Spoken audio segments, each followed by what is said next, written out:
You're a mean one, Mr. Grinch. Really are a bitch.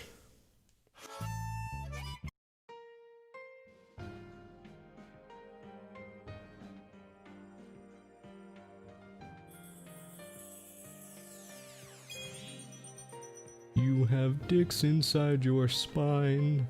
Your cock and balls are mine, Mr. Grinch.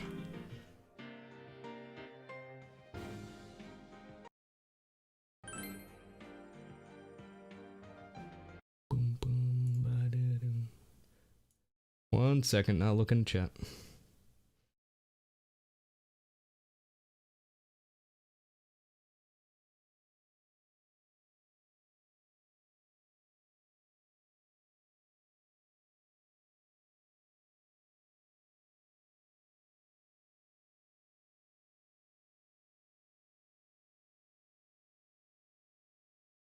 Isn't it a nice shirt?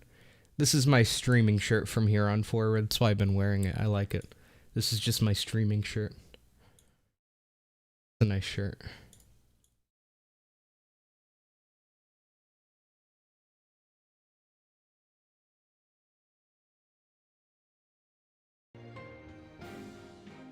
Hi, everybody.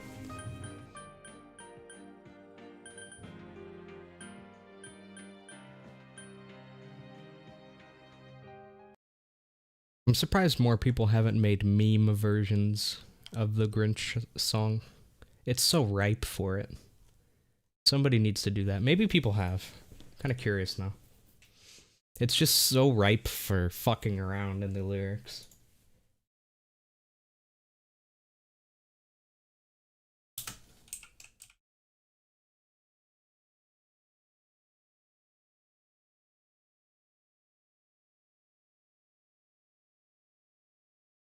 Oh, no! Damn it, it hurts. I looked up You're a Mean One, Mr. Grinch parodies.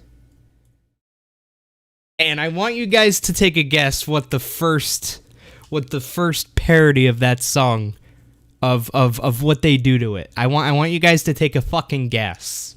I want you guys to take a guess. It hurts. Oh god, that hurts. Oh fuck, why do I have to see that? Yeah, it's Trump Barrel, no! It's so cringy!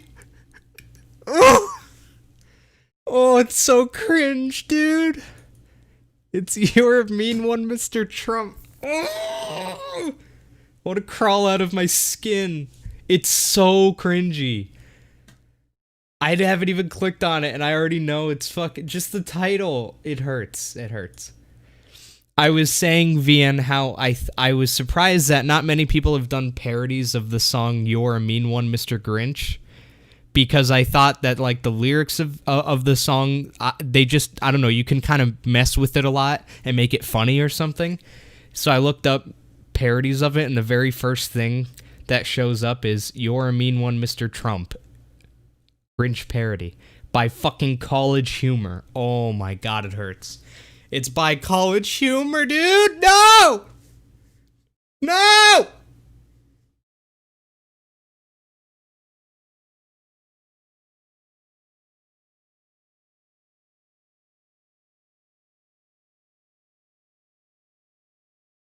Ooh, that hurts.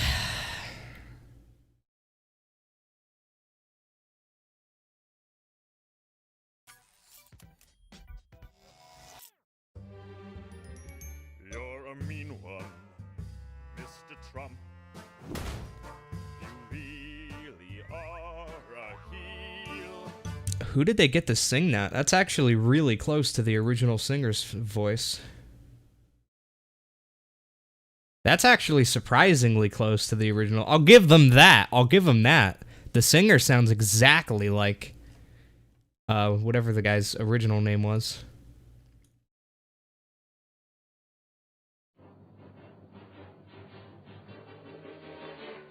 You're a mean one, Mr. Grinch.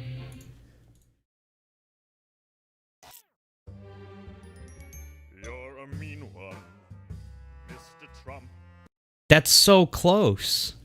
That's so close.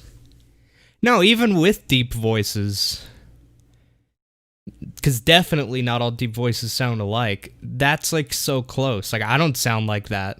I don't sound like the original guy when I do my deep voice.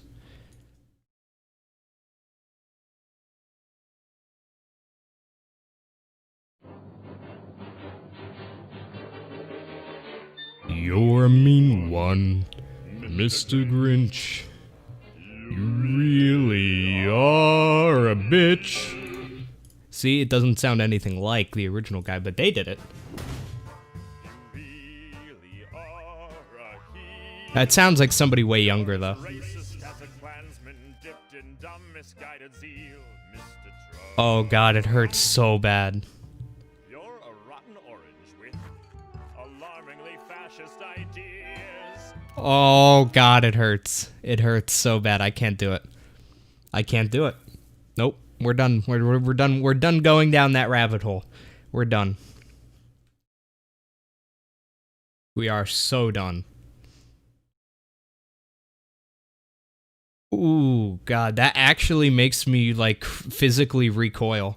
Like, you know how people will call stuff cringe, but like there's a different level of cringe where you actually physically just go like, ugh, like your whole body just fucking tenses up as you feel embarrassed for another human being. Ugh. What do you mean come play games with him?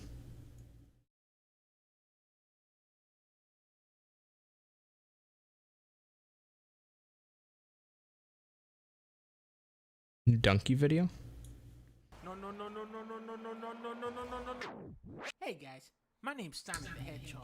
I bet you're wondering how I got into this situation in the first place. Well, it all started back in 1933.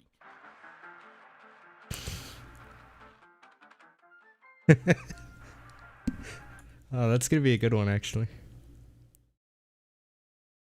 Like, play, like, yeah, but, like, what do you mean come play games? Like, play games over the internet, or, like, go there?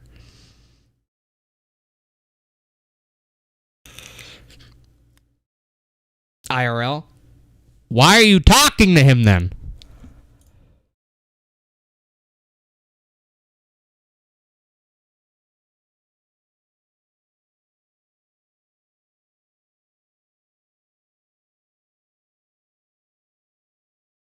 I don't care if it's a kid. That just means they're easier to hurt.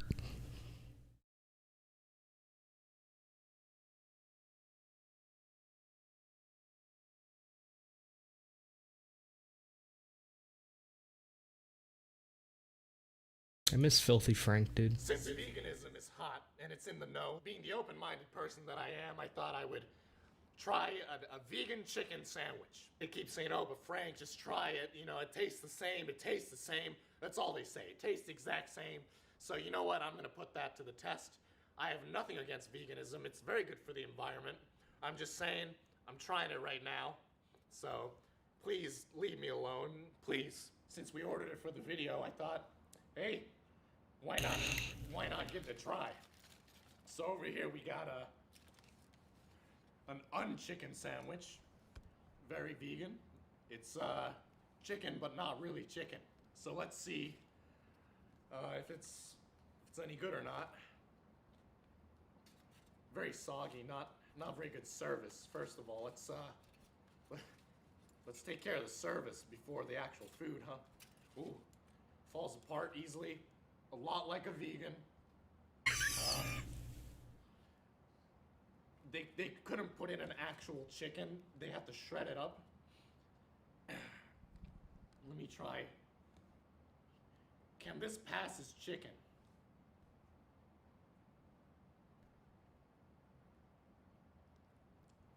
Nah. Nice try. It's good. I'll admit it's good, but it just tastes like tofu. I don't know. Let's take a look.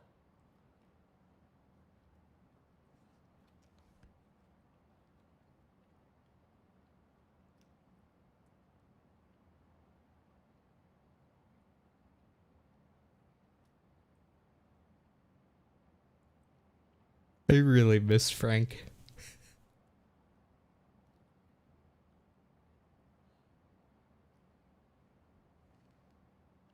I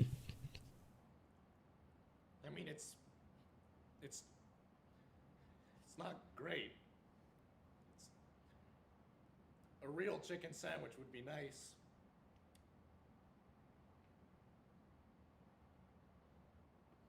You can give it another go. I'm open-minded.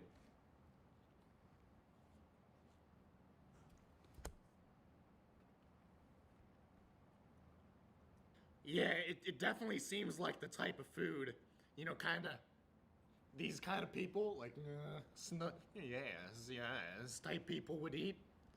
I'm not saying it's bad, but it ain't no Roscoe's Chicken and Waffles. You know what I'm saying? Roscoe's hit me up for a sponsorship deal. Let's take a look at the inside of the the inside of the actual sandwich. Okay, sorry. I miss him so much, man. He got out at the right time, but it doesn't make it any less painful.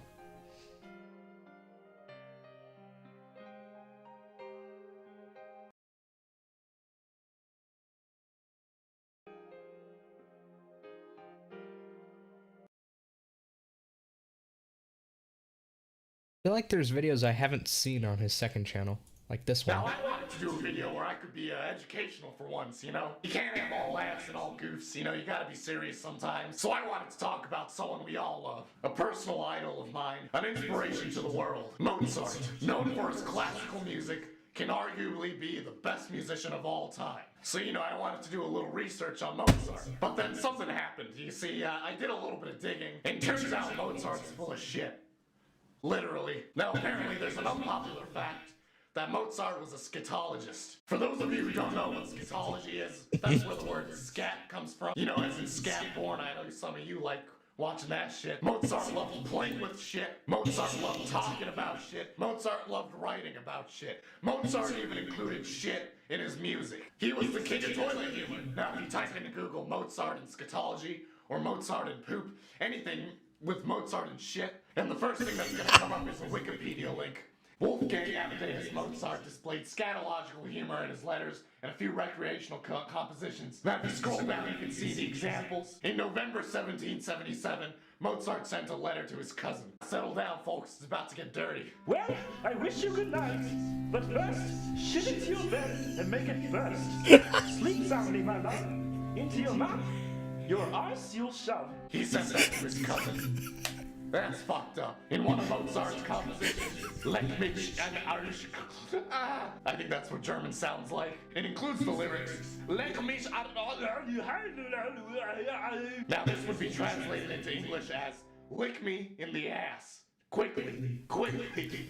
He really needs his ass licked. Damn, Mozart's got bars, nigga. Now, specialists estimate that 39 of Mozart's letters include scatological passages. The dude loved talking about shit. As much of a genius as he was just he loved shit. Almost all of these are directed to Mozart's own family, specifically his father, and his mother, and his sister. Wow, Mozart. Mozart got bars, bro. Mozart is the scat man. Skibbity bop bow, skibbity skibbity bop bow, wow, wow, wow, wow. And also keep in mind, this is just the stuff that's documented. And so you know the undocumented shit that he did in his private time, you know that dude's nasty. If Mozart was alive today, he'd definitely be a shit poster. Look at him. Just look at him. Look at that shit-eating grin. Literally. He looks like the type of dude to hang around a school playground with his hands on the fence like this. Next time you're learning about Mozart in your classroom, just stand up, raise your hand, and say, "Excuse me, but Mozart loved shit. He probably ate shit too." And when your teacher denies it, tell them to go look it up. Because it will come up, I promise you. Ah, yes. Savantism comes at a price. Mozart loves shit. Kanye likes fingers up the ass. Everything's a lie right now, and I don't know how to deal with it. Man, I thought Mozart... Dude, fingers in the ass, dude. Wait, what day is it today? It's Thursday. It's Fingers in His Ass Thursday, guys. Guys, it is Fingers in His Ass Thursday. Oh, yes. We must celebrate.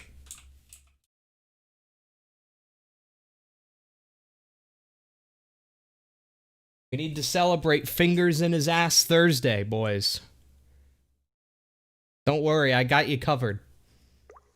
Fingers in his ass, fingers in his ass. Kanye West, he lies.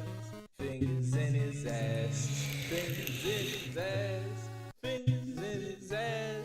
Kanye West, he likes big fingers in his ass. Kanye West, he likes big fingers in his ass.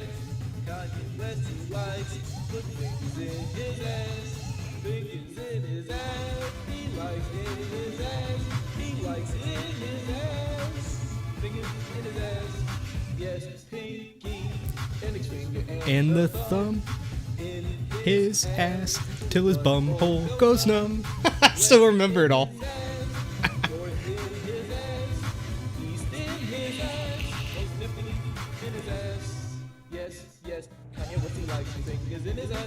Kanye West, he likes fingers in his ass. Kanye West, he likes fingers in his ass. He likes big fingers in his.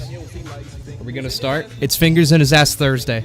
We're gonna have to wait another 1 minute and 34 seconds. Sorry, we have to celebrate Fingers in His Ass Thursday.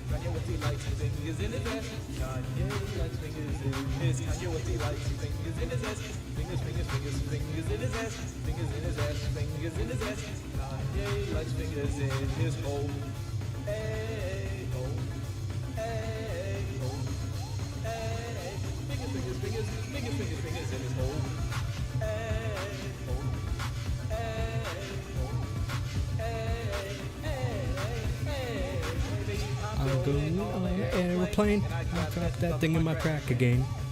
Man, fuck Kanye right now. Tell you, man, I am so distraught. Fucking Triple Q got his channel taken down. Some old horse shit, man. And IFBI, I don't even know what the fuck they are. They could just be like a fucking devilish sheriff, just running around, doing whatever the fuck they want. Watch out. Mashup artists out there, do not use Kanye shit.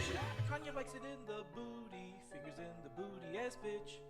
Amber Rose has been up in there, fingers in the booty ass bitch.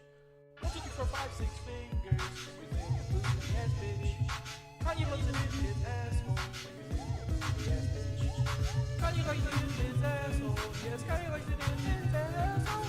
Fingers in the booty ass bitch, fingers in the booty ass bitch.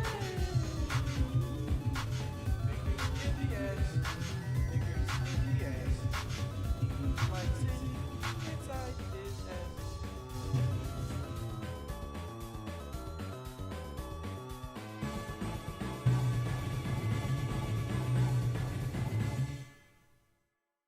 All right, we have officially properly celebrated Fingers in His Ass Thursday.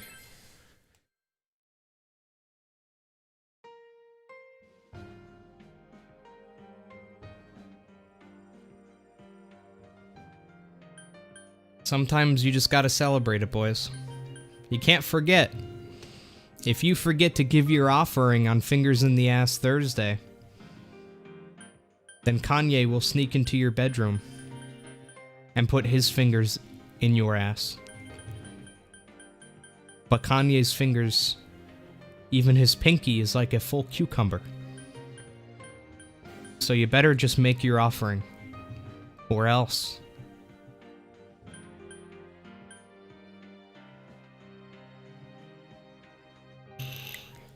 I kind of want to write a creepypasta about that now. SCP-6969. Type: Keter. Containment procedures. Kanye must be locked in a 5-foot by 5-foot by 5-foot concrete cell. No asses must be present at any time except for during experiments, and must be approved by level 5 personnel or higher.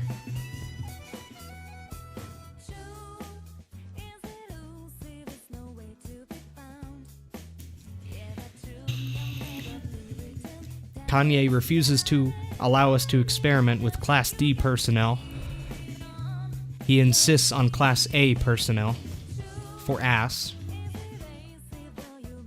Therefore, experimenting has been slow.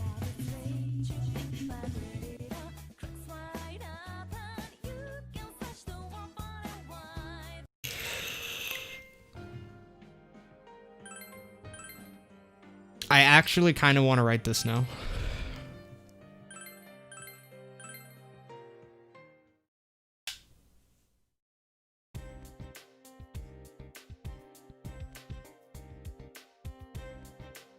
This is a good game.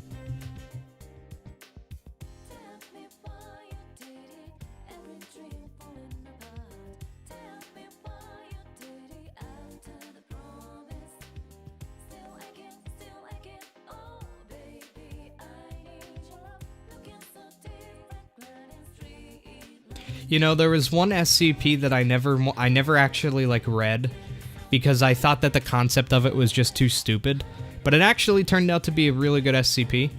It was that really dumb-sounding one, the Infinite IKEA. Like, that one is so popular, and I never read it because I was just like, dude, that sounds so stupid. Like, it's just a laughable concept. But then I read the whole thing, everything related to it. And surprisingly, it's pretty good writing. It's pretty good writing, I won't lie. I'll give them that. I'll give them that.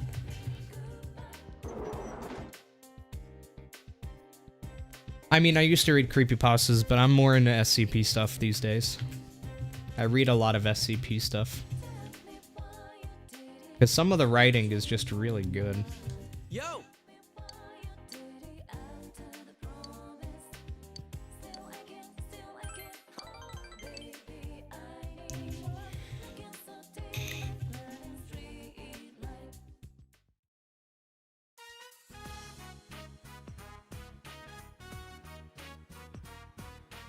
I met Mr. Creepypasta a couple times, actually. He goes to that convention near Philadelphia, Too Many Games. He goes there a lot. He does panels.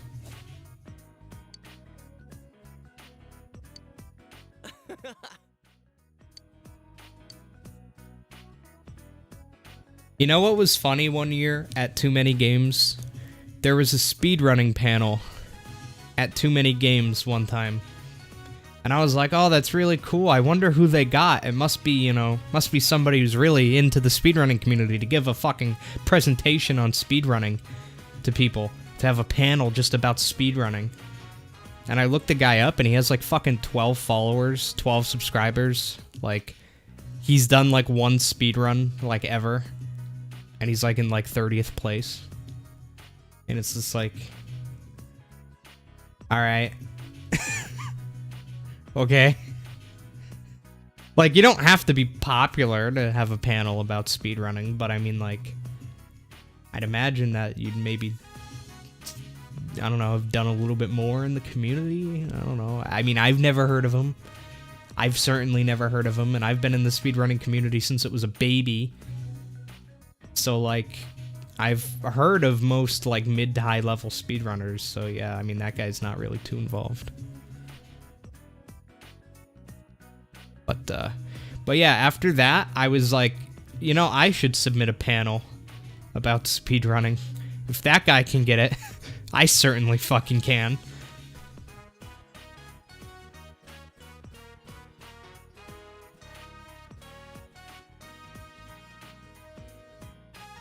You know what my favorite SCP is? The one that, the SCP that frightened me the most, I think. Oh, I need to figure out the number. Hang on. The SCP that's like, I don't know. I mean, then again, he's not that scary, but I don't know. Just a lot of the there's a lot of unknowns, which is kind of what I really like SCPs where there's a lot that's unknown about them. Like, SCPs who will, like, take their victims and then they're just never found. And you don't really know what they do, because then the imagination kind of kicks in a lot more. Hang on.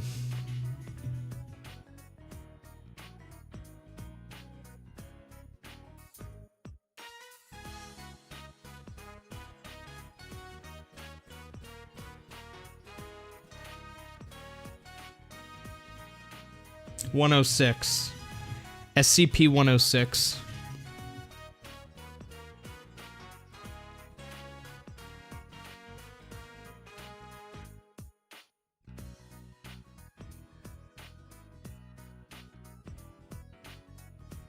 Here, I'll show you a picture of SCP-106. 106 was my favorite to read, by far. Like, if you read all of the information about SCP-106, in my opinion, that's the one that bothered me the most, I guess. Here, this one. It's the one that takes you into a pocket dimension, just so it can hunt you for a little while longer. And in that dimension, he can kind of control everything to kind of just make you live an eternity of hell.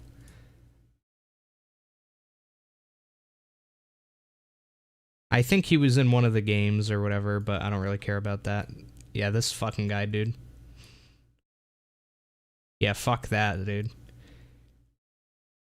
How he looks is one thing. I don't really care much about that. It's really just the fucking lore behind him.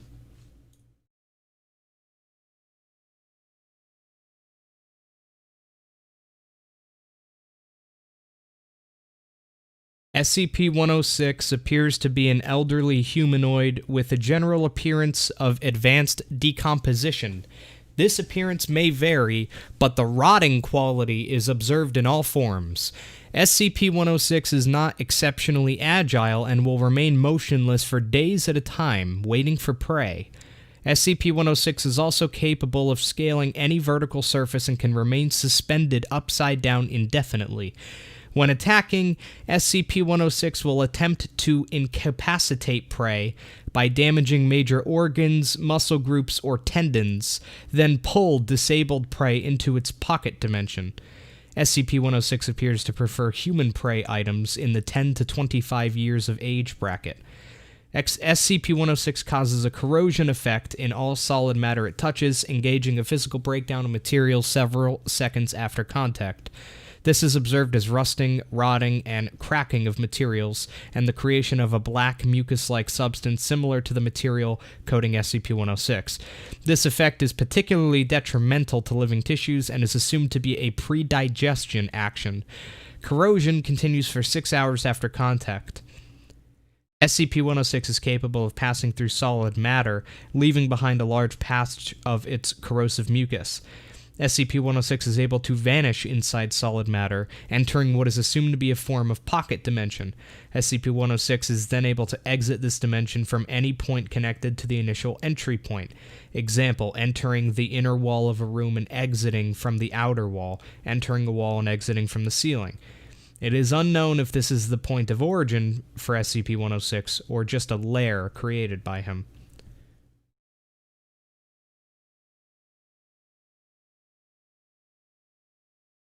Limited observation of this pocket dimension has shown it to be comprised mostly of halls and rooms.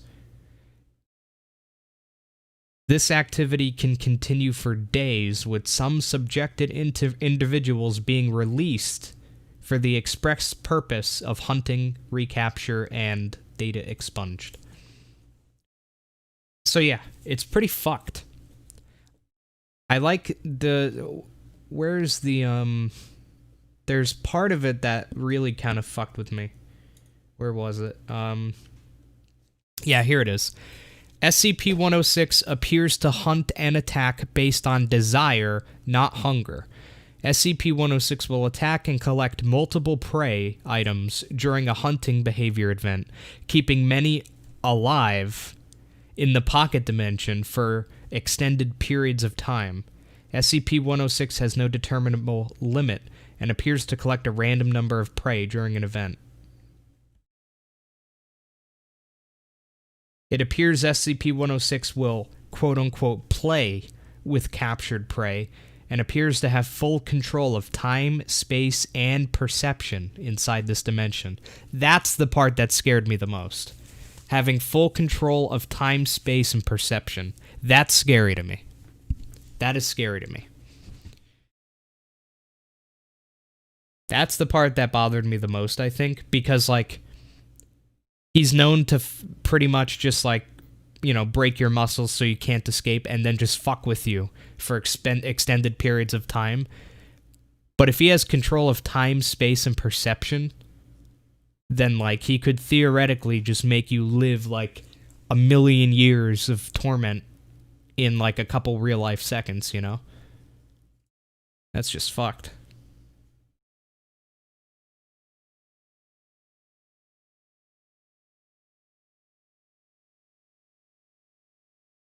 Here is a picture of one of his victims.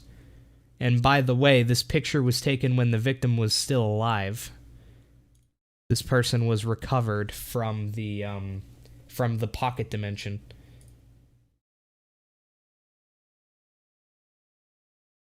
Yeah.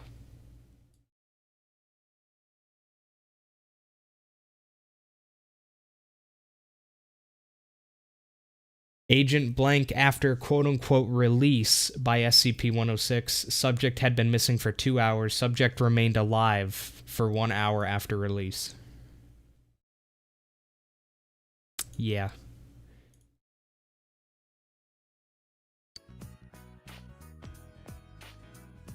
So yeah, that one is one of the scary, and there's a ton of lore behind him as well. That like official lore written into his thing. I think he used to be like a World War I veteran, or a World War I soldier, and he used to just kind of be a quiet soldier, and they were in the trenches, and then at some point they rushed into the enemy trenches, and they just found them all dead, and then they found some tomb or something, and the guy who would eventually become SCP-106 got, like, he fell into some sort of, like, black tar-like substance, and then after he came out, he was just all fucked.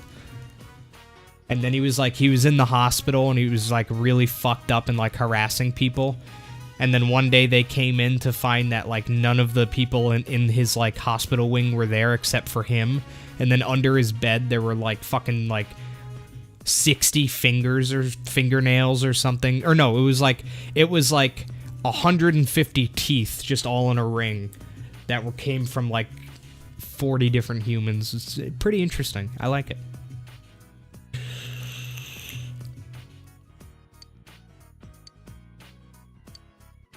I really need to do a just chatting stream one of these days.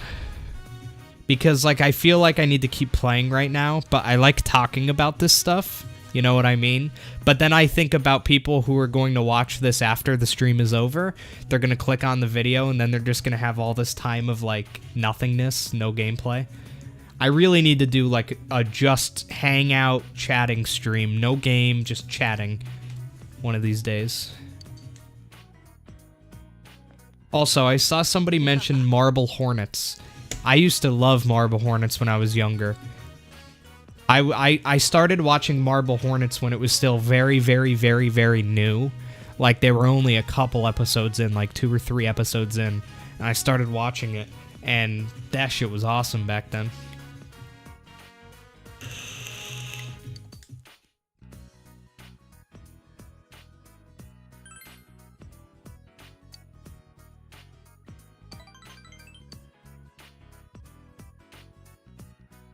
See, what other SCP what other SCP bothered me? I really like the Daleport one.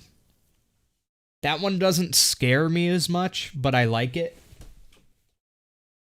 The town of Daleport, I think it was called. Yeah, SCP-1936. The New England town of Daleport. That one is kind of cool. It has a lot of reading, this one, but I read all of it, and it's just like this town that, think of like Silent Hill-esque stuff where like it just is town with this fog around it, and like people who like go in will enter into that dimension. Some of them won't even be able to get in. They'll just be killed before they even get in there. But other people do manage to get in there, and nobody really knows what's going on in there. But they've recovered like documents from inside of like people who wrote from within the town. And apparently it seems like it's some huge battle going on between, like, I guess, like, I was gonna say heaven and hell, but it's really not a battle between heaven and hell. It's really a battle between hell and hell. Like, it's a battle between all of these different demon gods trying to become the one, I guess, Satan. I don't know. But it's a really interesting story. SCP-1936. Some cult, pretty much there was a cult in the town, and the cult did some ritual to start this unholy war, I guess, and after that the entire town was lost, and now it's just like a bunch of really fucked up creatures who are kind of fighting one another, but there's still humans alive in there who are also trying to fight, and no one really knows much further than that as to what's going on or anything like that. It's pretty cool. Ever look at your window and feel you're being watched? Yes, and that is why, fuck you for one, but for two, there was one SCP that really bothered me because of that. That's actually one of my biggest fears. One of my biggest fears is being watched through my windows. Like, I know it's a really specific fear, but like one of my biggest fears is looking out the window at night and there just being a face like right fucking there. That is probably one of my biggest fears. Because you can't really see anything out the window until you get close enough to it, and then they're just right there, you know what I mean? That scares the shit out of me. There was an SCP that bothered me for that reason. I like the, what is it? I think it's the Yeehaw man.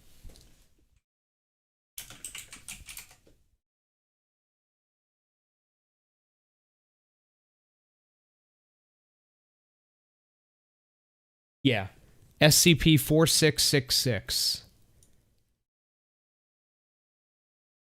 The Yeehaw man.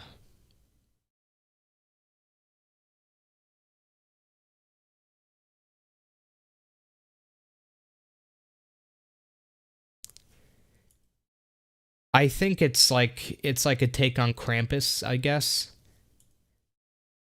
But a lot of the writing was very gory, I guess, which is kind of why it bothered me a little bit. A lot of the writing was just really fucked up. Pretty much it was just this really old dude, fucked up dude looking thing that would like, it would pretty much just break into a house. It would kidnap the youngest child in the house, and then anyone else in the house it would torture and kill, regardless of age. So if you have a family where there's two kids, 3 years old and 4 years old, the 3-year-old will be taken and the 4-year-old will be tortured and eventually killed. And some of the ways that they describe the torture, like fucking putting your feet over a fireplace until it's burned to the bone, that shit fucks with me. Like somebody actually holding you down doing that. Oof. Overall, the concept isn't that scary, but pretty much he would take all of the children who he kidnaps to his, I guess, Santa toy factory, except the toys that they make are out of the bodies of other children that he's killed. And then they kind of described a lot of the toys that they found. A dress made from various pieces of dirty, discolored clothing had been sewn around the body, and oh wait, this is what is this? Oh yeah. A crude, life-size doll made from the emaciated body of a female child, to which the following modifications have been made. A dress made from various pieces of dirty, discolored clothing had been sewn around the body and in several places into the body's skin. The mouth had been sewn shut with thread made from human tendons, and the lips painted red with a solution consisting primarily of human blood. The fingernails of another child had been glued over the body's fingernails with pine resin. These had been painted red with the same human blood-based solution. 3 of the body's fingers were missing. The entire scalp had been removed from the head, and the scalp of another child with long blonde hair sewn onto the head in its place. The hair had been tied in 2 braids. Both eyes had been removed, and 2 large round pebbles on which eyes had been crudely painted placed into the empty sockets. So yeah, they get very detailed in a lot of them, which is mostly why it's disturbing to me, is how detailed a lot of it gets.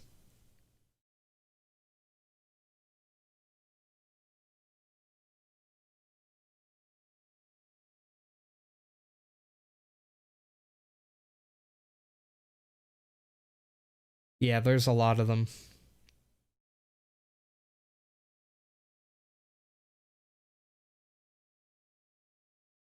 It's fucked.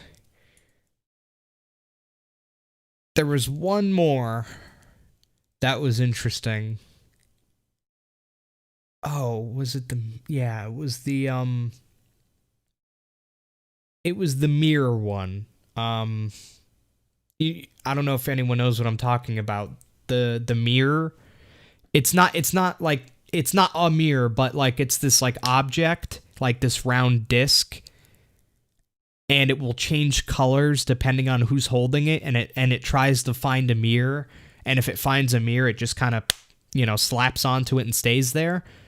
And depending on what color it is, you can go through the mirror into a different place. I forget what one that was called, but that one was really cool too. Oh, the fucking... one I really liked. It wasn't that scary, necessarily.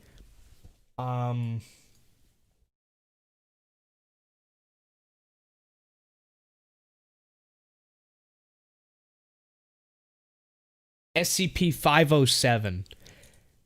Not that scary, but I really like the idea, and the writing is really good. SCP-507 is literally just a normal human male, and pretty much every now and again, the person will just randomly shift into a different dimension for some period of time and then shift back into our own. But, like, he doesn't want to do it. It just happens at random times. He hates it. He doesn't want it to happen, but it does. I love that one. That the writing on that one is so good. Because when you, the more you think about it, like, you really could see some fucked up shit that way, huh? Because, like, there's infinite dimensions, so in any dimension, I mean, there could be fucking horrifying things in any dimension, or it could just be something as simple as, like, everybody is gender swapped, and that's the only difference. So, like, it was a really good read. There was a lot of different logs of him traveling to places. Some of the places he ended up going to were totally benign, and some of the places that he went to were just so fucked up. But I really like the idea of that. Of just never knowing, going to sleep and not knowing if you're waking up in the same dimension or not.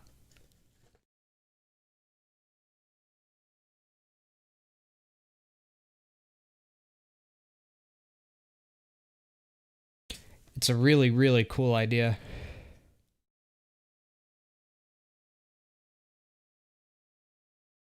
And there's a lot of information about it.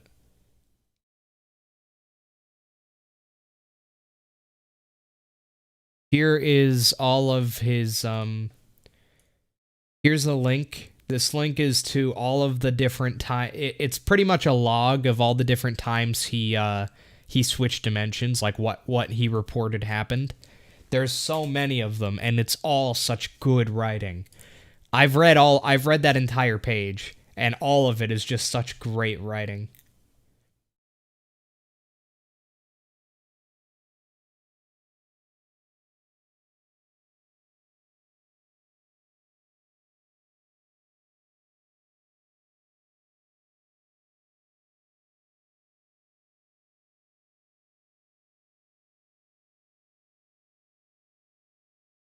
because all of the logs have like little like they could be their own stories. Like here's one 17B55E728 retrieval uneventful.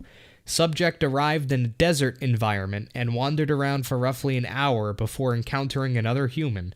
Said human was wearing a tanned leather overcoat and was described as completely unshaven. Said man was extremely surprised to find the subject and demanded that he be followed in order to lead it back to food and shelter. Subject originally began to follow the man, but intentionally lost contact with him upon noticing that his leather coat contained no seams or stitching. And then that's the end of that one. Like that's just fucking weird, isn't it? Like, oh, it's just interesting.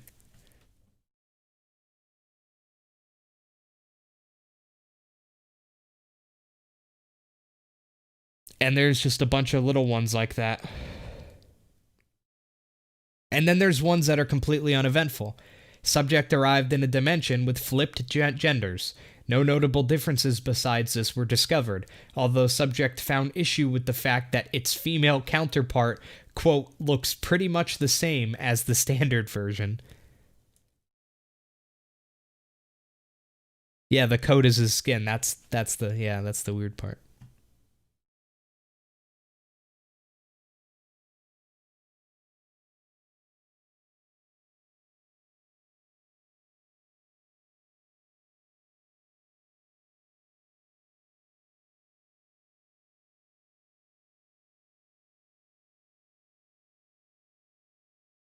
Oh, I like this one. Subject arrived in a derelict metropolitan area. Subject was unable to locate any other humans, but noted an overabundance of cats in every area it visited. Said felines seemed no different from normal house cats, and the subject spent most of the shift petting any cat that came near. During the standard examination procedures after retrieval, trace amounts of a Toxoplasma gondii variant were discovered on the subject's clothing, as well as larger amounts on its shoes. Further testing showed that the subject had not yet been infected with the Toxoplasmosis variant, most likely attributed to the short time frame of this shift, not allowing the subject to grow hungry and seek out food. All clothing and belonging that were on the subject's person during this shift were incinerated, and the subject forced to undergo special decontamination procedures in order to prevent any possibility of a contagion. So just shift into a dimension where there's no humans and it's just all cats, but apparently there was some sort of infection. Who knows? You know, that's what I like about this SCP, because the story, like, it's all just small stories, right? And they end there. That's the end of it. So it's up to the imagination to fill in the blanks as to what the, you know, what the toxin was and things like that. Maybe it turned them into cats. Maybe it just made you fall asleep so the cats could transform into demons and eat you. Who knows? It's up to the imagination.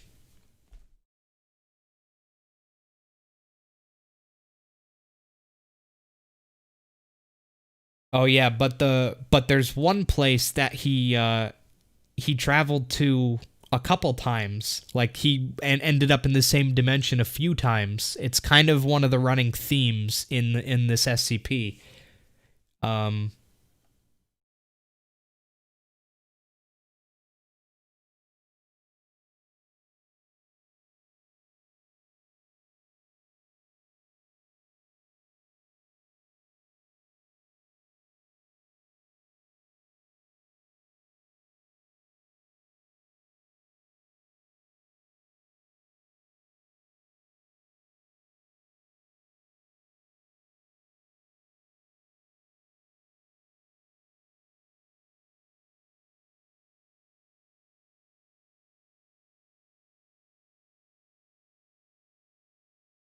This doesn't seem to be going in order. Where is the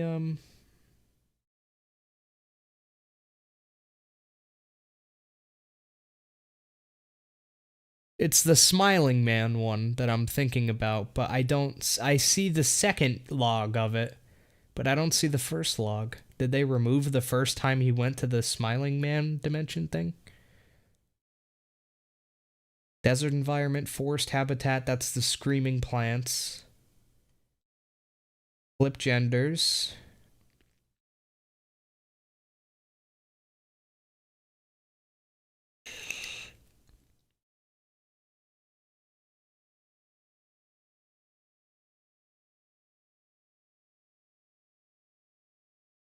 I think they were, yeah, I think they removed one of them. They invalidated it.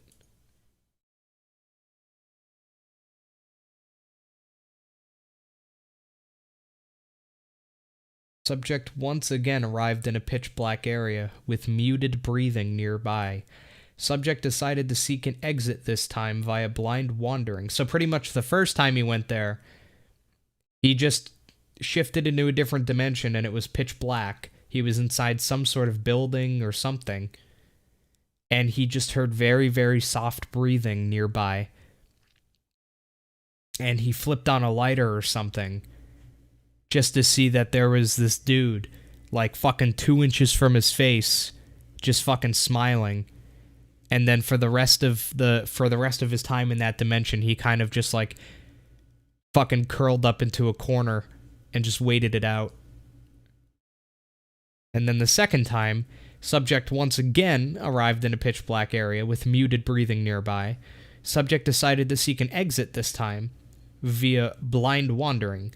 Subject eventually found itself at the mouth of a corridor with what appeared to be a light source at the end. Subject began to run toward the light upon noticing this. As it grew closer, the light suddenly grew in intensity, and the subject was exposed to searing pain. Subject passed out at this point and only awoke after it had shifted back.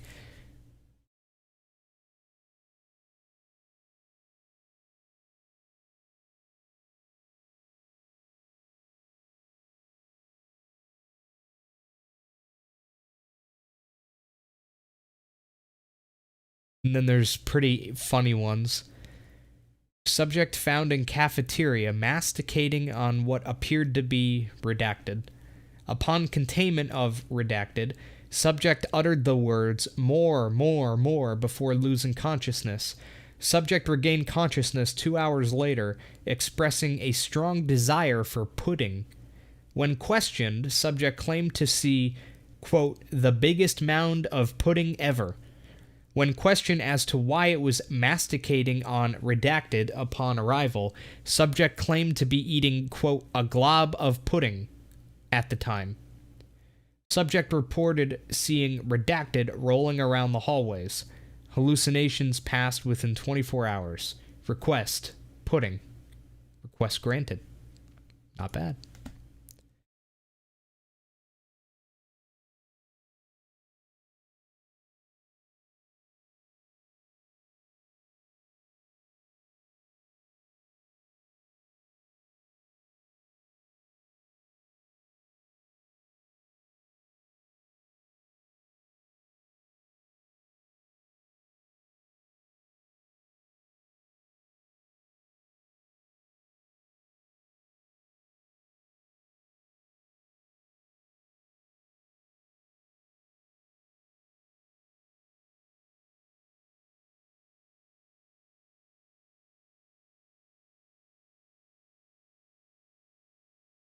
Oh, this one was cool. I have to read this one. Okay, I know that some of you are probably getting really fucking annoyed that I'm not playing the game, but I want to read this one because this one's cool. So this is one of the dimension shifts that he had. This one's kind of cool. I like this one. Retrieval via tracking device. Subject was found inside a padlocked metal shed behind an abandoned house on the outskirts of Redacted. Subject arrived, this is when he did the dimension shift. Subject arrived in a small room housing several dried corpses. Beside said corpses, the room was mostly bare. The only things subject noted were a single paneless window and a light fixture on the ceiling which occasionally flickered. Subject attempted to rise to his feet, but had difficulty doing so due to repeated and unpredictable surges of motion. Subject eventually made its way to the window, at which point it discovered that its room was actually a container suspended in mid-air by a large chain.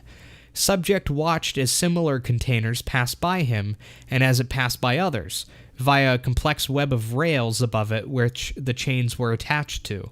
Subject could see nothing besides this but darkness in all directions. Subject then tried to wait out its time in this dimension by falling asleep, but found it difficult due to a newly discovered quality of the corpses. During movements of darkness caused by the flickering lights, the corpses rearranged themselves into poses which would be logical for living people during that particular moment. If the subject was looking out the window, the corpses would be crowded around him in an attempt to get a better view. If the subject was sitting, they would also be seated in a pattern to form a full circle. If the subject attempted to reach the light fixture, they would act as a support / seem to be in the process of pushing him upwards, etc. So there's just these fucking corpses on the ground, and every time the light flickers, they change position. So corpses are over here on the ground, I go to look out the window, the lights flicker, and then all of a sudden all the corpses are around me, looking over my shoulder out the window as well. Not harmful, but just really fucking weird. I like that one.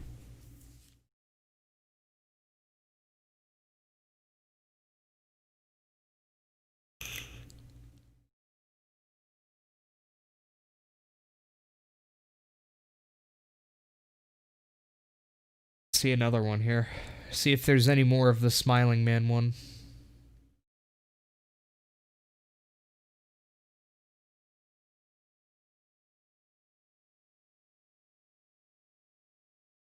Oh, here we go. Yep. So the first part of all these logs is the retrieval, which is pretty much after he shifts back into our world, the SCP Foundation has to find out where he is because, you know, if I'm sitting here and then I shift into a new dimension and I walk a mile that way and then I shift back into this dimension, I'm not going to be back here, I'm going to be a mile that way, so they have to retrieve them. So, retrieval via tracking device. Subject recovered in a cornfield in location blanked out with unidentified brown liquid splattered on its cheek. A human heart with the words "I need you" written with the same liquid was discovered in the subject's hand.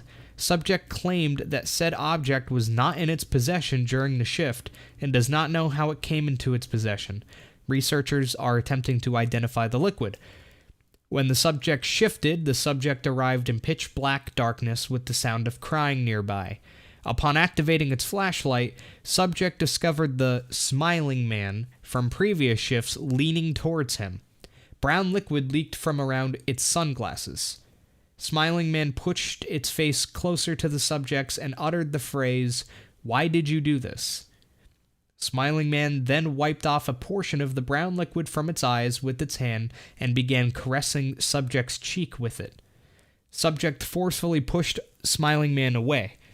Subject observed that the Smiling Man's business suit contained several holes, with brown liquid trailing down from them. Subject drew its firearm and pulled the trigger. However, for unknown reasons, the pistol did not fire. Smiling Man began slowly walking towards the subject. The subject ran for approximately 10 minutes and spent the rest of his shift huddled in a corner. Request: a more reliable pistol. Denied, as the cause of the pistol's error is unknown. So cool.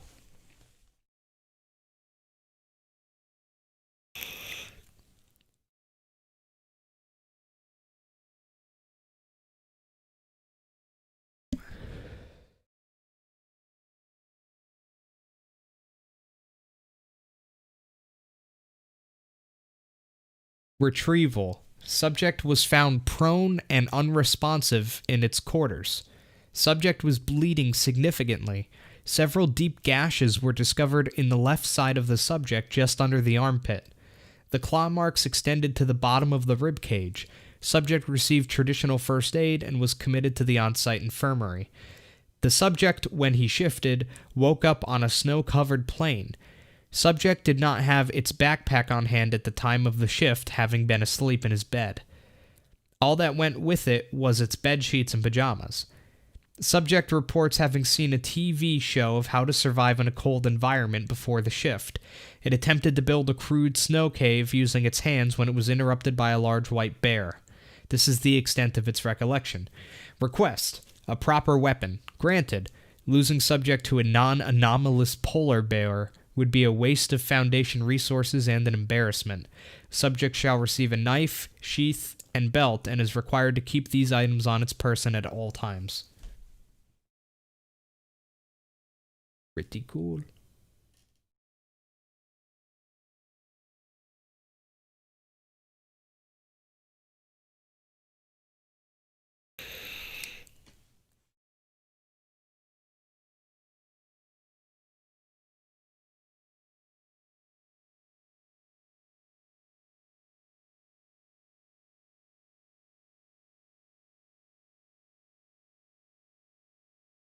Oh yeah, there was one where he shifted into like heaven or something. Where was that? I want to read that one. Here it is. Retrieval.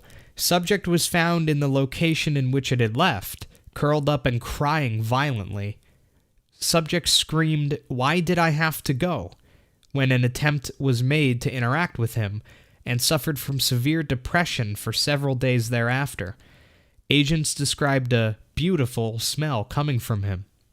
Subject, when he shifted, landed in a place it could only describe as impossibly beautiful. Subject stated that it was, quote, like the best parts of every place all put together, end quote, and that the beauty was so overwhelming that subject had no desire to move. When it began to become thirsty and hungry, plants apparently extended vines and shot a liquid into its mouth, which it described as, quote, the best anything I have ever drunk ever, sweet and rich and everything all at once, end quote. After roughly 1 day, subject, having never looked at his watch during this time, had no clear knowledge of the duration, a humanoid female close to the subject's age unexpectedly encountered the subject as she walked over a hill. Subject claimed that they had a long conversation despite not speaking the same language, and was unable to explain how this was possible or their form of communication, or what form their communication had taken. Subject claimed that he understood her answers to his questions about her and their location, but was unable to articulate them. Subject described her with, quote, I know I'm sounding repetitive here, but she was the most amazing person I've ever met, end quote. With some reluctance, subject stated that they had been about to kiss when the shift ended. Subject then had to be prevented from committing suicide. Tests after successful psychiatric treatment indicated subject was considerably more physically fit and had gained roughly 8 IQ points, despite having done no significant exercise during the shift. Request: various foods, beverages, and pictures of women widely regarded as very physically attractive. The subject considered all granted requests unsatisfactory, making statements such as, quote, it's not the same, and, quote, no, not like that. Subject then requested a way to stay in a universe permanently after having arrived there, and was reminded that that was impossible.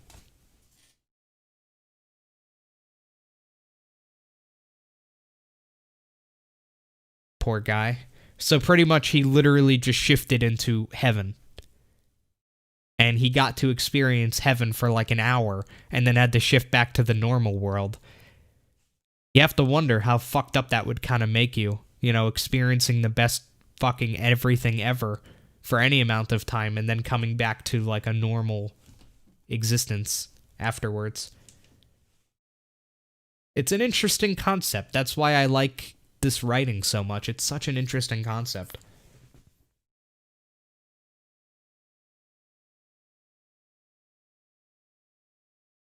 Alright.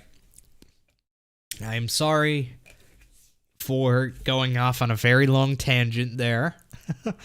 I just really like good writing, I guess. One of these days I'll have to do a just chatting stream so I don't have to apologize.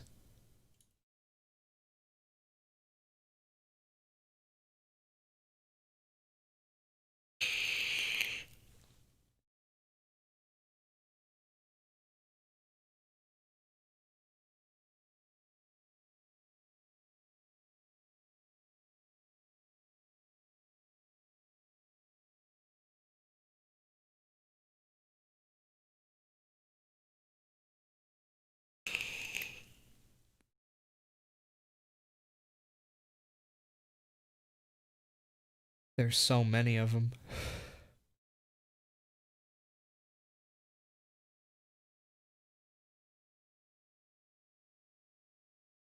Alright, I'll play.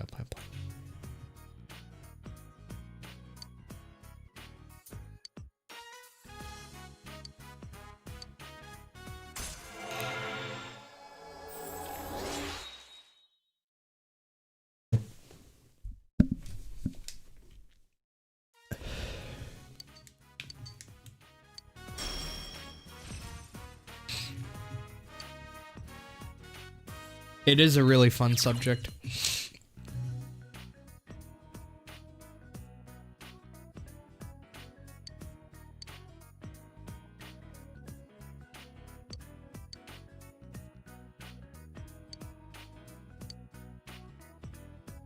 Okay, let's head home.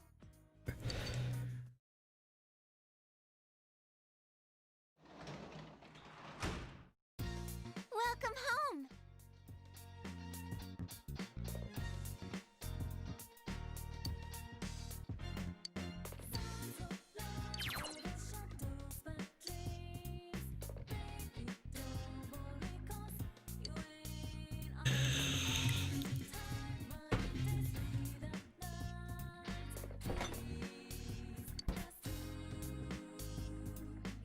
Well,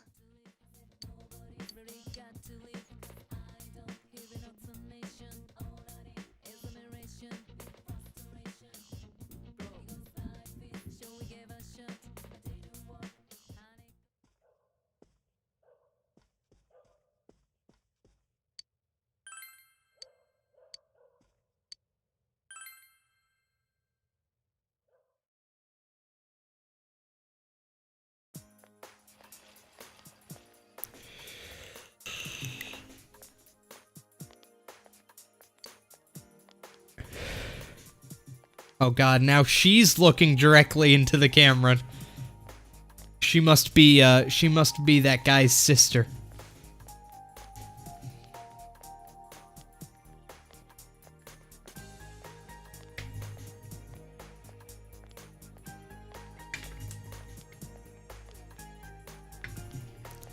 Dude, she just keeps looking. She just keeps looking, dude. No! Stop it! No!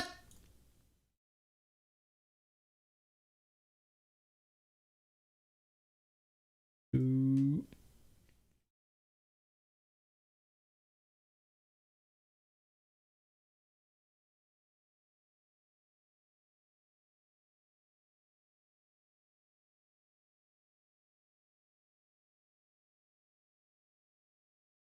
I wish there was an easier way to zoom in on shit.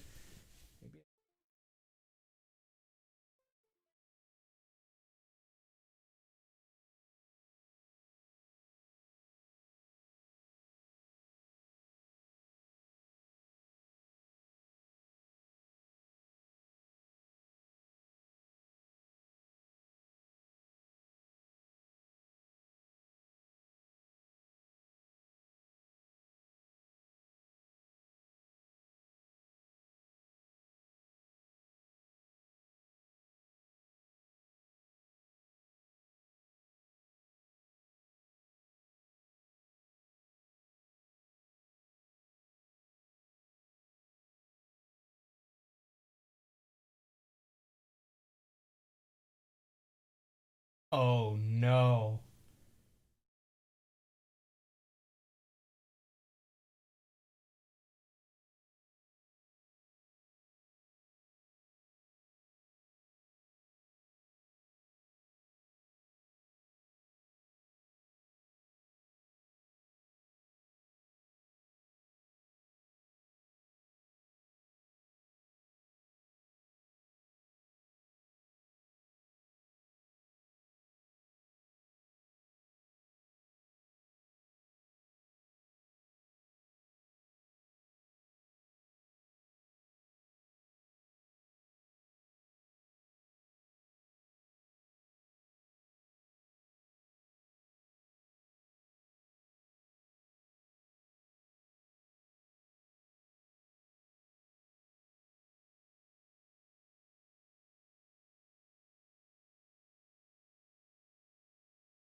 Alright guys, you can see the game well, right?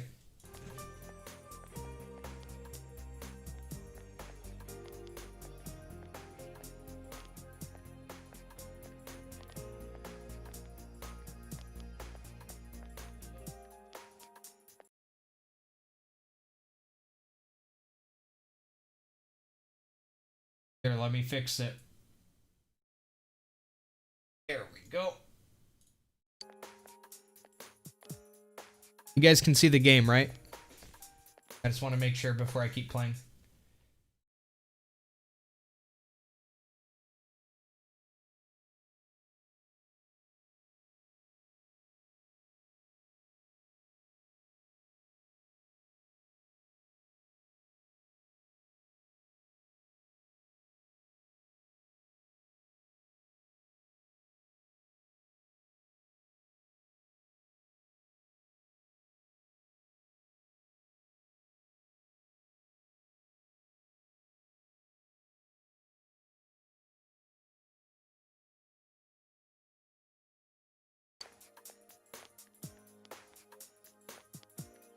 Alright, I made it bigger.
Looking good, Joker.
Oh no, it's her again.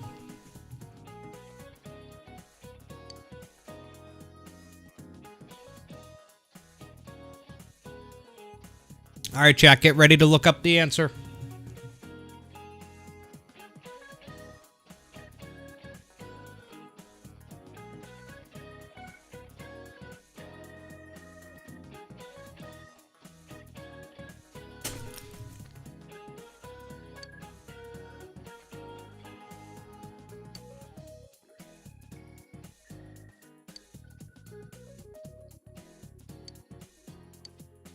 Oh, you know the answer? Okay, Michi.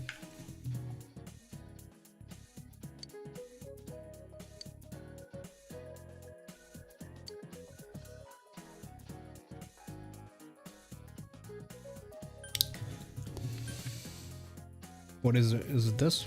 Can't be that. There had to be an economic bubble before the Great Depression.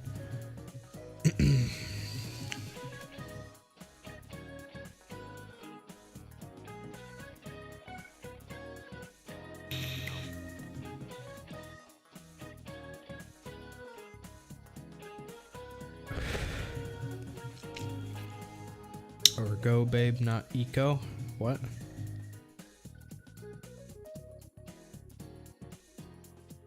Oh, ergonomic bubble, yeah. Thought it said economic. Well, pretty much the same thing.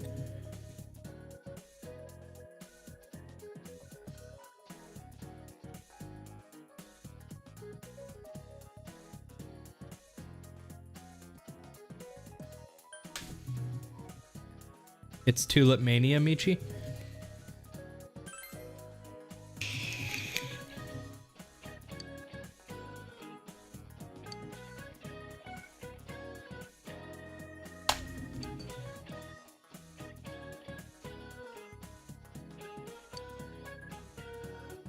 For the person who already knows, Michi sure was slow.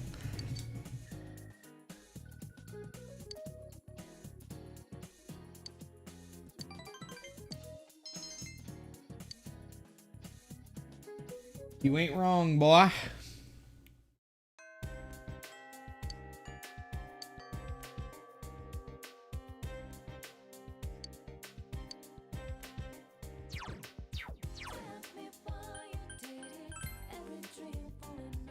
Let's go get a job.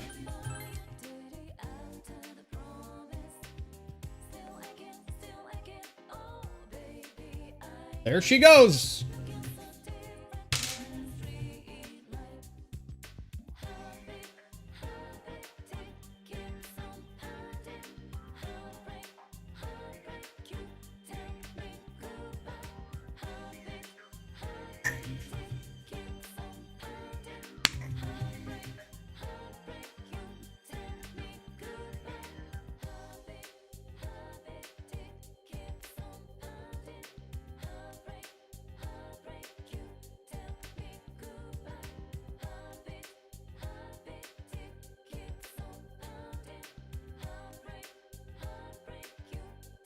It's nice having lots of vape juice for once. I'm glad I bought the 100 milliliter and not the 60.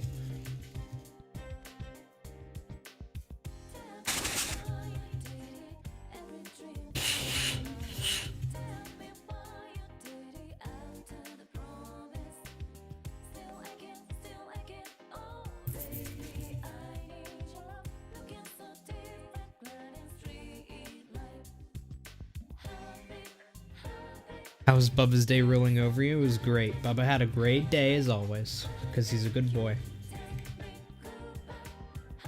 Oh yeah, I got, I'm currently waging jihad on fruit flies in my house.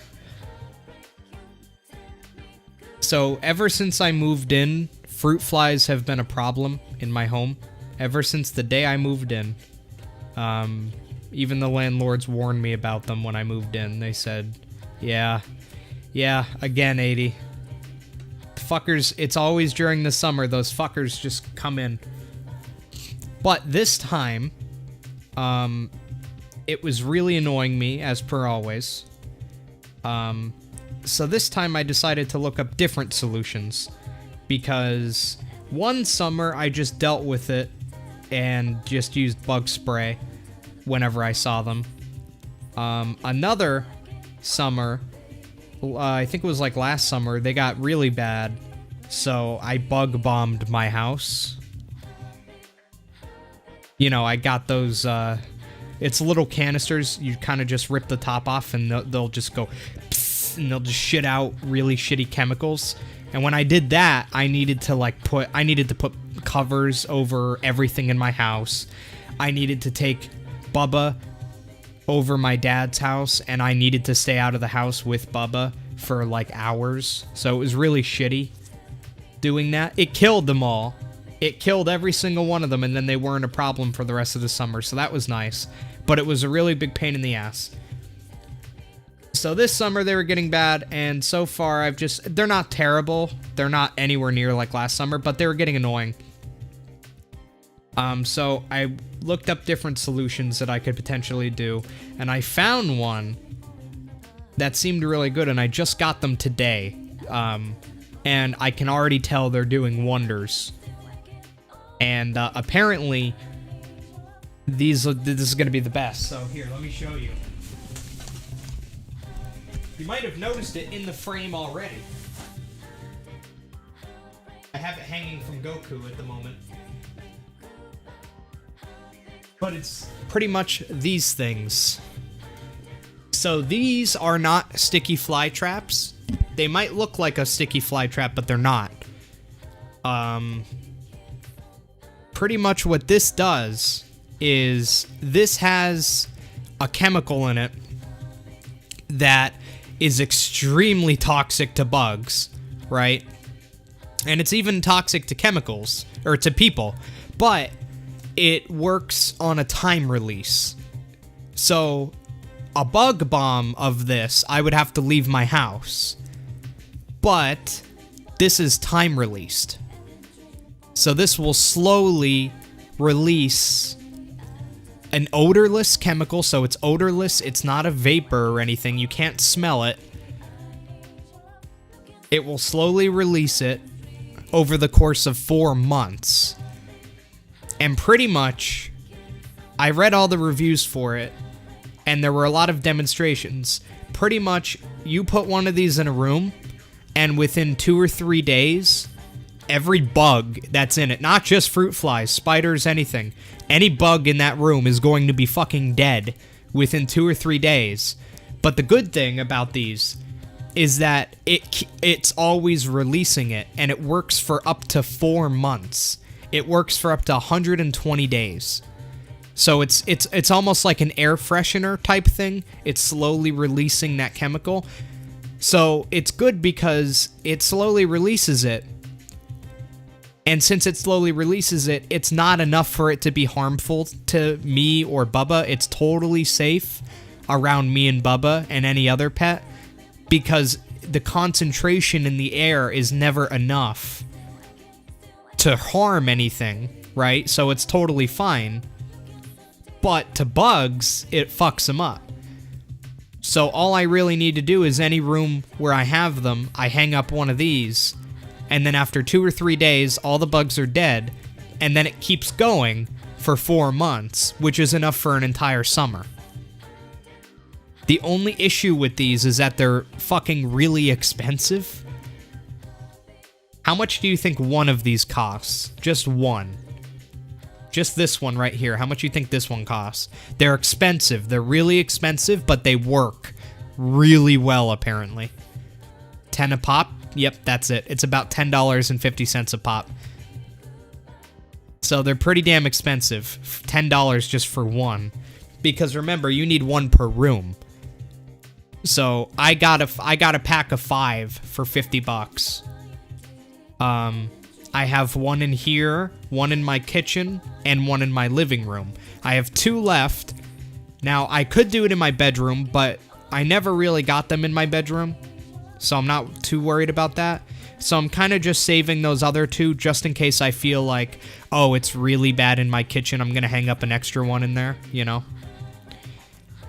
But the company who makes these, they go around and they do demonstrations to the public. So they'll do demonstrations to like onlookers, pretty much. It's really cool. But pretty much what they'll do, you can find YouTube videos of them doing this. They'll have this big glass cube, right? It's totally sealed. And they have those, you know when somebody's sick in like a movie and they'll have like a big glass tube with the gloves, you know, you could stick your hand in through the gloves. Well, pretty much what they do is they stick their hands in with the gloves and they release thousands of fruit flies. So they open up a thing, there's thousands of fruit flies all over inside this glass thing. And then they get one of these and they open up the package and they just hold it there and they start a timer. And within 10 minutes, every single one of them is fucking dead. every single one of them. And they do this, you know, they do this demonstration pretty frequently. But yeah, every single one of them is dead within 10 minutes. But it's pretty much like a bug bomb, except it works for 4 months and you don't have to leave your house. You don't have to worry about your pets. Because I was really worried about Bubba when I did the bug bomb, which is why I had to stay at my dad's house for, you know, an entire day, just because I wanted to be totally sure that none of the residual chemicals would hurt him. You know what I mean? And this, like I said, it doesn't just work for fruit flies. It works for regular flies. It works for beetles. It works for gnats, mosquitoes, any bug, pretty much. Bed bugs it works for, apparently. So, yeah. What's it called? Oh, fuck, what was the name of them? I don't remember the exact name. They're on Amazon. That's where I got them. I'm just really, really, really happy that I have an option like this, because even when I did the bug bomb, right? The bug bomb worked really well, but my infestation was really bad, and it was still somewhat early in the summer. So the bug bomb killed them all, for the most part, right? But after a month, after the bug bomb, I noticed that there was a couple flying around again. So the bug bomb solved the problem in the moment, but it didn't protect against future problems. That's why this is so good. This is always working for 4 months. And this only happens in the summer. It doesn't happen in the fall for me or the spring. It's only in the summer when it's really hot that I get the problem with them. So that's why this is just so good, and I don't have to leave my house or anything.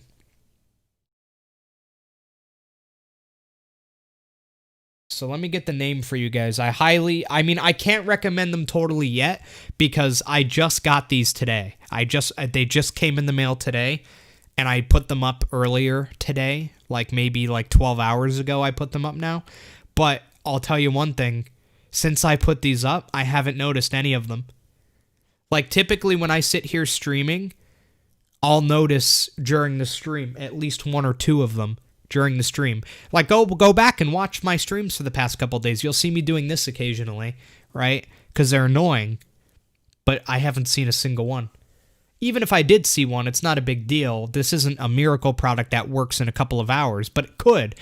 I mean, some of the reviews said, in a day they were all dead. You know, we've tried everything. We tried all these other products, nothing worked, but in a day they were all dead. Some people said up to 3 days, you know?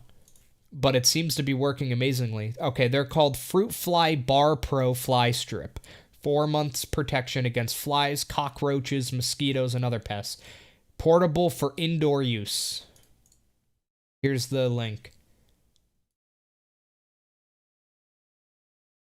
There's the link to it on Amazon. I would highly recommend it so far. I can't 100% recommend it yet, because again, I haven't really looked around my house, but because they're the worst for me in my kitchen. They're always the worst in the kitchen. Mainly because I've noticed that, a lot of fruit flies like to hide in drains. That's where they like to nest, is drains. Even if it's a used drain. Like drains and pipes. And then they just kind of multiply from there. So I have one of these hanging up. Here's my kitchen sink. My oven is to the left. I have counter to the right. And then above everything are cabinets. And on those cabinets are little knobs. I hung one on one of the knobs. And they said that the gas that comes out of this is it's heavier than air, which is really, really important that it's heavier than air. Because what that means is, as this gas is getting released right now, if you hang it up high, the gas is falling down and seeping into any cracks or crevices.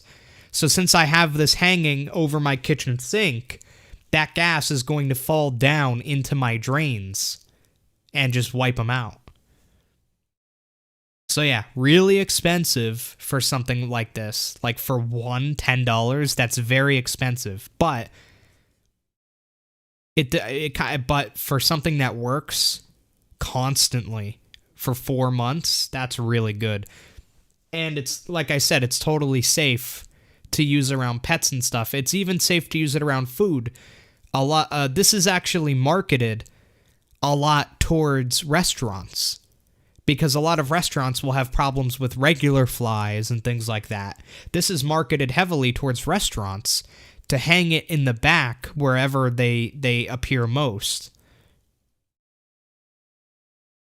But that's the best part, is that it isn't just fruit flies, because I will occasionally get a couple regular like flies. I'll occasionally get a couple regular flies. This kills them too. I'll occasionally get a moth at night, if I open my front door and a moth comes in, kills them too, And I don't need to worry about Bubba getting sick or me getting sick. So, all around, that's awesome to me. Yep, even spiders and shit. So, I mean, apparently you hang up a couple of these and you're just not going to have bugs in your house anymore. Now, granted, they only work for 4 months, so if you have infestation problems that last year round, for 1, I feel very bad for you, but for 2, you're going to have to replace these every 4 months. But one thing they said that's really cool is that if you only use one of these for, say, a day or 2, and then you want to stop using them and save the rest of it for another time, if you put it into a Ziploc bag or something that's airtight, then it will be fine. It will be like you're not using it. So you have 120 days on these things. If you only use it for 20 days and then you put it into a Ziploc bag, and then a year later or something you need to use it again, you can take it out of the Ziploc bag and you still have 100 days on it. 4 months is really good, because I have a lot of bug sprays like Raid. Those are very good for killing them right then and there, like on contact. I spray them. The moment that mist touches them, they're dead. Right? So that's good for that. And then there's bug bombs, which will just nuke. That's the nuclear option to me. That just kills everything. Kills everything, even fucking pets, if they're around when they go off. Which is why you can't be in your house when you're using a bug bomb. But this is pretty much like a bug bomb that's like safe, and it's not constantly going and spraying out vapor. It's vaporless, which is very good, because sprays, that's like a vapor. Bug bombs that go, that's a vapor. These are not vapor based. It kind of just seeps out slowly.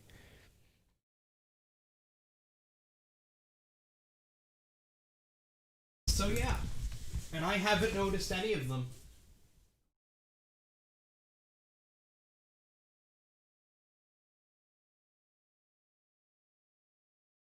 I'm looking around. I don't even see any of them anywhere.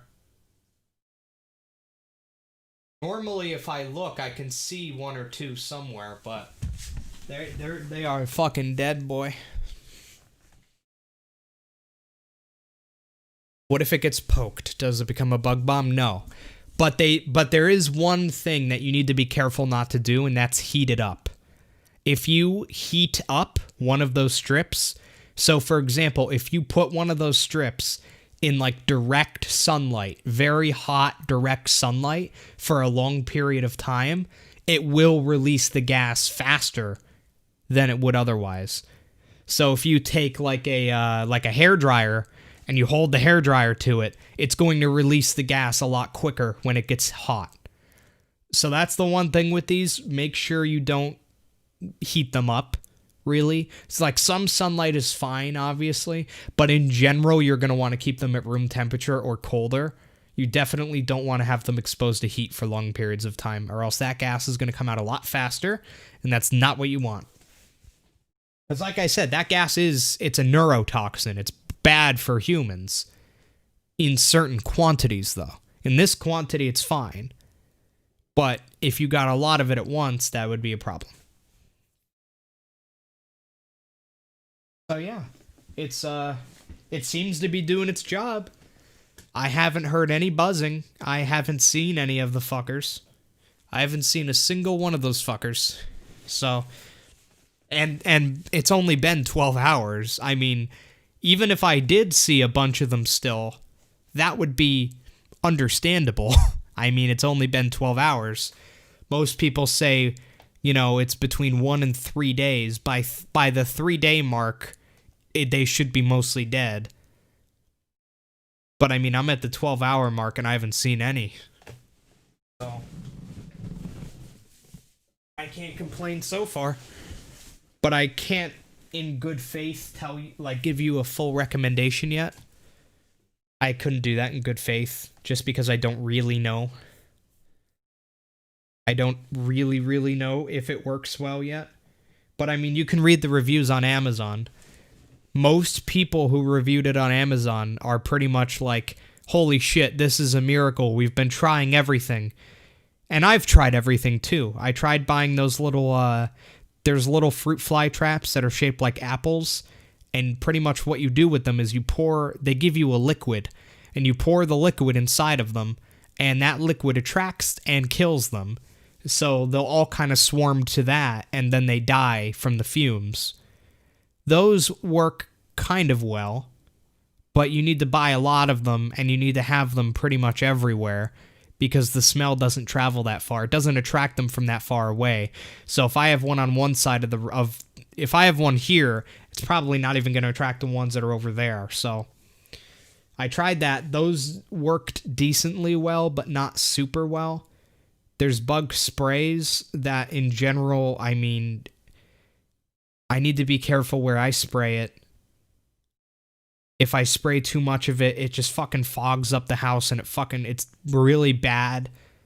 And it after I'm done spraying, I mean, 20 minutes later they could be back.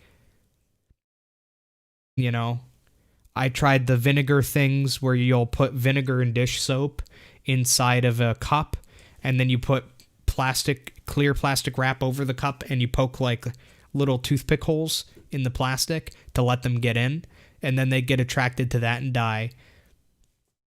But nothing really worked super well. Just like what everyone else said. But there are some reviews on it that pretty much said, oh, this did nothing. This just did literally nothing. But there's always going to be bad reviews for things.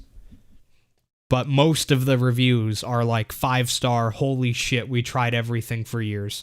So that excites me, because I've tried a lot of things.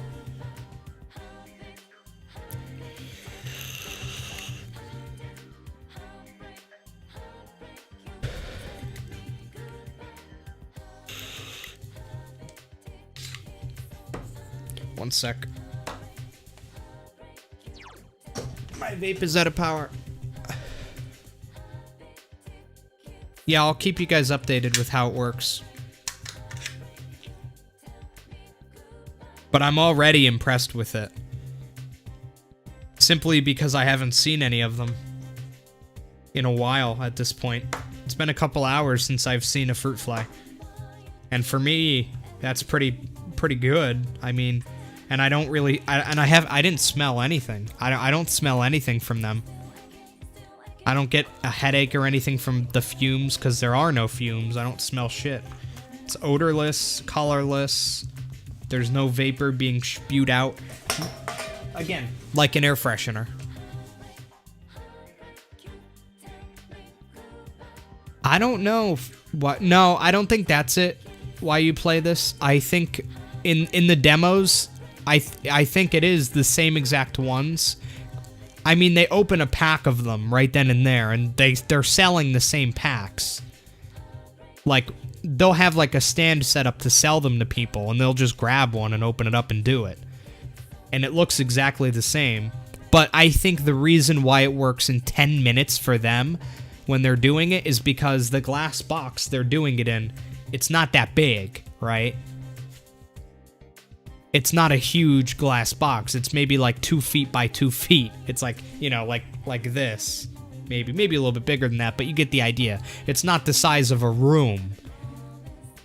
So that's why it's able to kill them so quickly and effectively. There's less space to cover, yeah. But still, it proves, it shows that, you know, these things are releasing a chemical, and that chemical is fucking killing them. So, I mean, scale it up by a couple of them, you're good to go.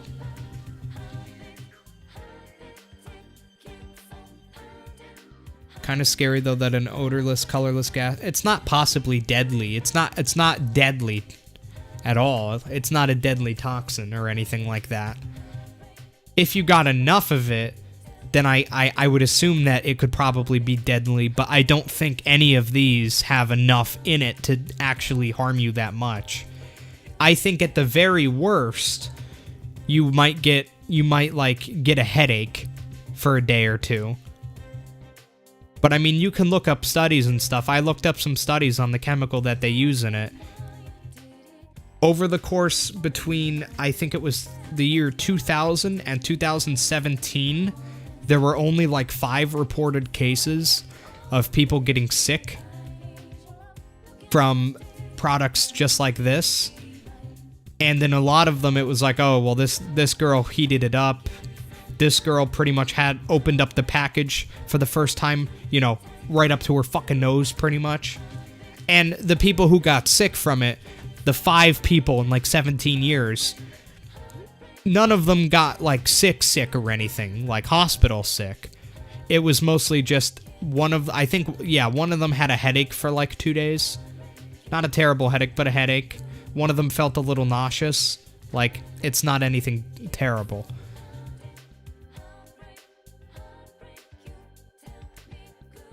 And again, this isn't shitting out. Yeah, as long as you don't put 50 of them in your closet, you'll be okay. That's why they don't recommend you put more than one in a room, really.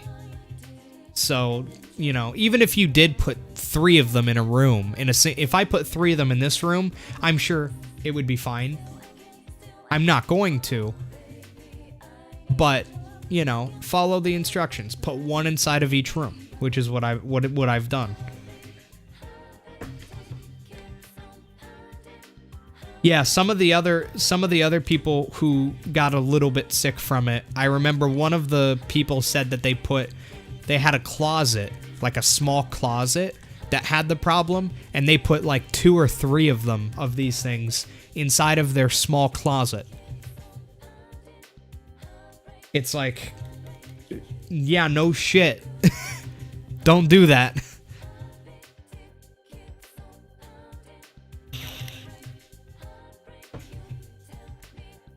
Probably not the smartest idea.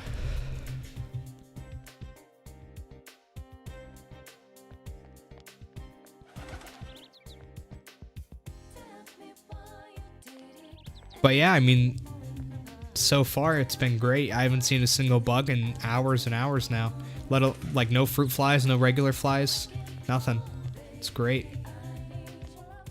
I hope it stays like this, because this is like a dream come true. It's summertime and there's no bugs in my house. That's like a dream come true for me, man. I don't have to be doing this while I'm streaming. You know, I'm doing a Super Meat Boy speedrun and I'm in the middle of a level and there's a fucking fruit fly 2 inches from my face and I can't do this because I'm playing, but it's distracting me, you know? I can't tell you how many times that's happened over the course of the last couple weeks. There's been so many times on stream where I've done this, trying to get them out of my face, because they don't care. I swear to God, they are attracted to breath, because these things get so fucking close to your face. They're so annoying. And whenever I eat food, I need to make sure that I either eat it all right away, or I have like an airtight container ready. So like I would order Domino's and I'd be eating pizza and I would eat 1 slice of pizza. I would pull out 1 slice and then I would like close the box and I'd put the box somewhere that was airtight, and then I would eat the slice and then I'd go back and get the box just so they wouldn't fucking swarm on it, you know? Really annoying. Where's the bulletin board?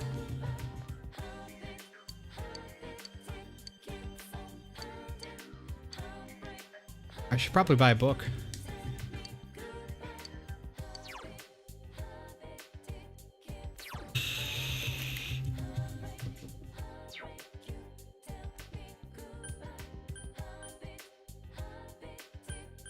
What the fuck?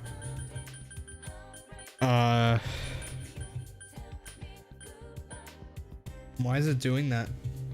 Why can't I go down?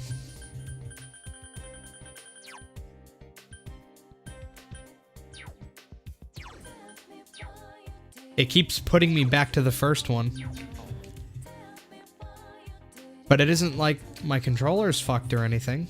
Because, like, if my controller was causing me to press up, then I would be going up. But my controller is fine. So why is it doing that? Like, I'm not doing that. Look, I press down, and it goes right back to that. I press up, and it presses down. Like, the game is keeping me on this one, no matter what I do. But if I do show info, now I can go to the other ones. But as soon as I hide info, it puts me right back to the first one. That's so weird.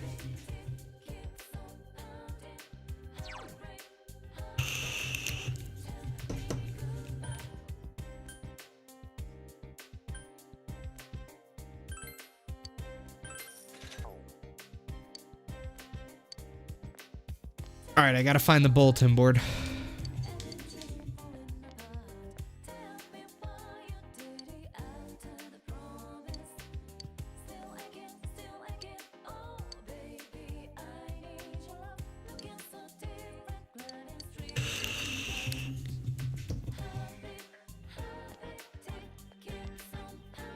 Like, I thought that might be it, but it's obviously not. I mean, these are stores.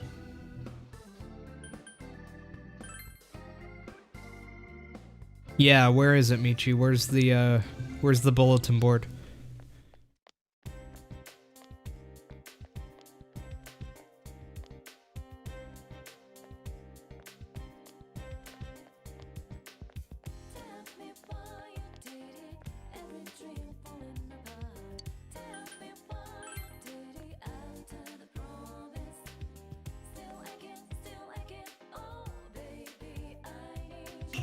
Oh, wait. Okay, I get it now. I didn't know that there was more shopping district. Okay, well that makes sense.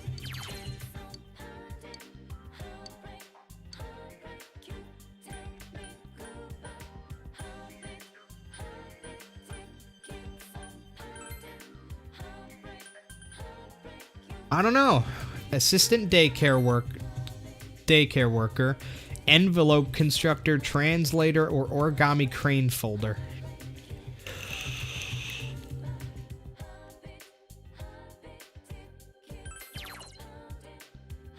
Good for raging diligence. Good for raising expression.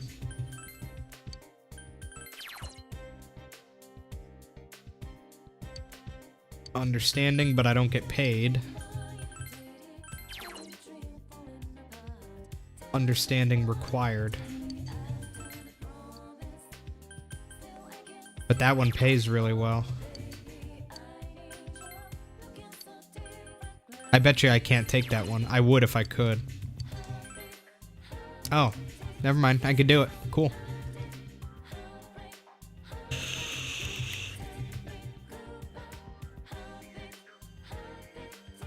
Monday, Friday, Saturday. Okay. Bus in the shopping district to the hill overlooking town. If it's not raining on Monday, Friday, or Saturday.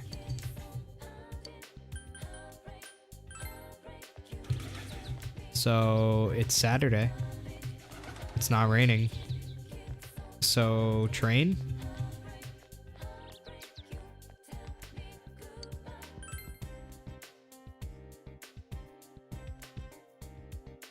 Question is, how do I get there? Where's the train at?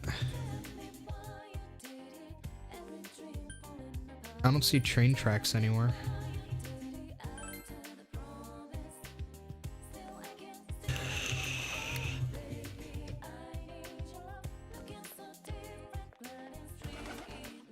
Little help, Michi, where's the train at?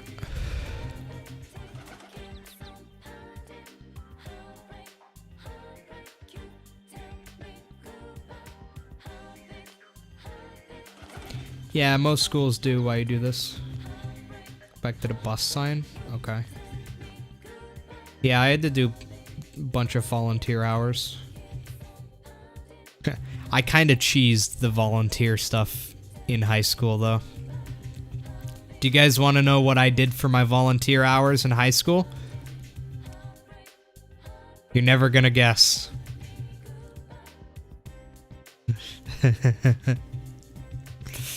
I live streamed.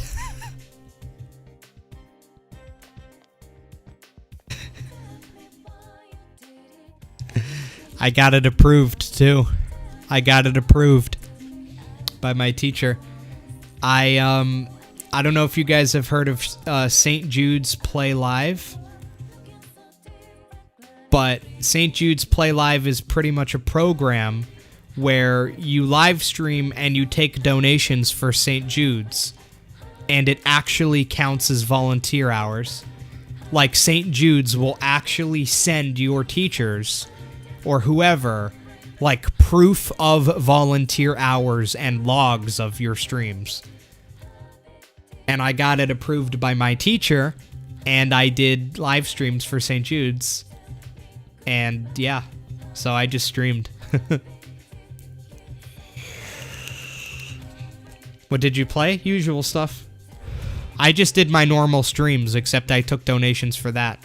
This is back in high school, so I didn't need the money for, I didn't need the money, like donation money for living or anything, because I lived with my parents.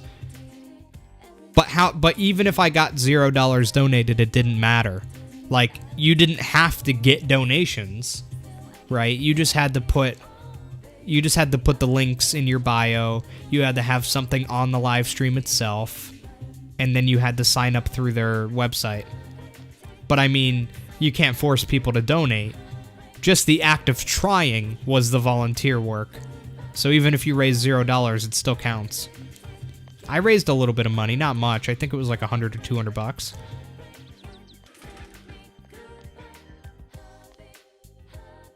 Now, here we go. Wait. Okay, that guy's gone. There we go.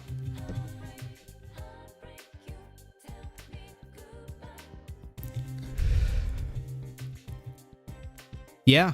So, if any of you guys are in high school or in college or something, and you need, if you need volunteer hours for anything, if they give you the option to choose what you do for your volunteer hours, try to get that approved.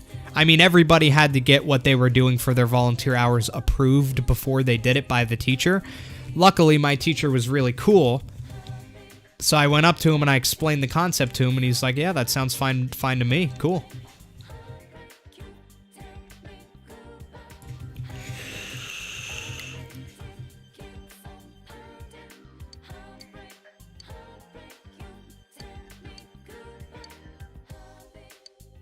Yep, let's go to daycare.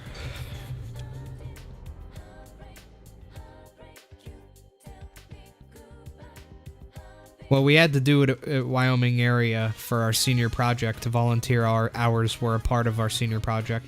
You had to do job shadowing and you had to do volunteer stuff. I job shadowed the IT guy who works at my school district. So that's where I did my job shadowing, and then for volunteer I streamed.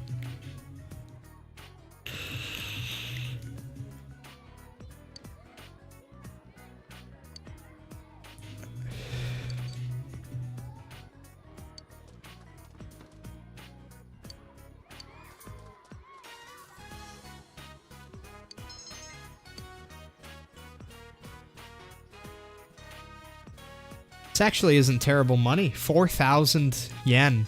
Every time I do this, I get 4,000 yen. That's a lot, actually. That's like a good amount of money for this stage of the game.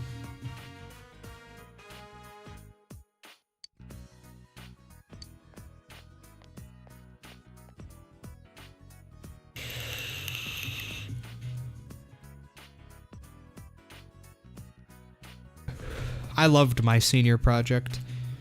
Part of the senior project, like the last part of it, you had to write a paper as well, really long paper, but the final part of it was you needed to do like a 15-minute It was like 10 or 15 minutes it had to be a presentation on what you wanted to do. You know, what you wanted to go to school for, what you wanted to, like, go to college for, and what you wanted to, you know, do as your career. You know, you had to talk about what career you wanted. And, you know, I did mine on cybersecurity because, you know, and IT in general, because that's what I love. I'm super passionate about that. So I really enjoyed the presentation, actually. Mine went overtime. I think mine was like 17 minutes long or something. Because, I mean, I enjoyed doing it a lot because I'm passionate about it, about the topic. I really enjoy the topic. So it was really easy for me to create a really long presentation talking about it. And you had to do it in front of a panel of like 4 or 5 different teachers.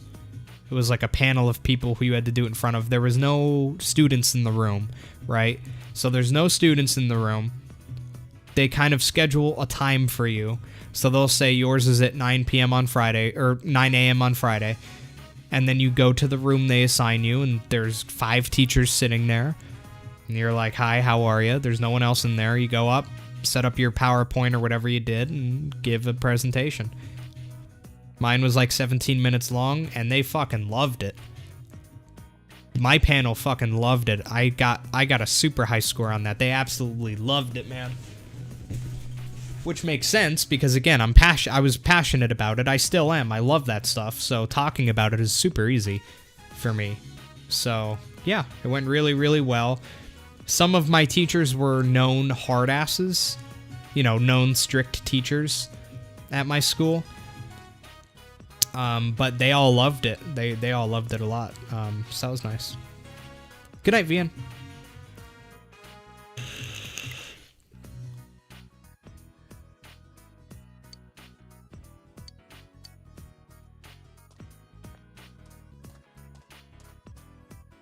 Oh, you could.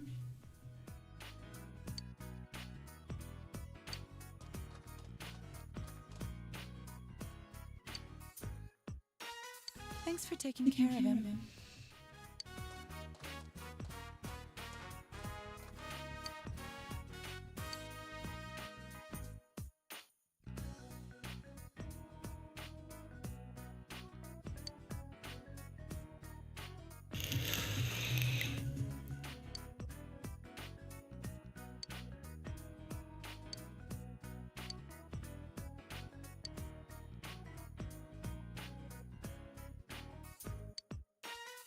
Hell yeah.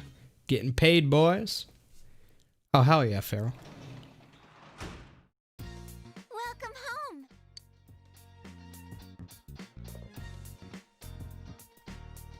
That's an easy way to get some money. So what is it, Monday, Friday, and Saturday I can do it on, apparently. As long as it isn't raining.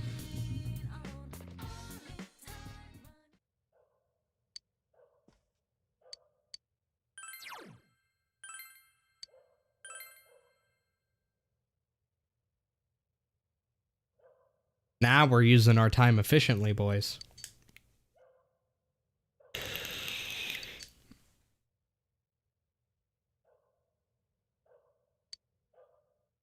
You feel more like a real man than ever before. Hell yeah.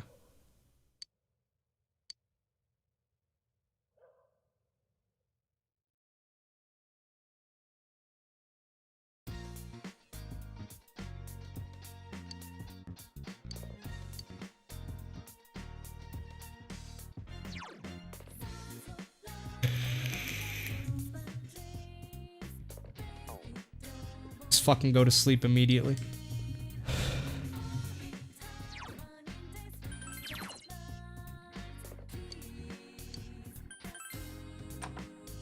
Now let's see what's going on in the house first. Is that all you do? Watch TV? I mean, me too, but... Oh, why don't you come out with me? Come out with me. We can go do something fun.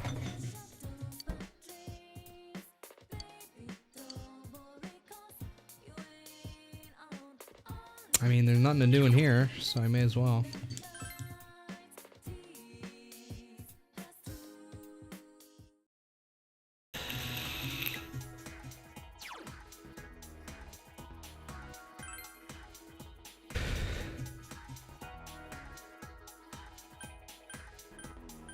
Do some shopping now that I have some extra money.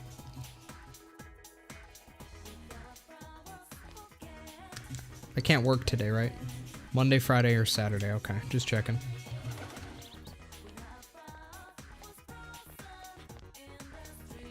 I don't think I have any other materials.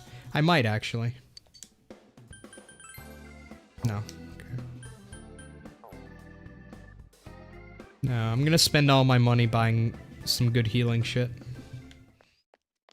So that I have it.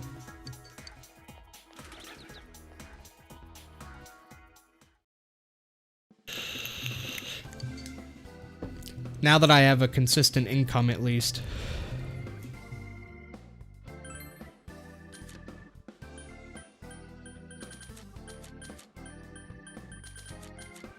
Oh god, it's doing it here too. I can't go up to the Go-Ho that I want to buy. Oh, I can't leave these three. What the fuck?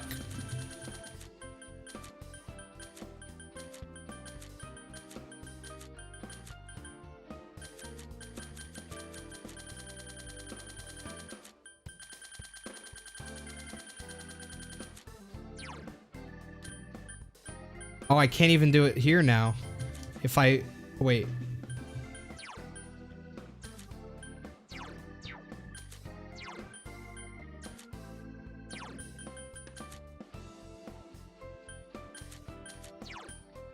So, whenever I show info, it brings me immediately to Ice Cube, and then when I get out of it, it puts me on Pinwheel. But then as soon as I move off of Pinwheel, I can't get back to it, and I can't even get to Go-Ho. That sucks, because I want to buy stuff. But now I'm... that's annoying. Yeah, I'm gonna have to save and close out of the game.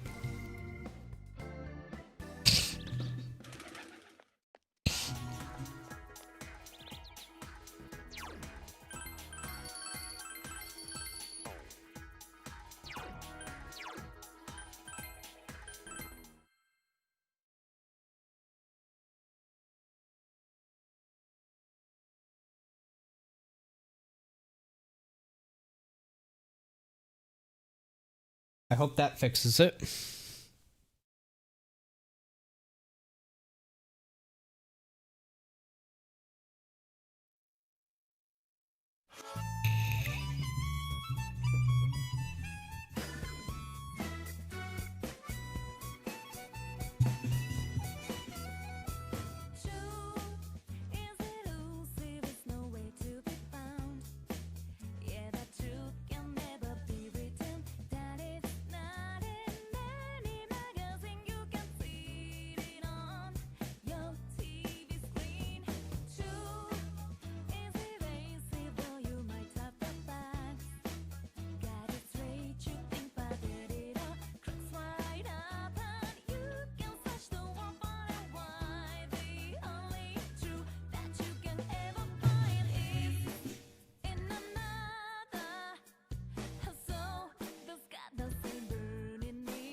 Sorry.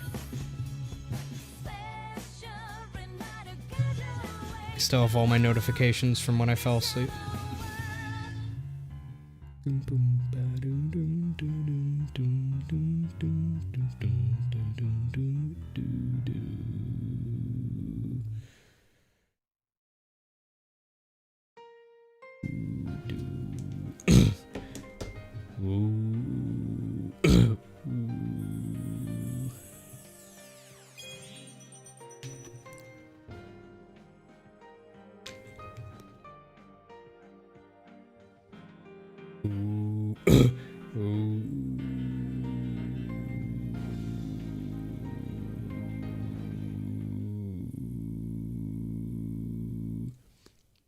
I can do it, but only higher notes.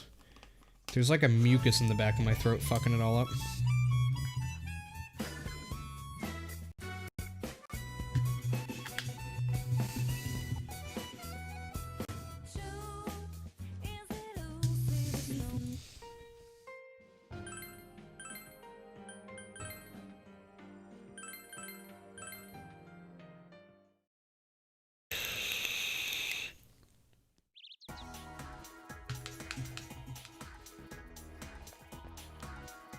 Alright, let's see now.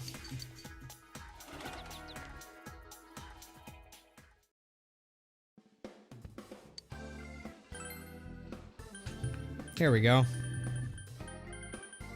It's fixed. Alright, so we're gonna need go-hos because go-hos let me escape dungeons immediately. So let's get 3 more so we have 6.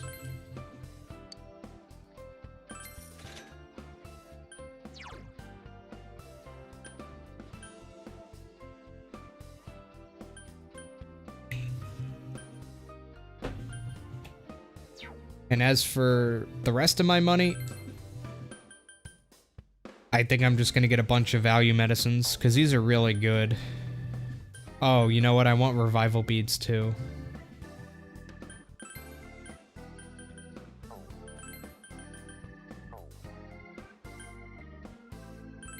Let's buy 3 of these and then 2 of these. That way I'll have 3 value medicines and 4 revival beads and plenty of Go-Ho M's.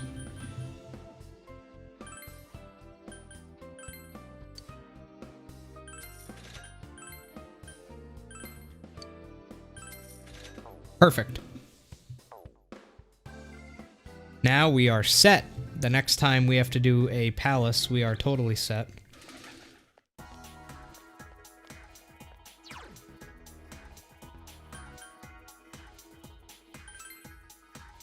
Shrine.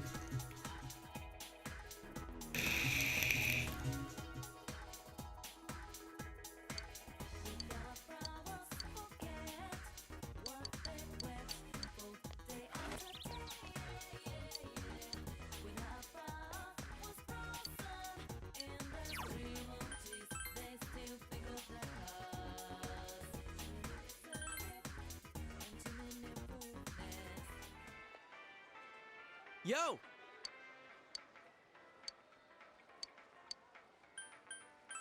Where See you later. is, where's Chie at? I want to hang out with Chie.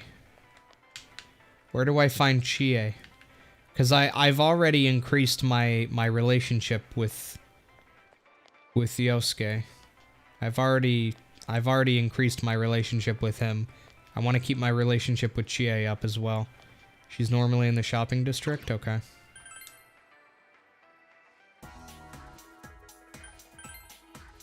I'll try to look around. Oh, she's not available today? Damn. I wasn't sure if maybe I just missed her standing around somewhere. But I mean, I would never miss her. Let's be real here. I do miss her, but I would never miss her. That bitch.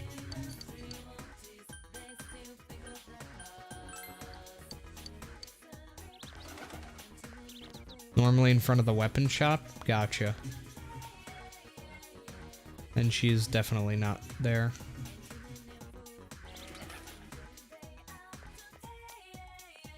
Okay. Alright, I guess I'll go just hang out with Yusuke then. Yusuke, Urameshi.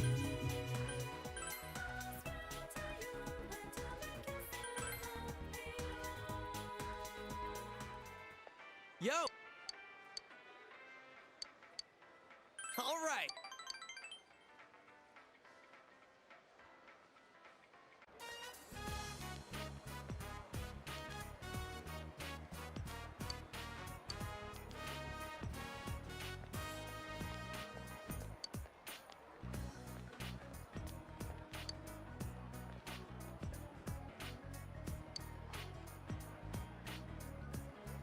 You're looking hairier? Oh god.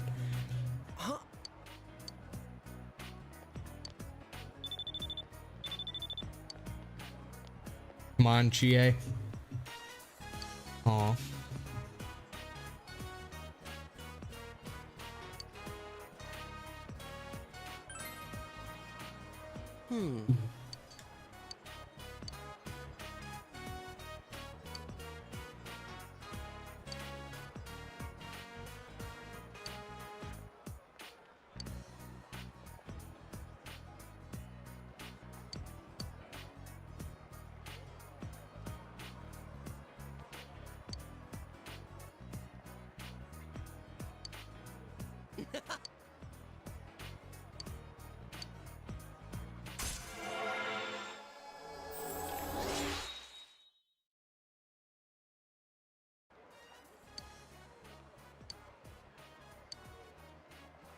Oh, follow-up.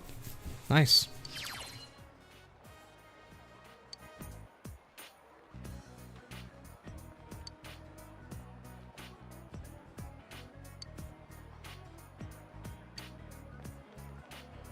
All right, let's go.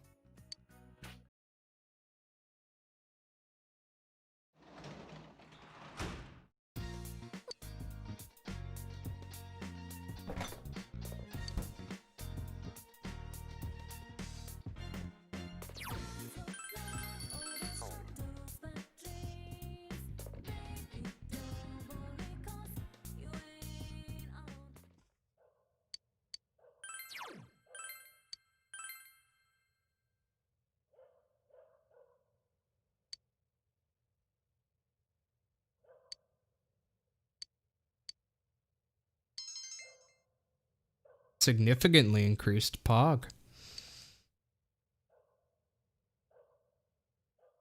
I'm a courageous boy.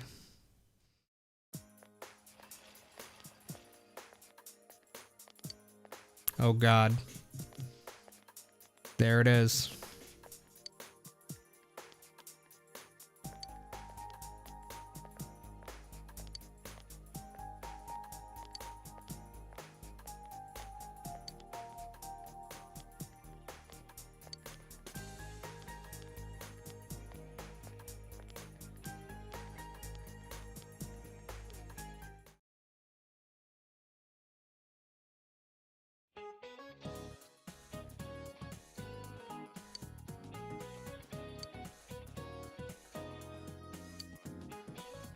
Hmm.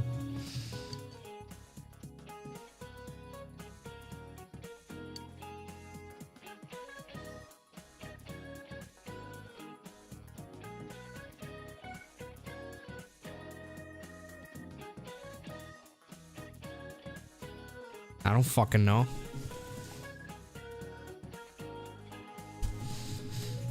It's overcompensation. I used to be a fucking weightlifting gym rat, and I don't know that.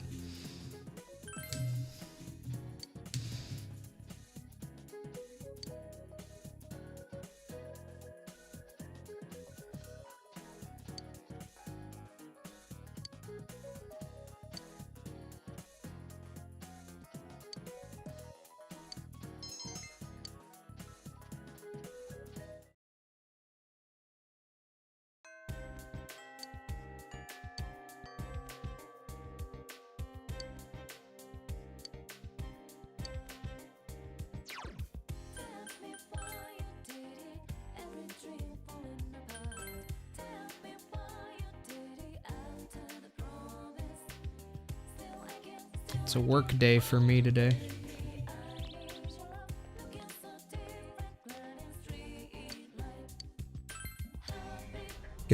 Let's get some dough.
Oh, hello.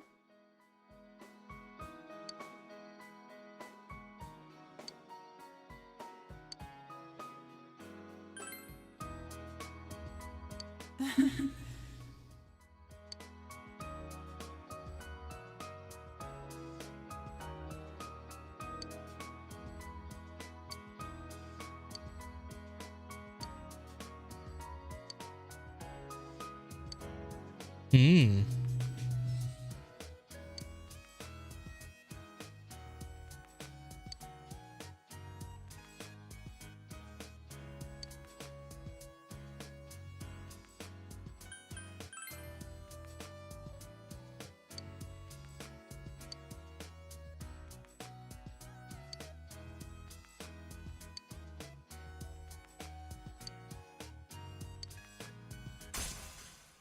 Oh, wow. I didn't think I'd get this out of this.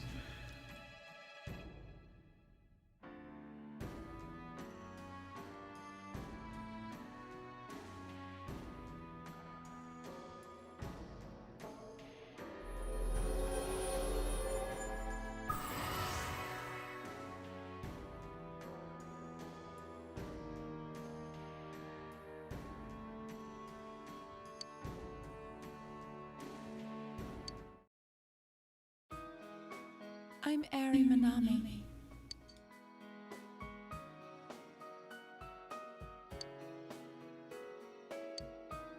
It was nice seeing you.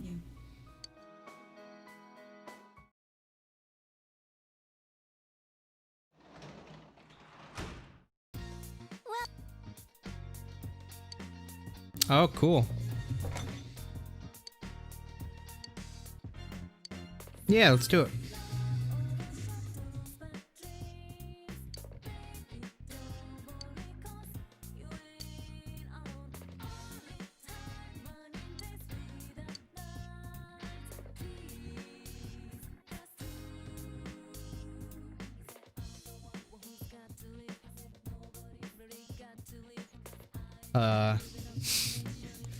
Probably soak it in oil? I don't know. That's probably what I would do is, you know, put some oil in a pan and do it that way. I mean, you could also score it with a knife, yeah. I mean, any of these would kind of work. I wouldn't blanch it, though.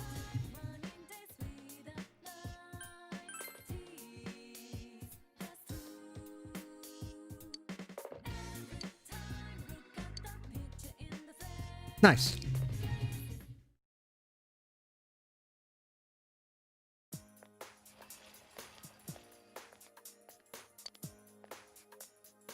Oh no.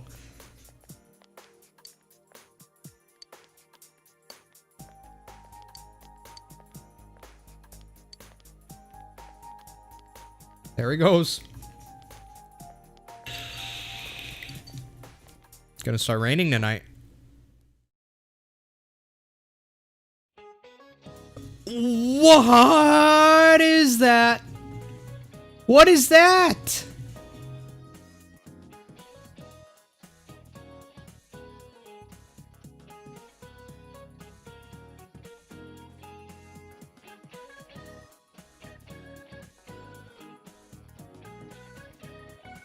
It looks like somebody did blackface but forgot to make their face black. So they just did the fucking lip thing. The fuck, dude? I don't want to fucking look at the— I got food here. I wanted to eat tonight. And you expect me to put food in my mouth after seeing this? Fuck. Hell yeah, bro moment. Jesus. Imagine looking at that all day. I've heard there's a mysterious animal dwelling in the shopping district. Yeah, I think it might be fucking you. Maybe it's your fucking long-lost twin. Jesus Christ.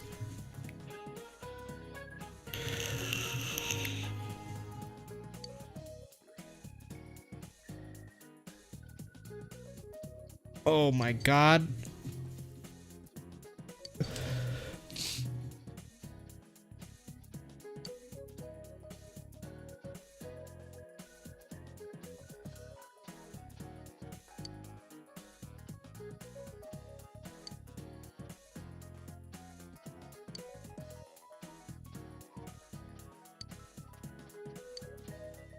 Which one doesn't exist, it said? How the fuck am I supposed to know?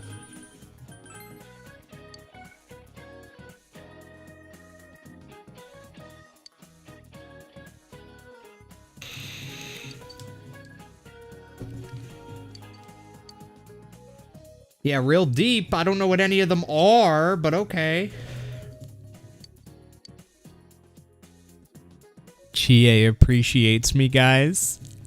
Chie appreciates me, boys. Hell yeah. And I'd appreciate her very, very much.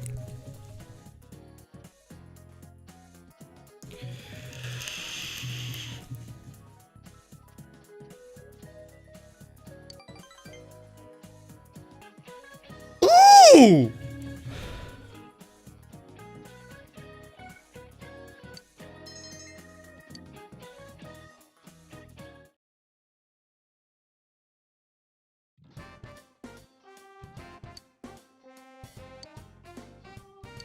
Chie!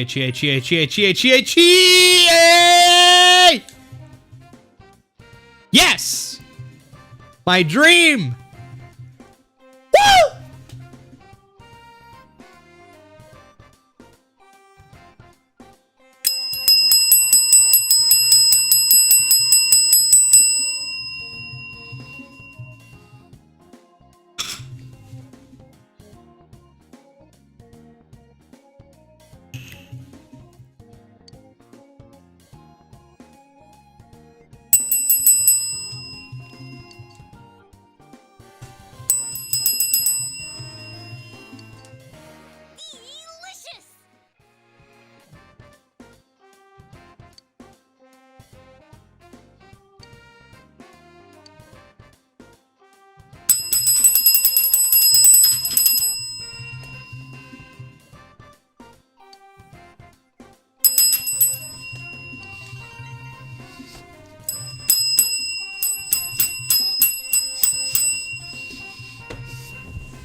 Gotta do my dance.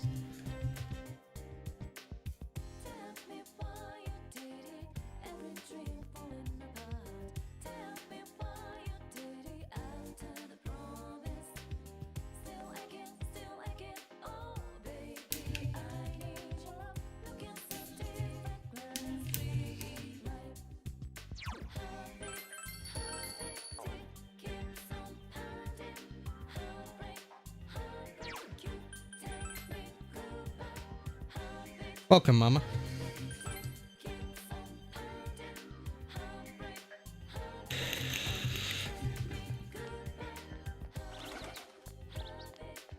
Where is she?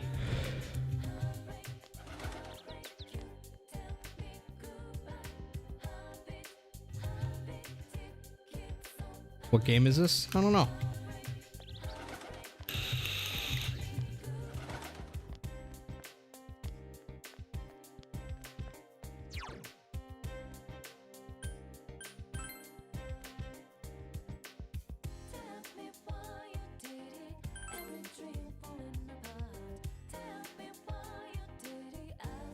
Where is she at school?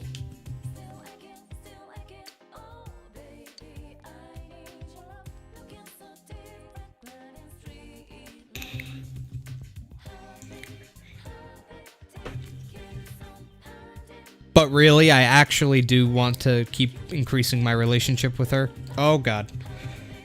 Because I increased my relationship with Yosuke already. Like I said, so I need to do it with her now.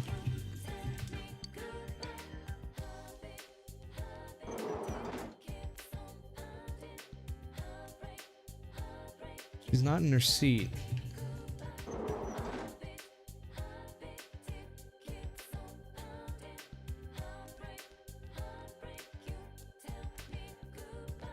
I'll keep looking.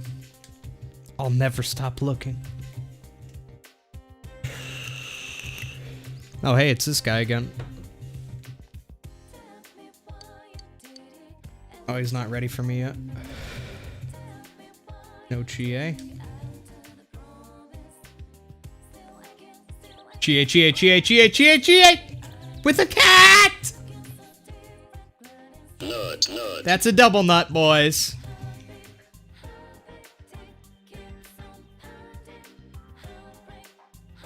Two great things put together. It's the first time I've ever seen Chie's pussy. Yo!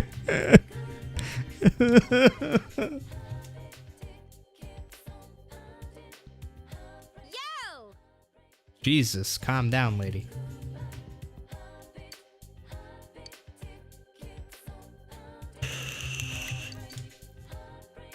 Here we go. Yeah, let's go! Hell yeah. I know, I need to rank up her confidant anyway.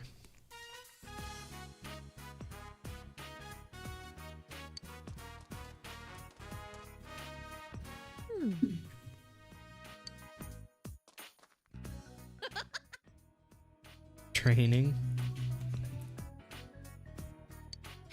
That's true, I guess. I would have thought that whenever I hung out with Yosuke, I would go training. And whenever I hung out with her, it would be more just, you know, chilling out, go to the movies or something. You know, kind of like in P5 where you hang out with Ryuji and you train.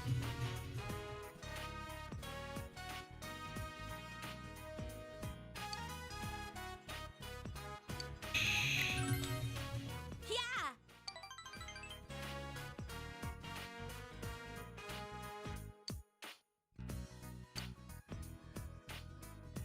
What? I didn't say no.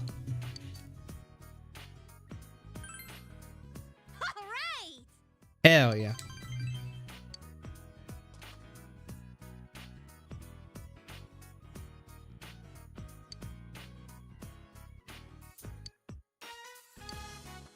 Alright!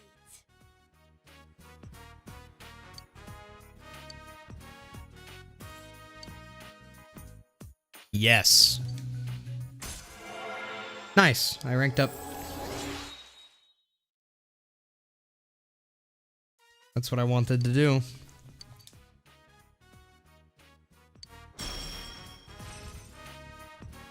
Oh, cool.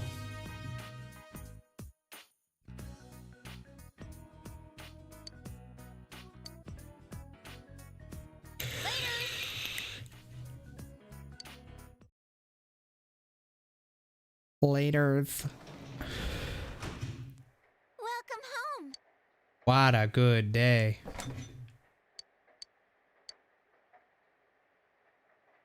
Oh, gross.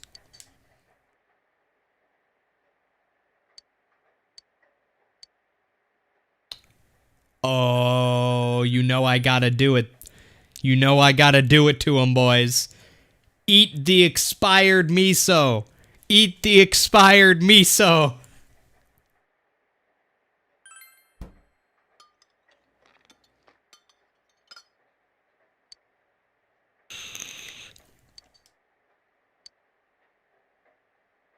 Your tongue hurts. Your eyes water from the odor. Your throat is burning. Your courage is greatly increased, though. Hell yeah. I guess it's courageous to eat super expired food.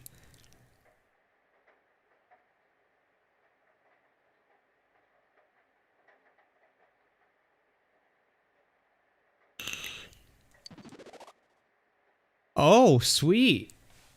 I'm a reliable boy. However, I don't feel well. Oh, I was gonna go to bed after that anyway. You just saved me time. Alright, it's raining.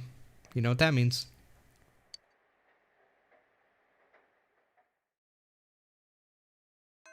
Means it's raining. No music. Very ambient. Oh, I didn't mean to do that.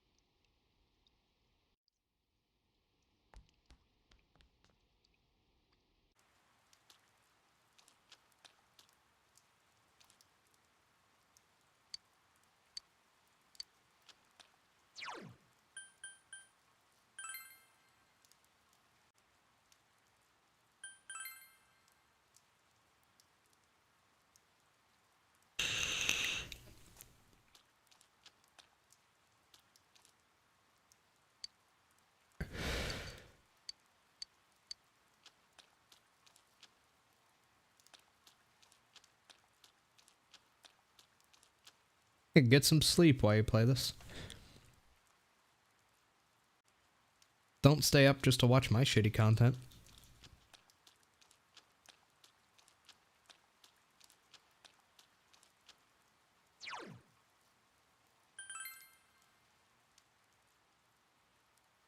Have a good night, man.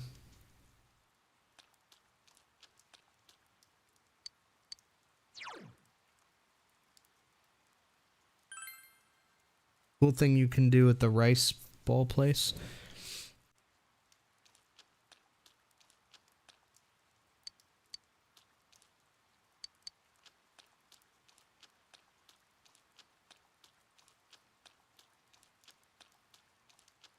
Red brick building. Is that this one? It's red. Looks like brick. Oh, that's a liquor store.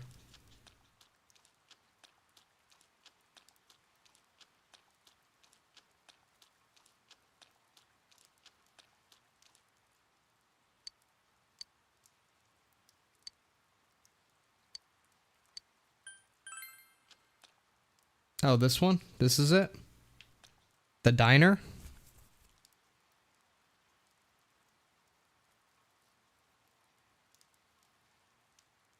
Anyways, I'm gonna do a thing with redacted, then head off. What do you mean, Pharaoh?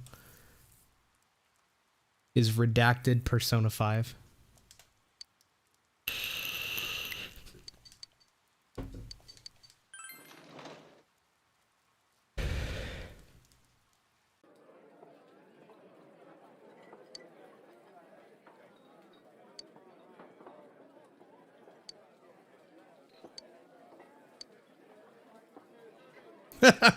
You begin to suspect that your bowl is a portal to the meat dimension. Oh, hell yeah.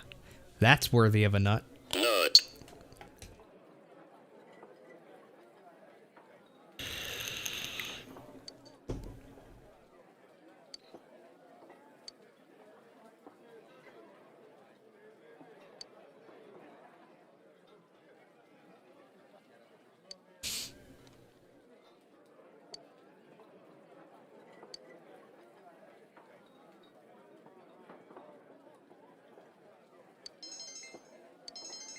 Oh, wow.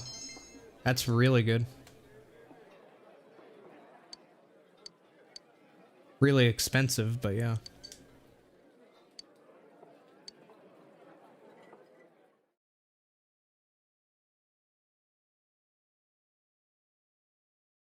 Am I pro milk gang? Yeah, I like milk.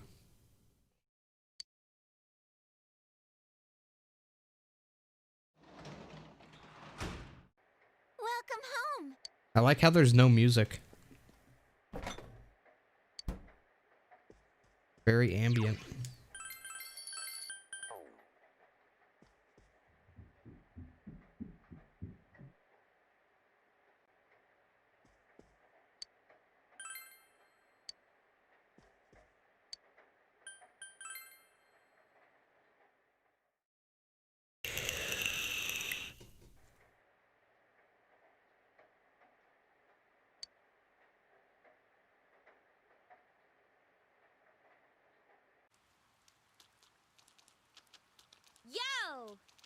Ayy. Oh, cool.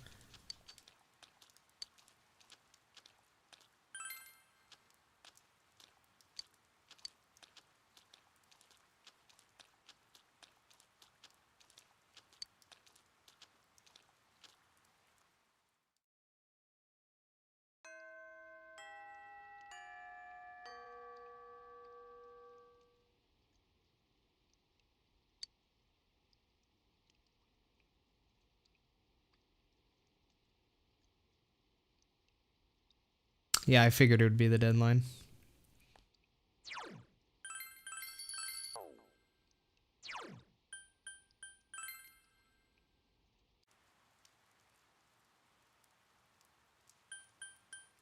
Just go home. Actually.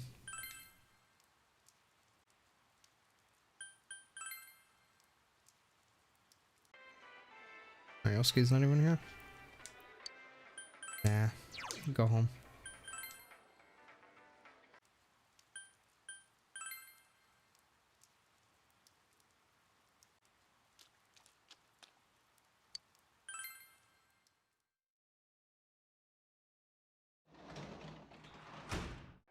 Welcome.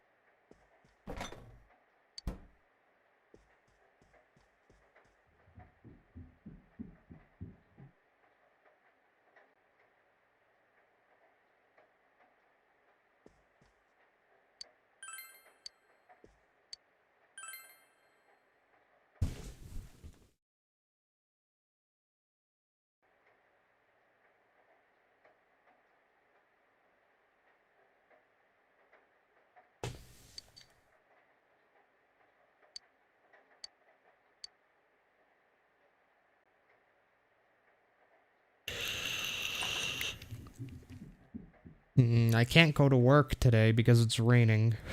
Because that makes sense.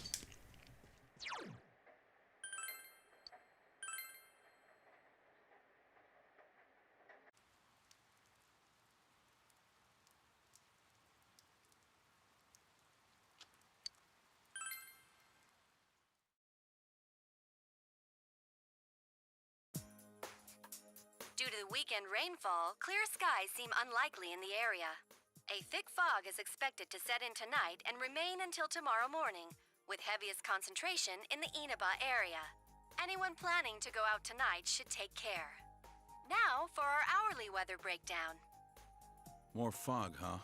There's been a lot of that lately. Hopefully it's not a sign of more trouble. What did I say about changing the channel without asking? Have a great day, even during Golden Week, at your local Juness. Come see for yourself and get in touch with our products.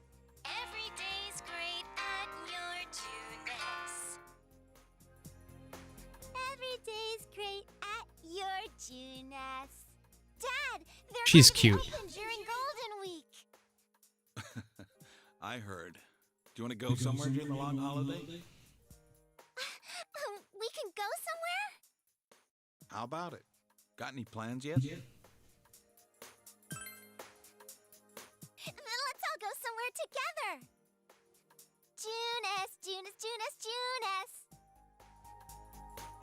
You sure you want to go to Juness? We can go there anytime. Come on, girl. Time for bed. It's late.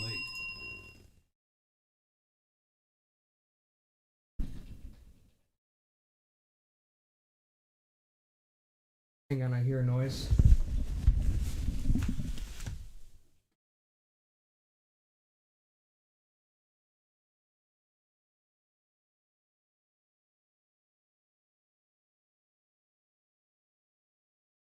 Alexa, turn on the lights.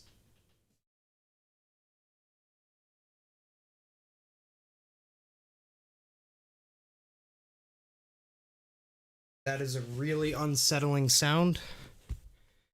It sounds like it's coming from within the walls. Is there a rat or something?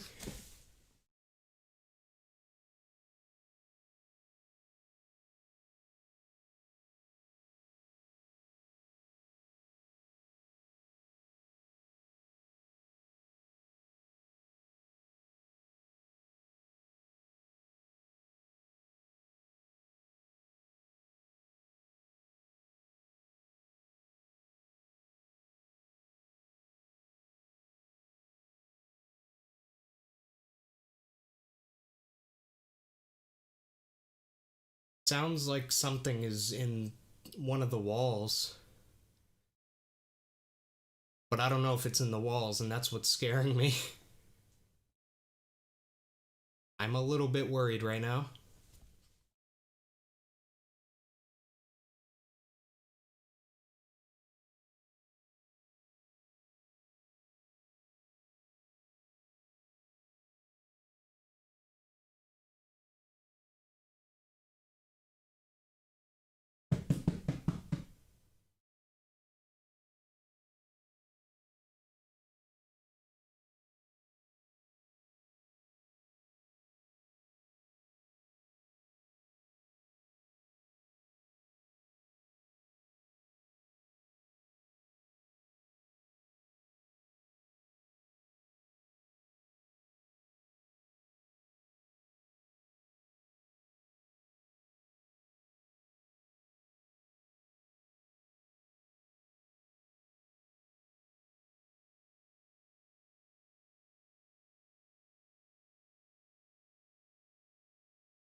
I don't see anything, but I'm gonna go check in the bathroom.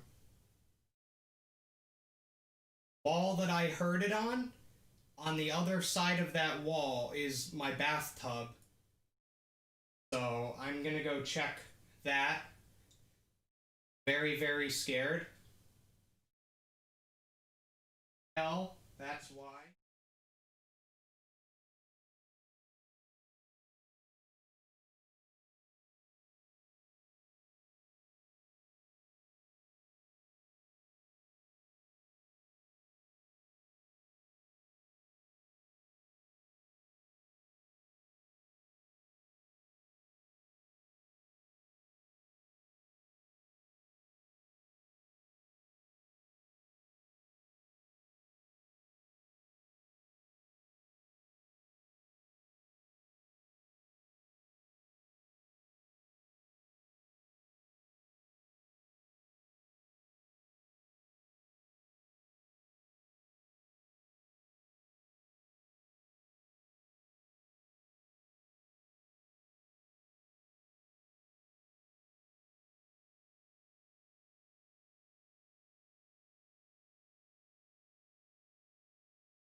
nothing.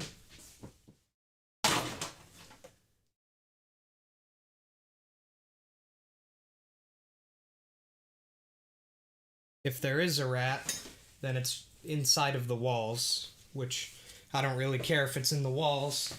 It will die in the walls. As long as it doesn't come out of the walls.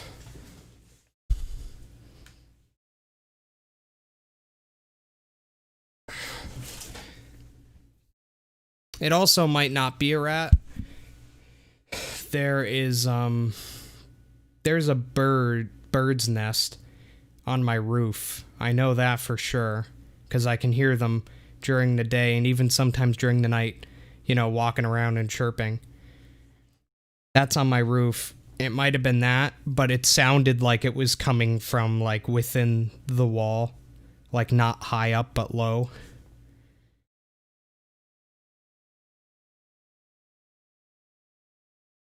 It sounded kind of like this.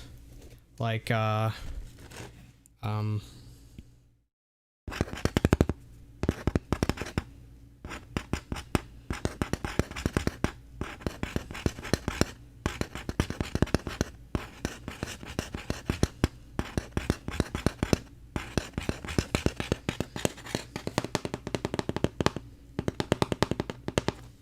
something like that, except on a wall.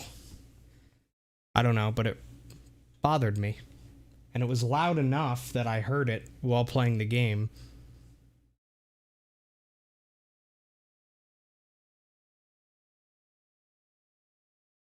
I don't know. I didn't like that. But Bubba is sleeping.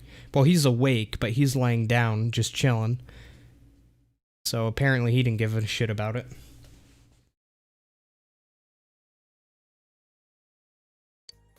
Alright. Every day's great at your genius. I kind of want to keep streaming until it's daytime now. It sounds stupid, but I don't know. It's pitch black outside right now, and I kind of just want to keep streaming until the sun comes up.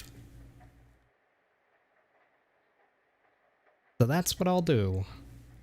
The sun should be coming up in the next, like, half hour anyway, so... Well, at least partially.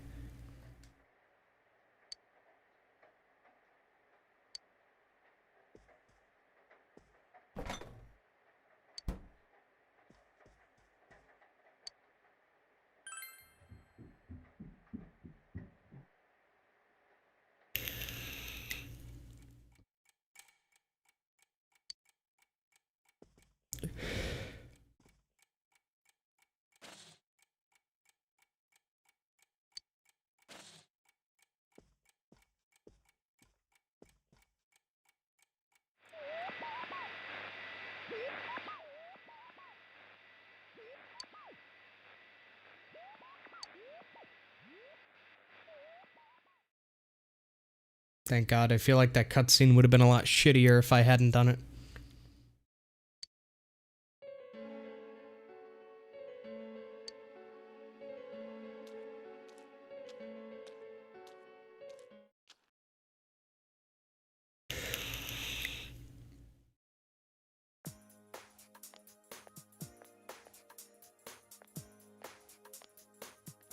Oh, good morning.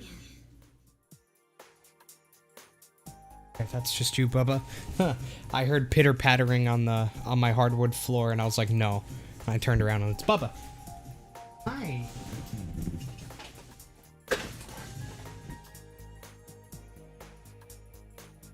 Hey. How was your nappy? Oh, hello. Hello, sweetheart. Dad loves you. Loves you.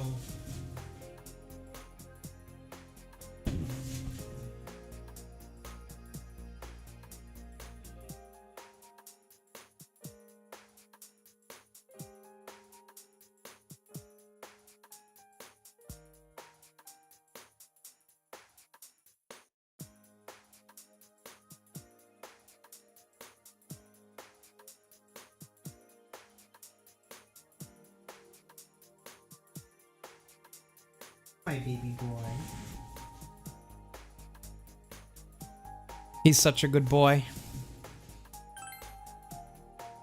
You being a good boy? Yes, I'm better now. I'll be coming to school again, so that'll be nice. I caused everyone some real trouble. I'm sorry. No, Still listening, by the way. sorry isn't quite right. What I mean to say is, thank you. My mother's back to work already.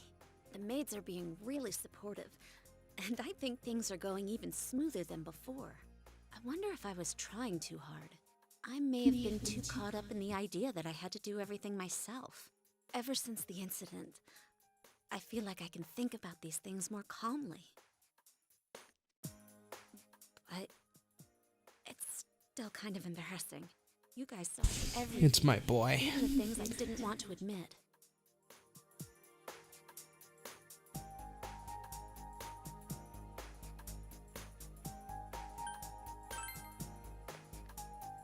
I'd like to believe that. Yukiko! Oh, it's Chie. Well, I'll talk to you later.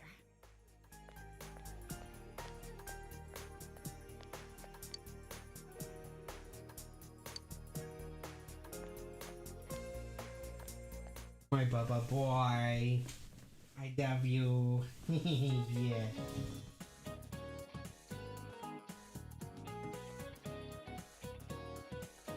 Such a good boy.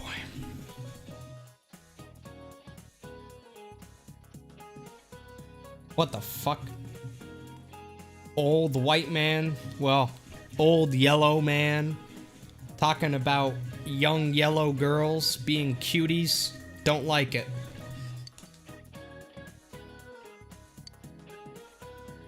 Ha! That's funny.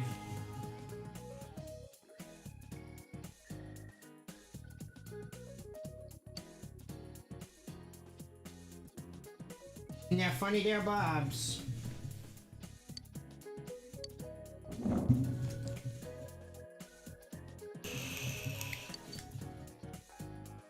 How the fuck am I supposed to know? Why do I feel like it's this? It's obviously not that, and I feel like I've heard this one before, so... Hey.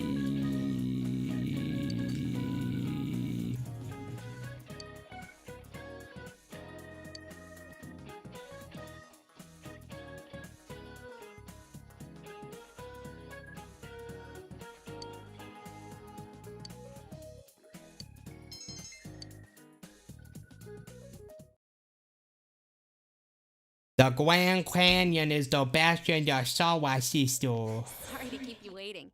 The soap was yours, right, Chie? Thanks!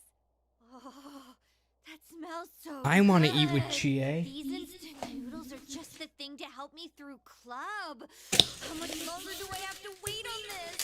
Still need a few minutes. I'm eating a meal with Chie. So why are we here? Oh, Kappa. yeah, we were gonna ask Yukiko what happened. Nah, I'm just hungry. Yukiko-san, I hate to bring up stuff you'd rather not think about, but I need to ask you again. Did you recall anything about when you got kidnapped? No. I thought I might remember something if I let it sit for a while, but as time passes, it only gets hazier. I think the doorbell rang at the entrance, and someone called for me.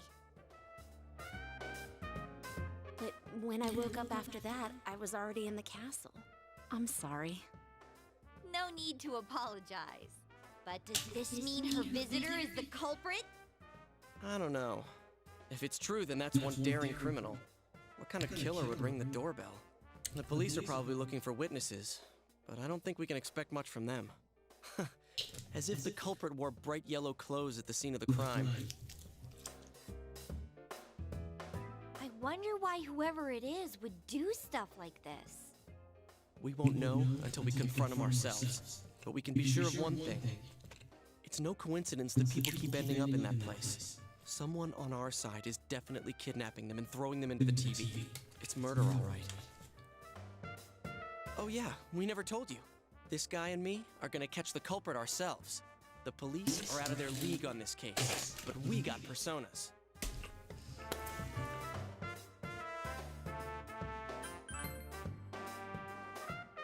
Huh? I'm helping out too. I can't believe someone would throw people into a place like that. I'm gonna sock whoever's doing this. Chie. Yeah.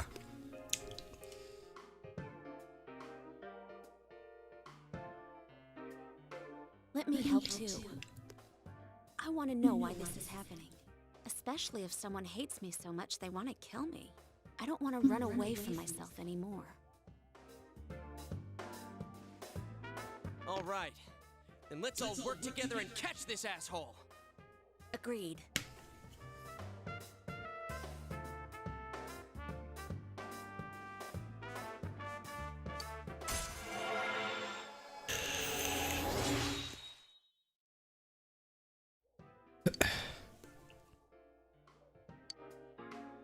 But how are we gonna find them?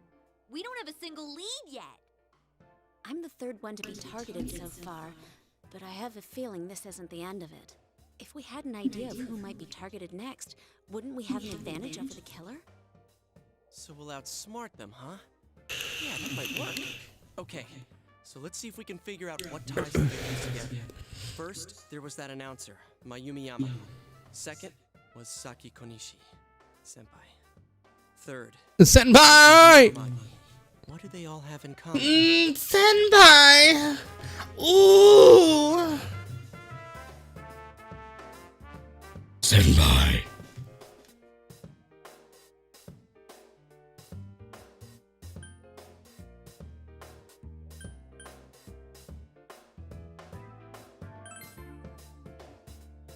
Bingo. How dare he target females?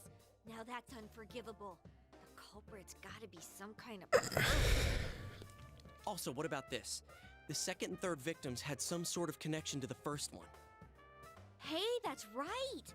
Yukiko and Saki-senpai both had connections to that announcer! That's true. Then, does that mean females connected in some way to Miss Yamano's case are being targeted? I think that's a safe assumption. And who would for now. want to do that? There's another angle The we can husband take, that too. got cheated on. Another person Bam! who cheaters. Figured it out. Game over. Did Roll they meet on credits. the Midnight Channel? That happened right before Yukiko was kidnapped too! Yeah, it's hard to tell who at first, but what's important is, it's happened before the victims disappeared. Kinda like a ransom note. We still don't know why that happens, but we'll have to rely on it for now. The next time it rains.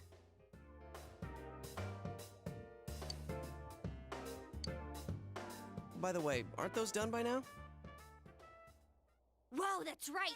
Chow time! We most catch the murderer, but we most eat the ramen first. Hands off the soba, pal! Go get your own if you want some! Okay. Just one bite, got it?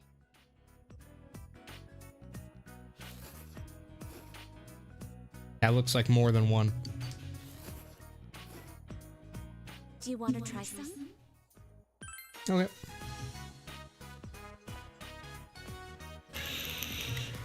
I wish it was Chie's, but whatever.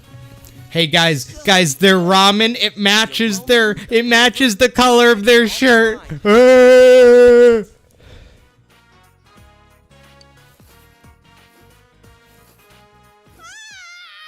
the hell are you doing?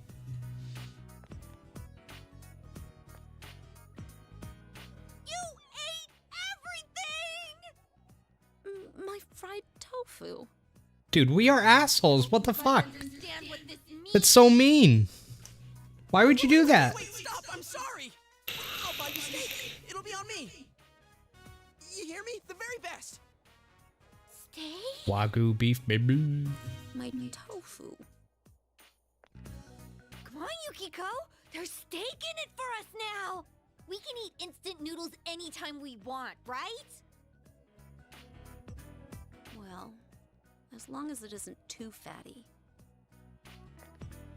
Okay, we've reached a verdict. You are hereby sentenced to buying a steak. What wouldn't be too fatty? Filet? Ooh, filet sounds nice and expensive. Filet mignon. You've got a pony. How could you not love her? How? Tell me. Are you some sort of heartless creature? Man, talk about great timing. We just started serving grilled steak today. We're doing our part to spread this town's specialty dish. Plus, we've already got an excellent grill.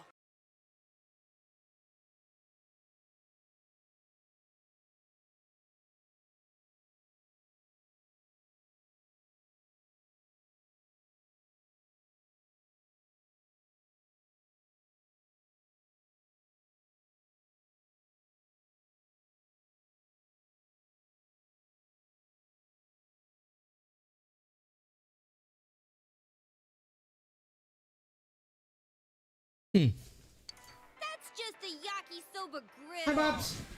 Oh well, steak is steak. It's far from a filet steak, though. Yukiko, are you okay with this? It's not too heavy for you? I'll eat it. I'm still mad. Why did we do this to them? That's so mean. Person the culprit is. If you focus just on the announcer's case, it seems like a revenge thing. Maybe it was her lover's wife. But Misuzu Hiragi had a solid alibi, didn't she? And it seemed like she was already separated from her husband. All right, Farrell, have a good rest. You know an awful lot about this. Message Okay, me when you what about wake the up. second case? Have a good night. Love you. She found the announcer's body. Assuming the same person killed them both, then why target Senpai?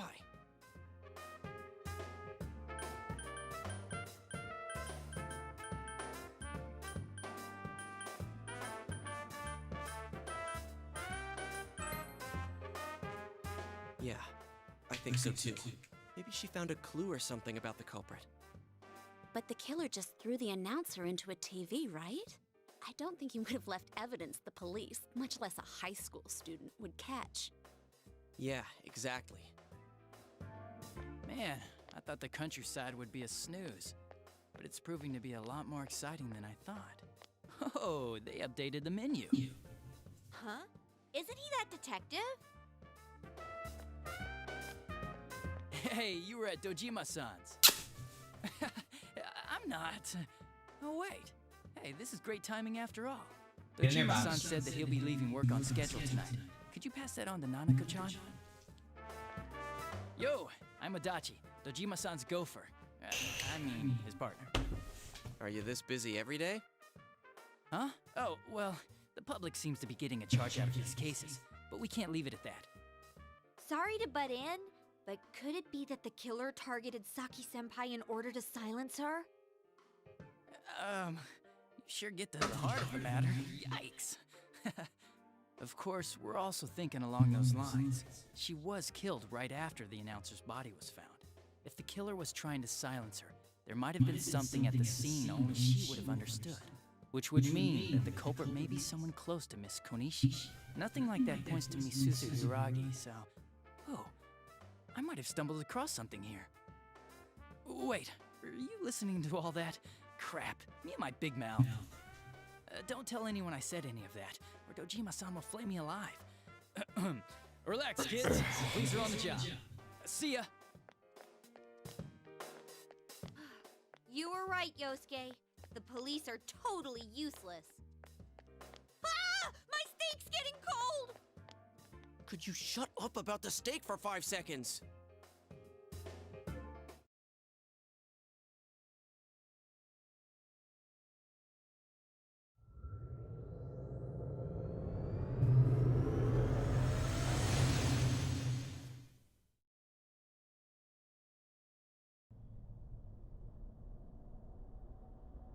Wow, this really is inside the TV. It's Teddy. Then it wasn't a dream. Are you feeling better, Yuki-chan? I did what you said. I've been a good bear. Oh, I see. Good boy. Well, this bear's part of the reason we want to find the culprit. I'm one of the group now, too. Let's work together, okay? Yep. I was thinking the same thing. That's why I got these ready for you, Yuki-chan. Oh, so these are what everyone's wearing. Thank you, Teddy. You're right. It's just as if the fog doesn't exist. Hey, tell me something. How come you have so many pairs of glasses? Excellent question. Guess what? I'm the one who makes them. I've lived here for a long time, so I came up with some ways to be comfortable here. I see. But don't you need a pair? Ooh, good point. Another great question. Listen to this. My eyes themselves are lenses. You didn't know? Of course not. Why are you being so mean? You act like you're not interested. I'm a really dexterous bear. See how smoothly my fingers move?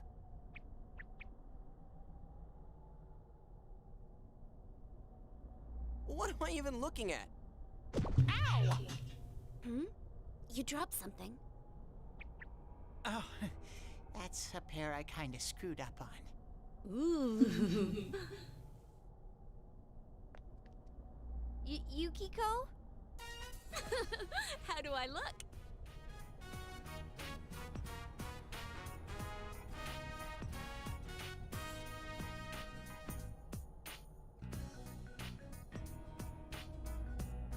One sec, sorry.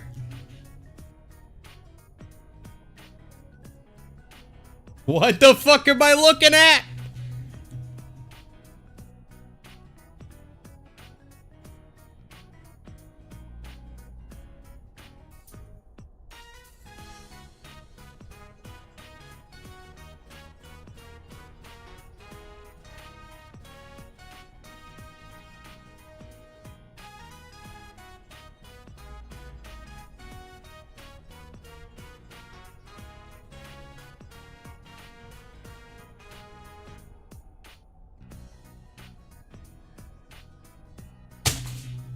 I dropped the controller.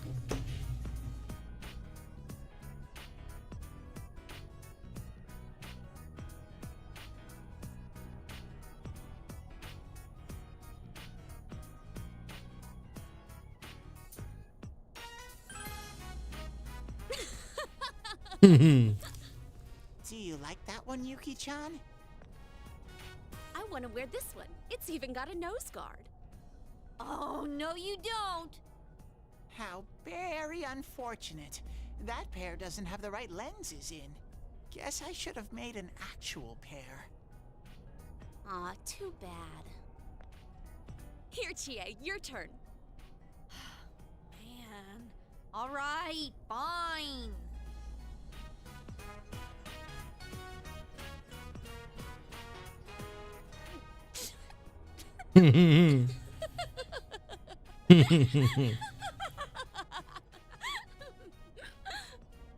How'd it come to this? Yukiko-san? Hello?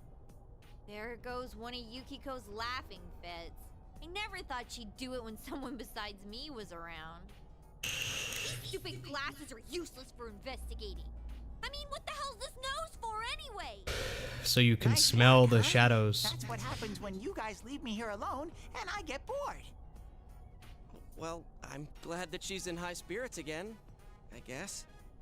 Oh, Chie, the look on your face. It was so funny. Yeah. I can't stop. It's really good voice acting, I'm not gonna lie.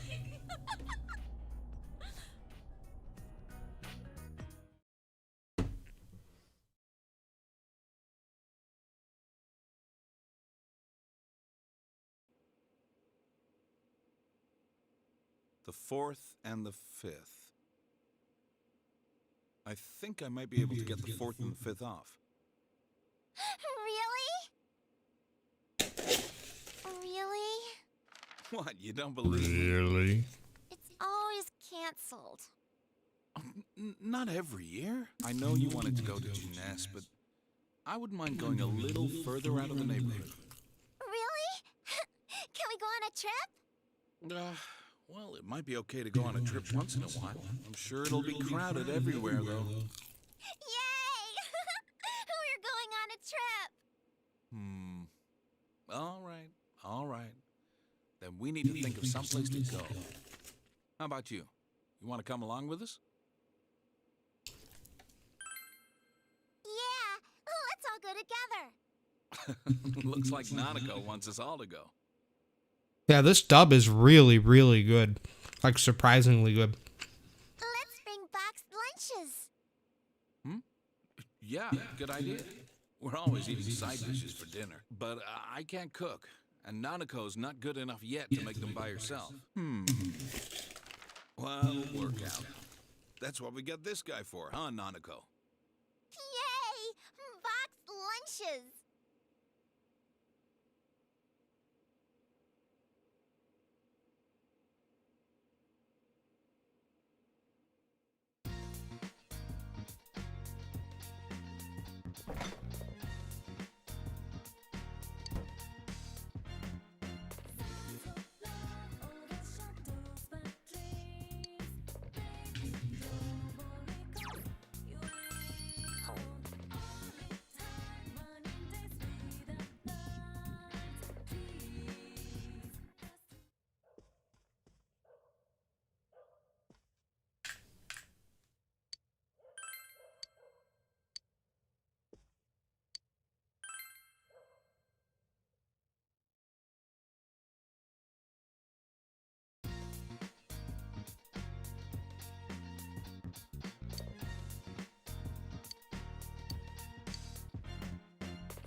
Yes.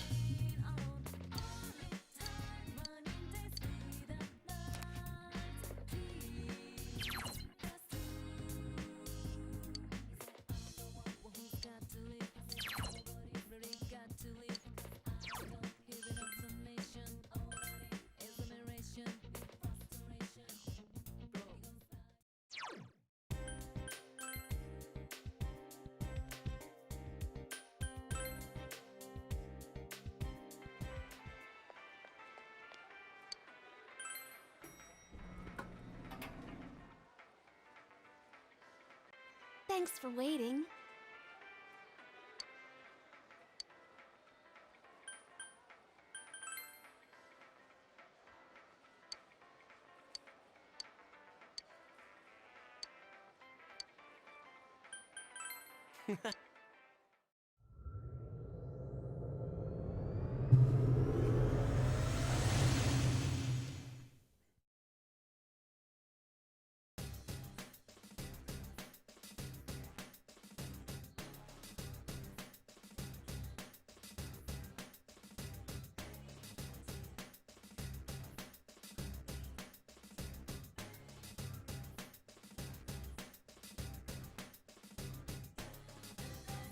One sec.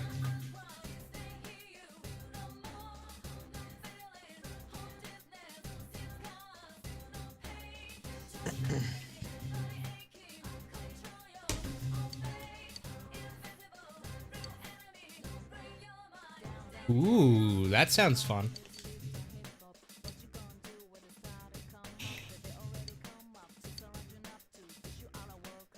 All right, let's do it.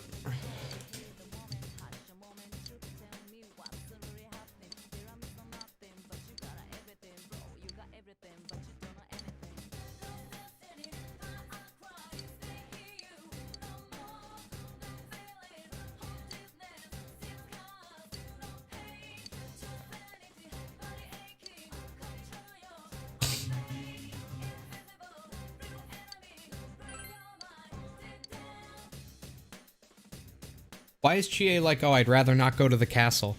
You're the one who said we should go in here today, dick.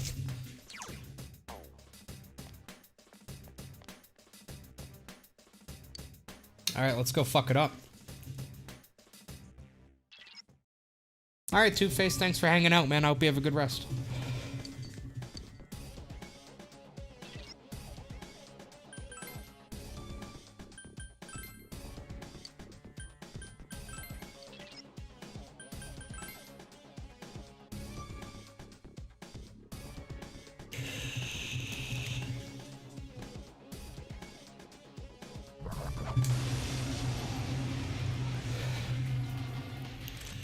smell 2 enemies. Beat them up. Electric.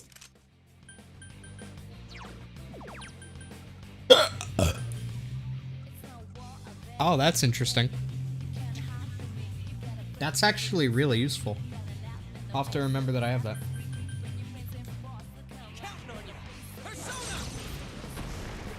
Oh my god. You're in the zone. We just fucking demolished.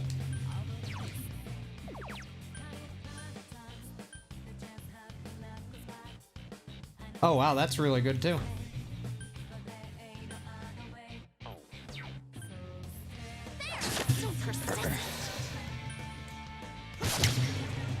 These guys are really weak, and I'm a lot stronger.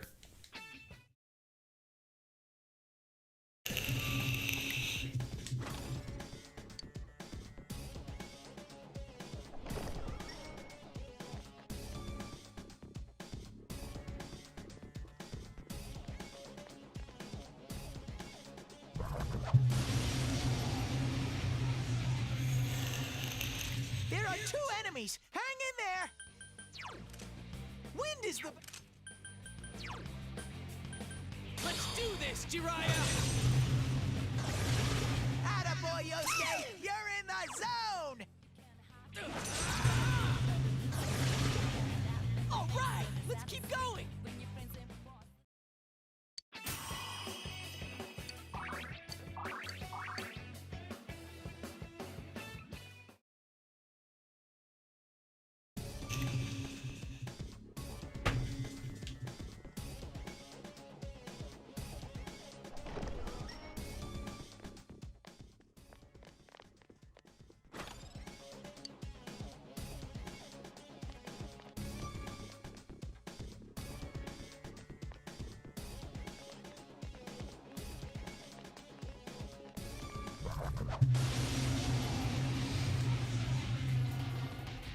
There are 2 enemies. Hang in there. Thick skin.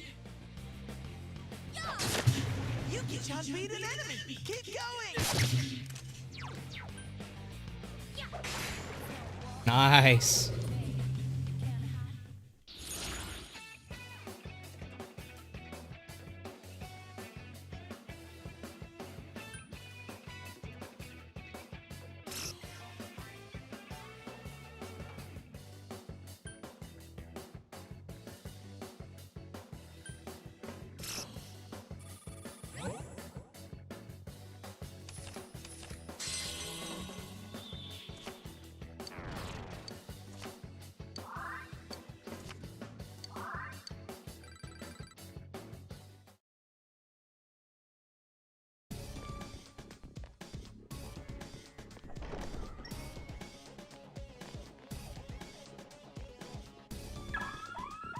I didn't mean to do that.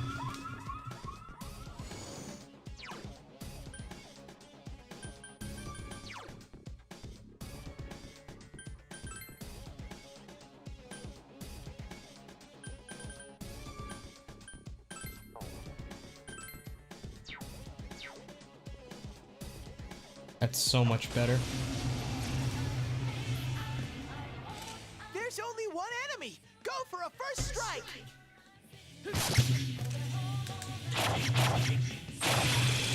Nice.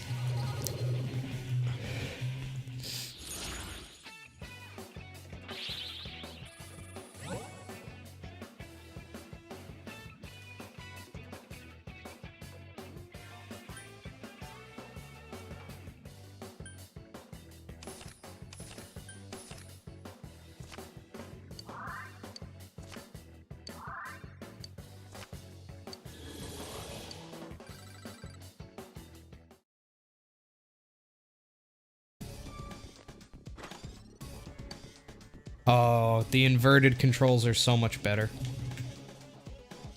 I don't know why, I'm just super used to, like, when I press left, I'm used to the camera doing this, and when I press right, I'm used to it doing this. I don't know why, I just am.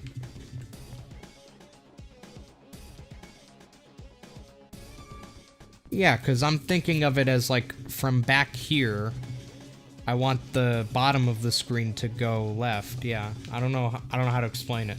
but it just feels way better. There's the stairs.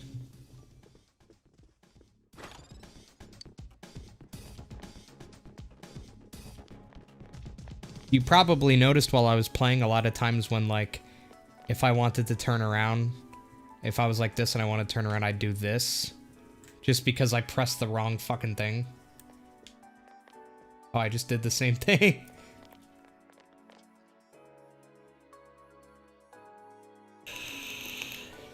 Wait, this is the room already, I think.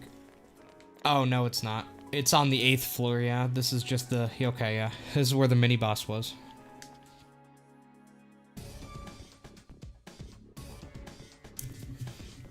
I could probably do this whole thing in one go. Well, maybe not. Maybe I'll do everything up until the boss in one shot, and then I'll come back tomorrow to do the rest. Well, to fight the boss. Even if I'm mostly full, that's probably the smartest idea still.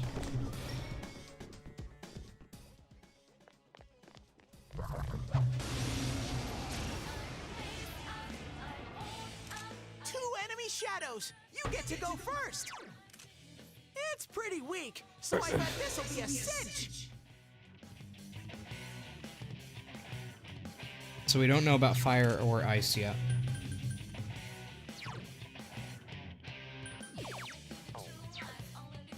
Oh wow, that's really good. I just realized that's the whole party. Panic, fear, and rage off of my entire party. Nice. Only 6 SP for that too.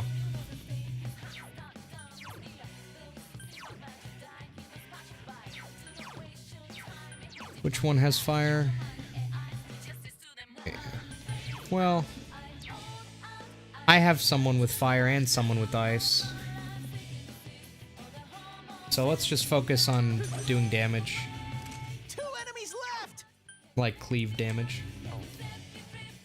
Or better yet. Let's just make her stronger. Because she's really strong on her own.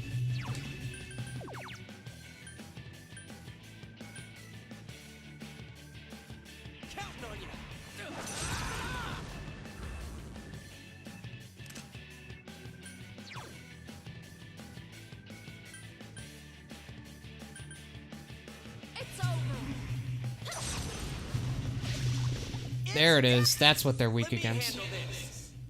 Yeah, sure. Oh, wow, nice.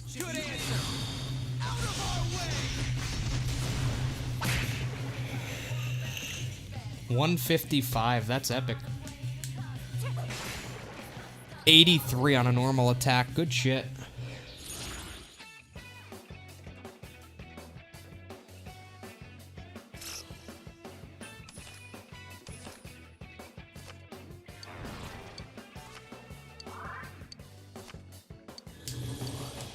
Nice. Really good so far. I'm still at full HP and SP now. Look at that, I'm at pretty much full for everybody. After a bunch of battles. I mean, if I'm still this full by the time I get to the boss, then I may as well. Hey, it's sunrise right now. Like outside in the real world. It's really beautiful, actually. It's like a... Everything outside has this, this, like, very light pink hue to it. It's really, really nice looking. It's still dark, because the sun isn't, like, actually out yet. It's, like, hiding behind landscape, but it's just barely bright with this really, really light pink color. It's beautiful, honestly. So chat, how you doing?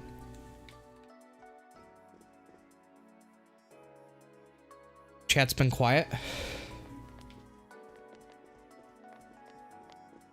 I know it's 5:30 in the morning, but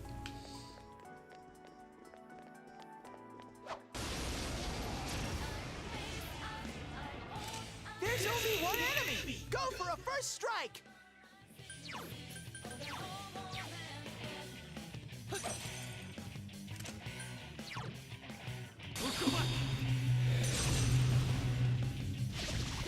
It's down! Let's go, Kay! Out of our way!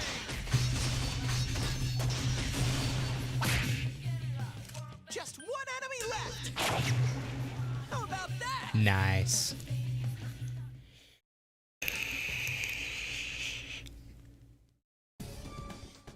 Dude, I've been a vaping fiend tonight. A lot of vaping. Just tastes so good. This new flavor I have.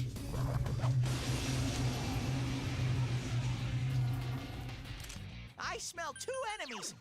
You were wind, right? Yeah.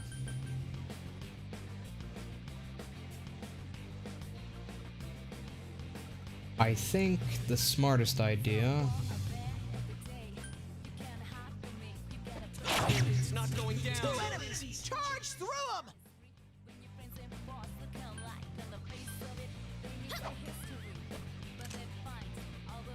Yikes, it's tough. Damn it, that's not what I meant to do. Here.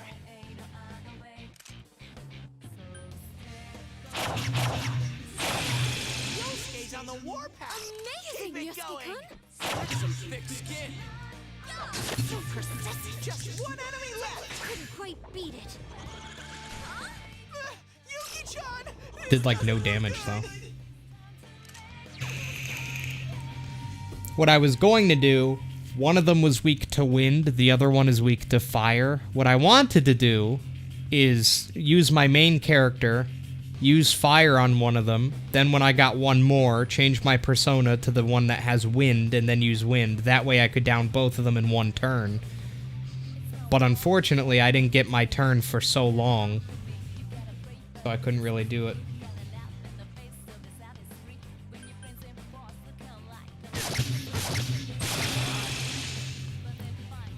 Victory!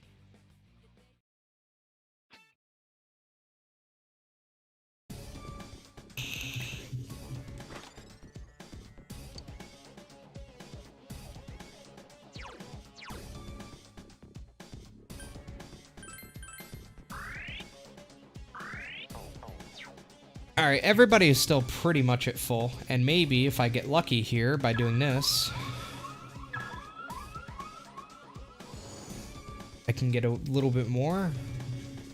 Is nobody answering me, or are they answering me and I'm just not noticing what the effect is? Because I feel like nobody's ever answered me, even though I've answered other people. See? Who would be on at 5 a.m.? Whoever sent me that SOS, they're on at 5 a.m. See, I told you, other people send them to me, but no, but I mean, maybe they are replying to mine, and I'm just not noticing what it does. I don't even know what it does.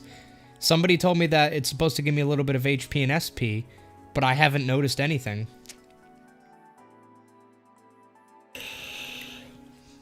Just don't help anyone? No. I mean, it doesn't, I mean, I may as well help them. Like, it doesn't cost me anything to help them. All I need to do is press the button, and they apparently get help. Like, it doesn't cost me anything.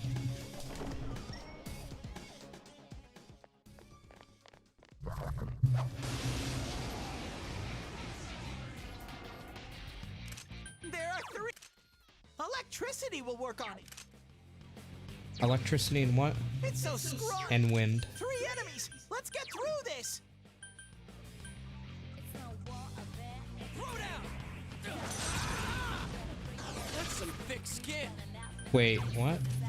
Electricity Oh, will shit, work they're on strong to wind. I'm dumb. Couldn't do it. Yikes, it's tough. I need to wait until my main is up. There we go.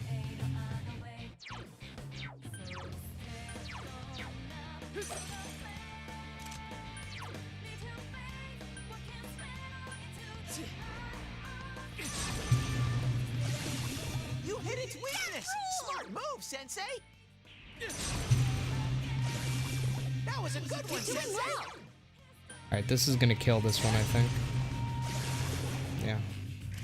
Good answer. I'll get a shuffle time if this kills them, which it will. Nice.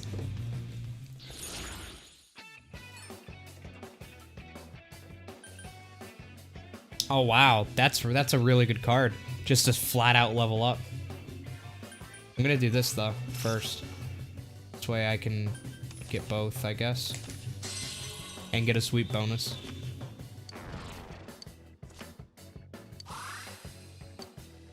That's really good.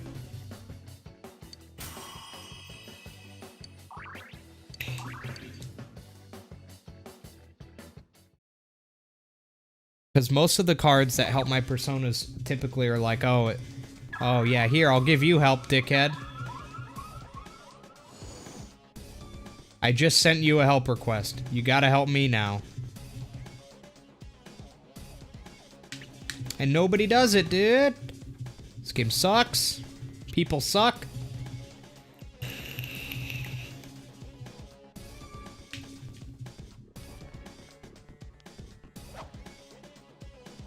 What the fuck are they doing? You guys okay?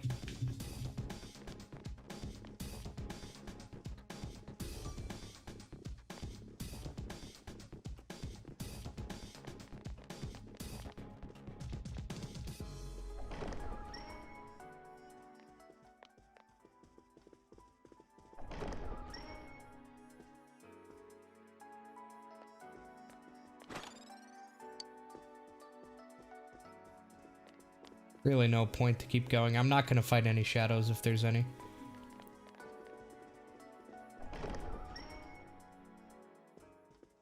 Yeah, I'm out of here.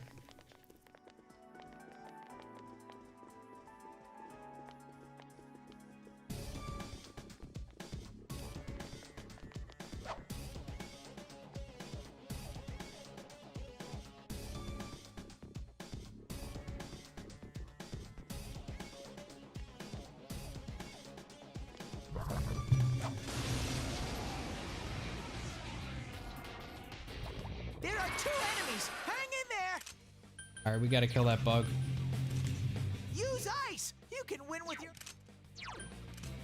This one's very weak against electricity! 2 enemies! Charge through Ice and them. electricity, alright. I need to make sure you die.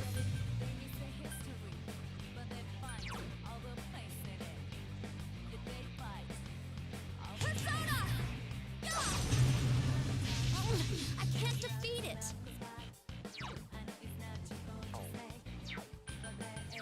You were electricity, right? Yeah.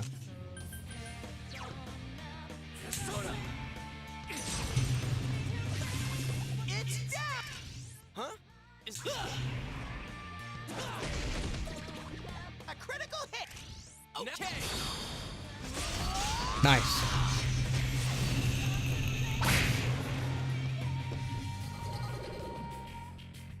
Shuffle time.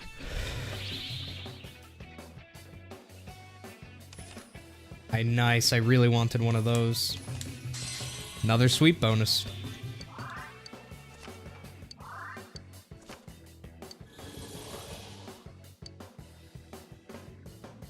Amazing, Sensei! Oh, cool.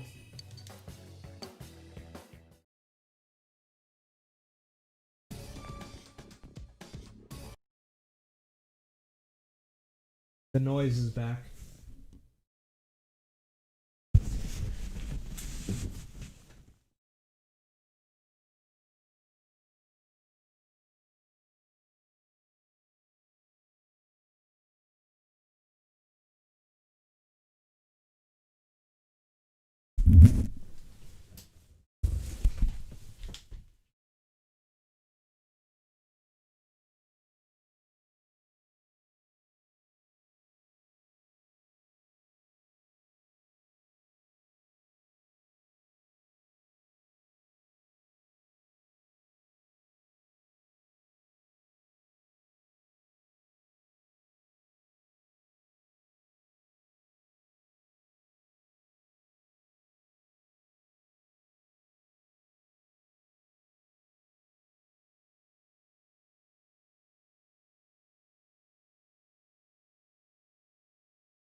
Good night, Michi. Good night, Two-Face. Sad. Everybody's leaving. But the noise is back, guys. I'm scared. And everybody's leaving.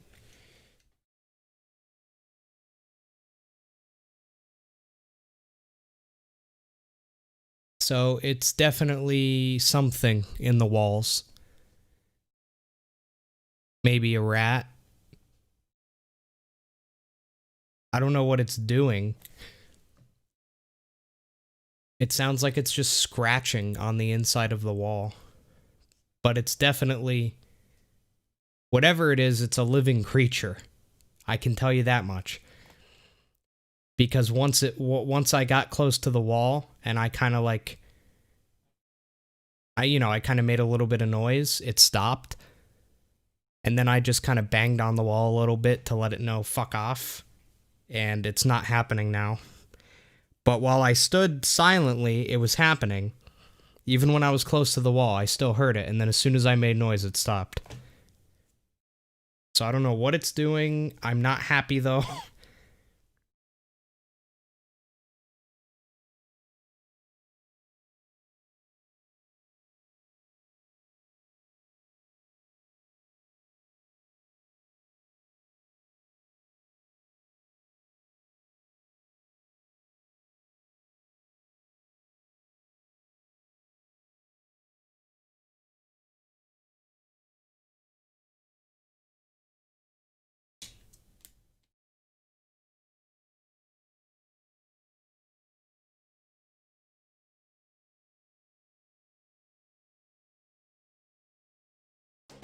Making a delicious meal.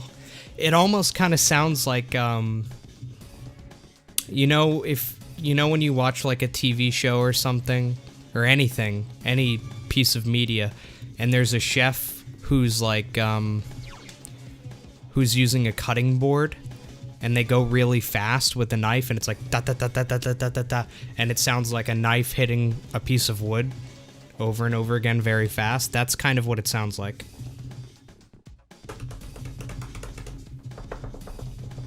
Like, it's not a knocking, it's like a scratching almost. I don't know, but it makes me not happy.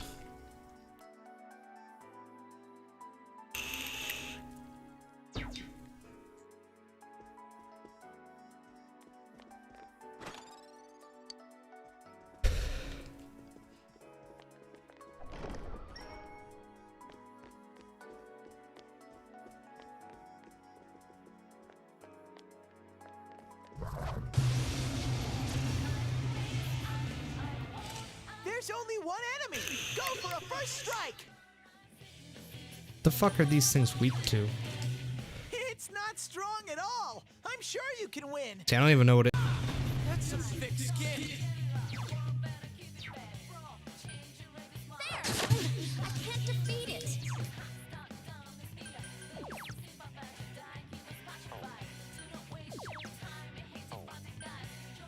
Come on! Couldn't quite beat it.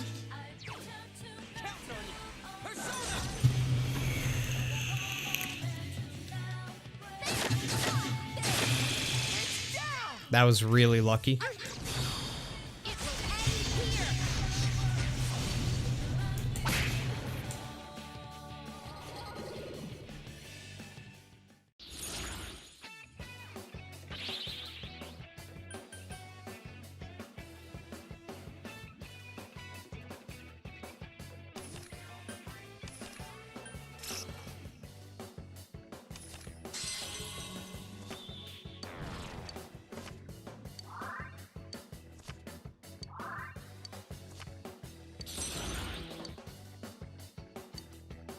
Uh-oh.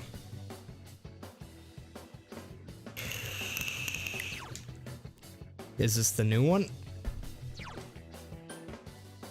So it's wind and dispels the shit.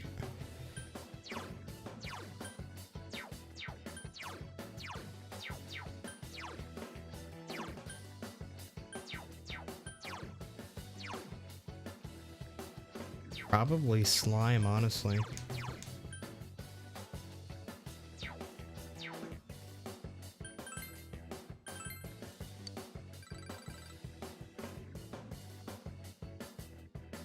I'm not sure, Clumsy, but one of these days I'll have to do one. I don't have a day planned or anything, but one day.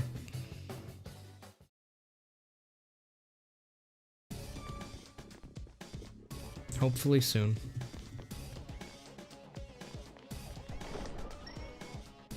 That's lucky.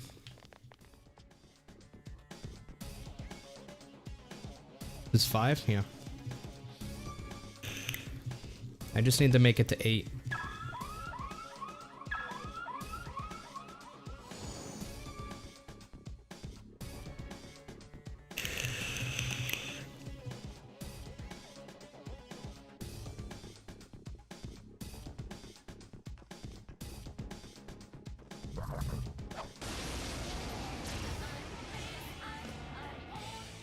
Two enemies. You You're Thunder. electricity.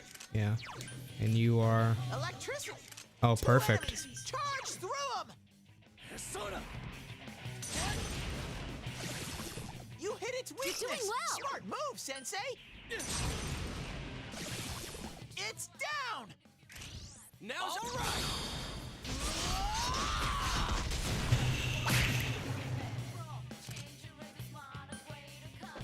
Someone else's turn. Just one enemy left.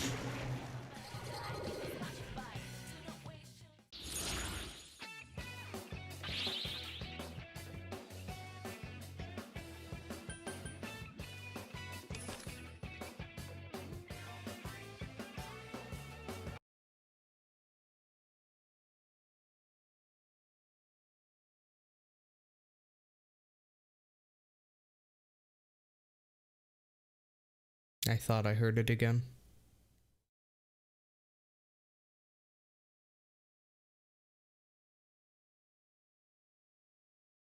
I think I do.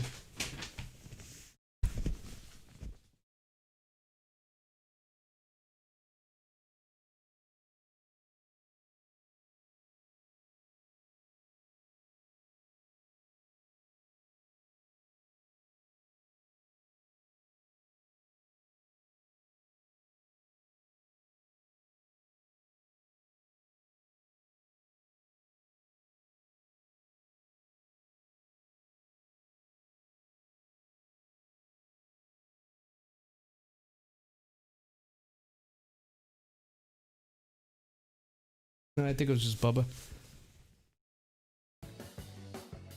Hi, Bubs. Yeah, it was just him. Hello, pal.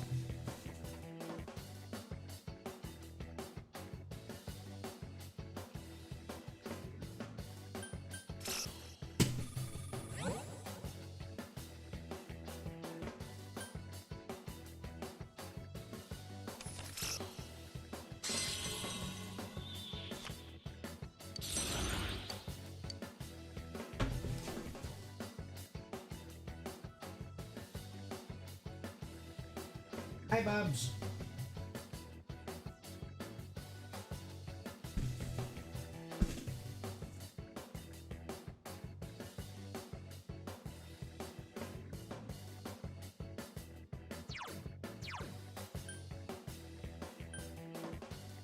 Oh, this is actually a pretty good boy. I kind of want him more than the wind thing I just got.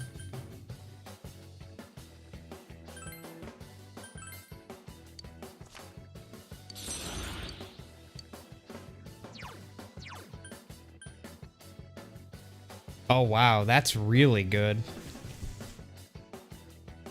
Any stat penalties on the entire party are gone.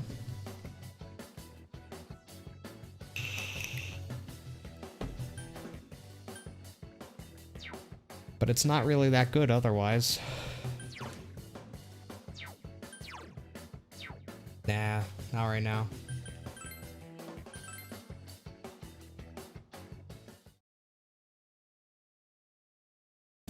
I need more room. Oh, what? You need help? Fine. You gonna help me in return, dick? Yeah, of course not.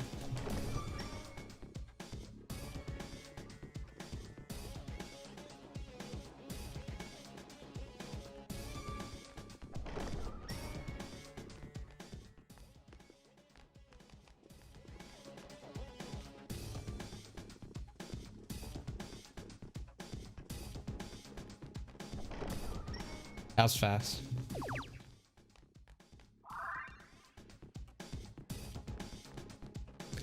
Guy keeps asking for help. I keep giving it to him.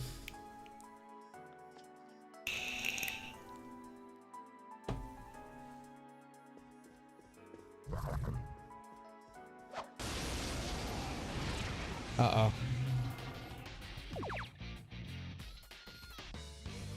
Oh, I'm getting help! Finally. I think, anyway. I think I got help.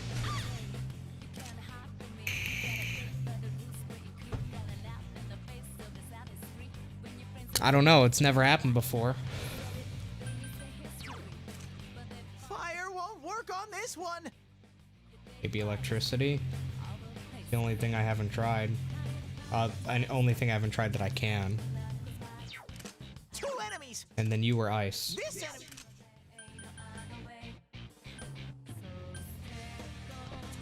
It's not going down.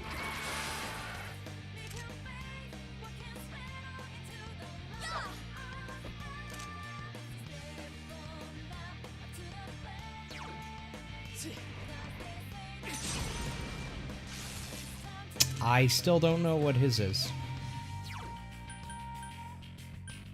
Protect me, Tomoe! More of that, Yeehaw. We can't lose. Yikes, it's tough!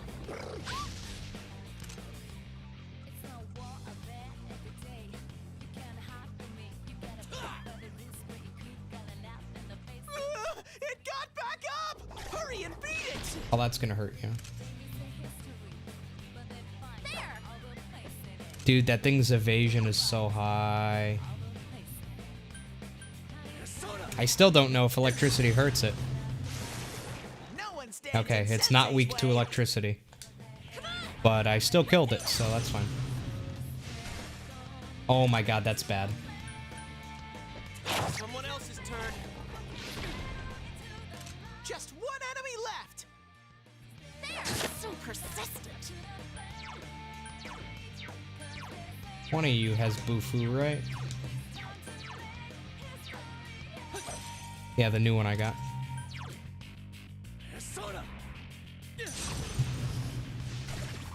It's down. I think it's pretty epic, Clumsy.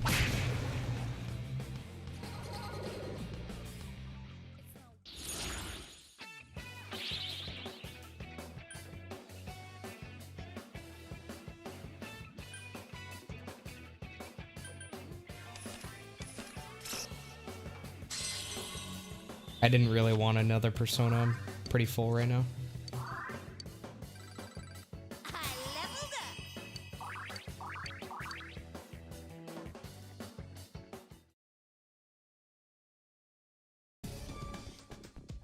Sensei, are you okay?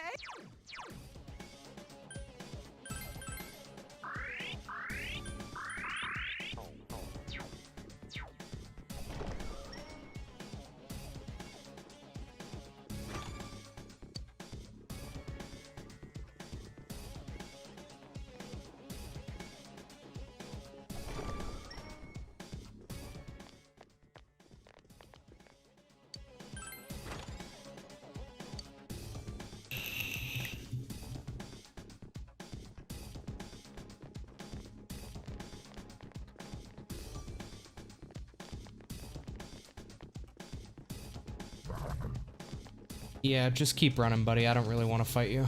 Dude, it just went through the fucking thing.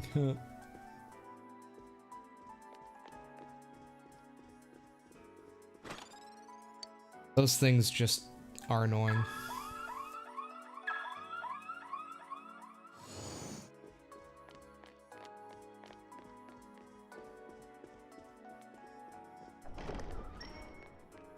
Nice.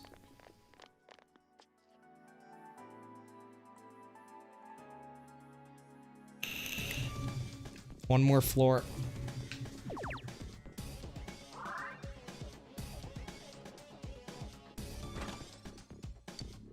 God damn it.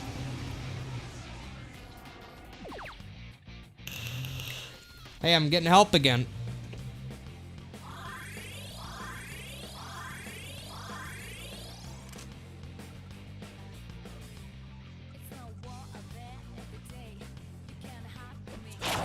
These guys are ice. 2 enemies left. I need ice. So persistent.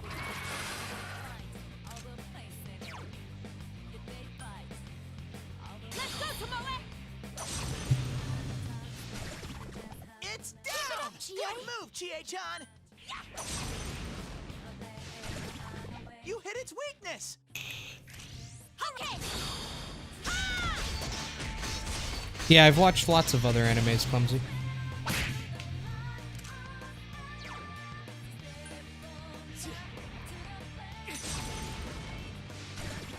It's... Let me handle...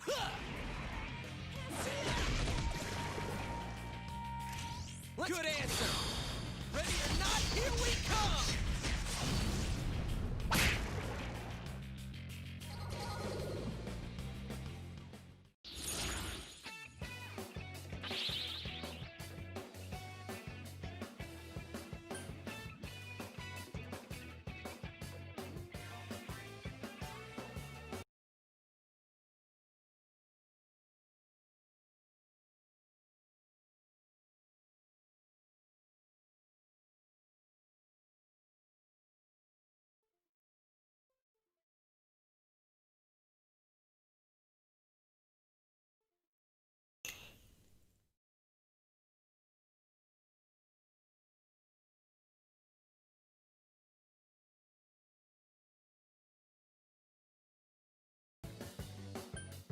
I thought I heard them, but I didn't.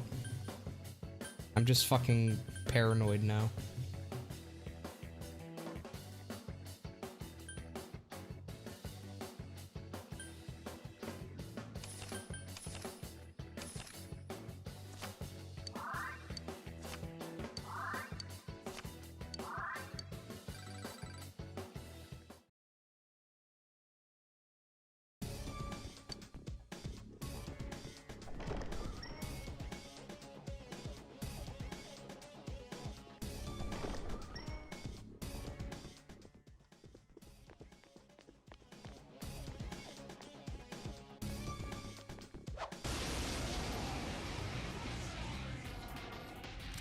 I smell 2 enemies. Beat them up. That's really annoying. These guys aren't weak to anything. Oh, there! Now's your chance to run. Oh, that's interesting, Clumsy. I did not know.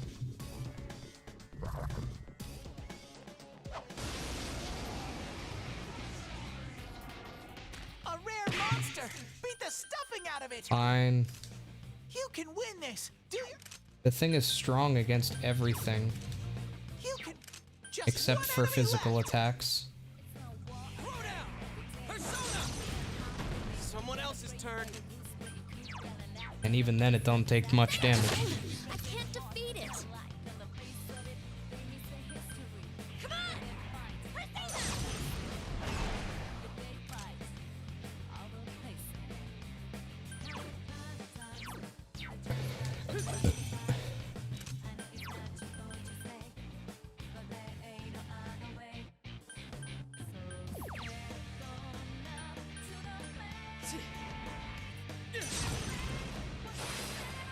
The only way I'm gonna get damage done on it.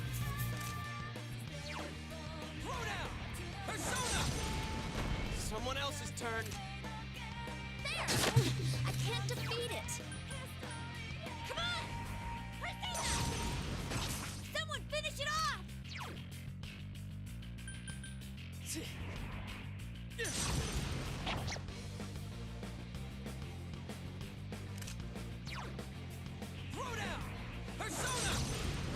That's some thick skin. There! So persistent. Protect me, Tomoe! Nice. That was lucky.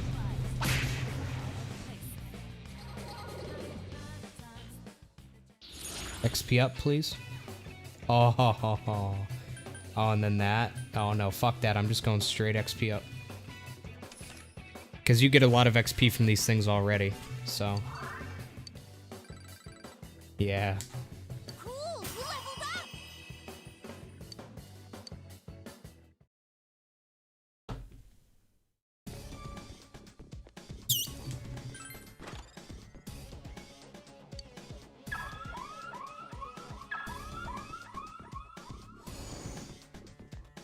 When do I think I'm gonna end the stream? Because it's 6 a.m. I don't know. Soon. I'm definitely gonna end it soon, but I don't know exactly when.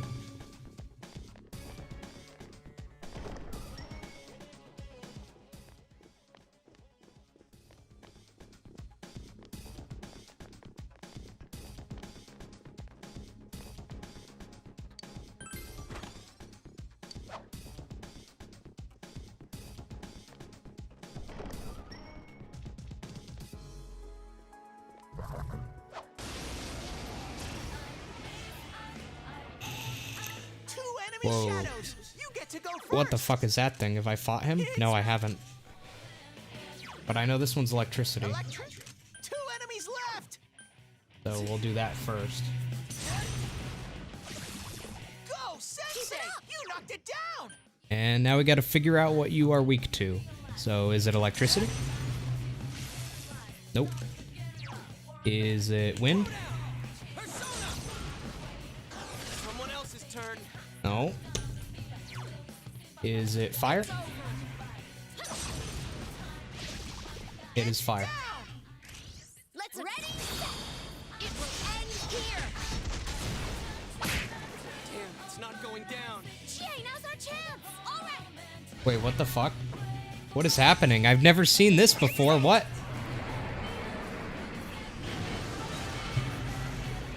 Oh, that was awesome.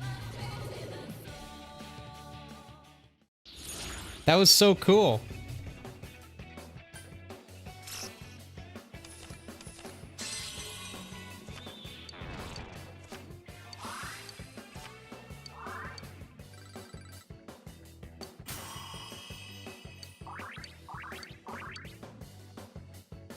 Another level for me.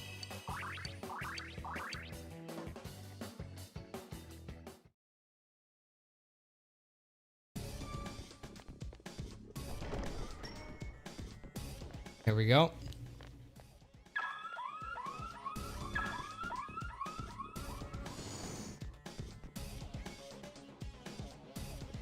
Alright, this is the boss here. So I think it's time to get out of here. We'll do it on the next day because I'll have all my HP and SP restored.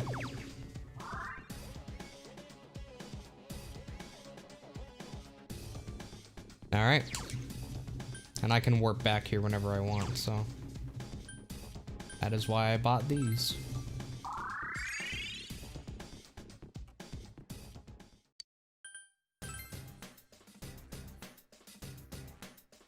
Probably after I beat that boss, I'll be done.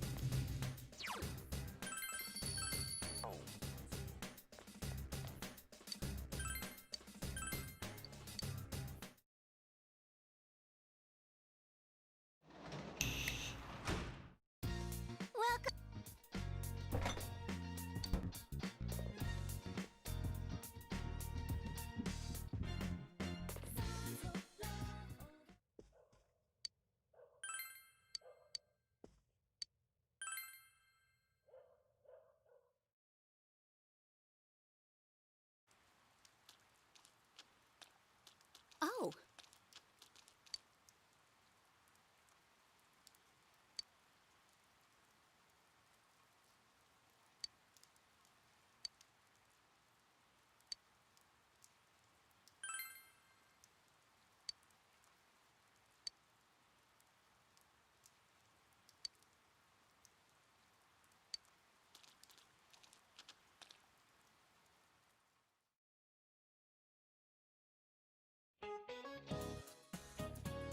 It's Teeth Man.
I mean, we need to fight the boss today.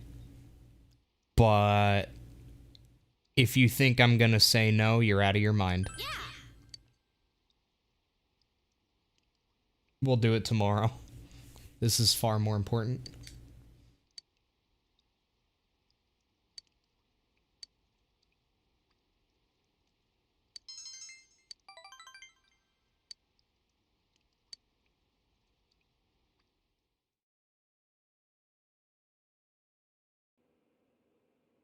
An Inaba Credit Union ATM to the north of town was destroyed today by an earth mover, and all cash inside was stolen.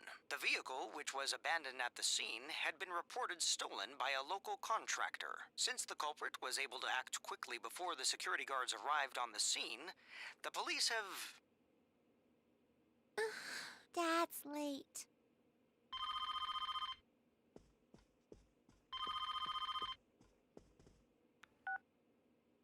Hello, Dad? Yeah, I'm okay. Yeah. Yeah. Okay. All right. He said to give you the phone. He can't take those days off. Aw. That's so sad. Hello? Sorry, but I'm gonna be late tonight. Make sure you lock up before you go to sleep. And about that time off on the 4th and the 5th, one of the younger guys got sick. And, well, that case he's handling, we can't just let it sit.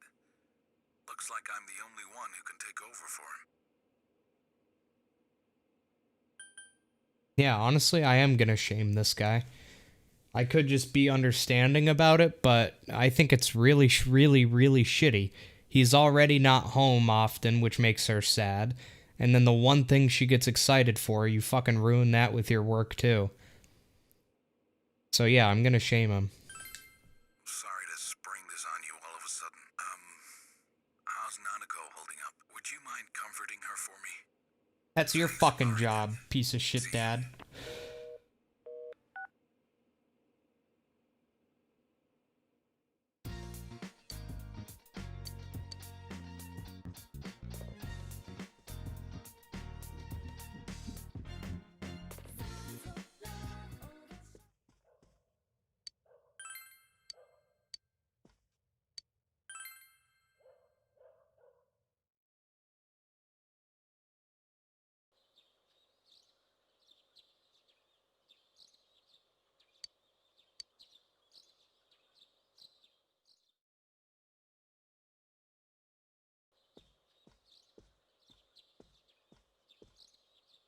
Oh, morning.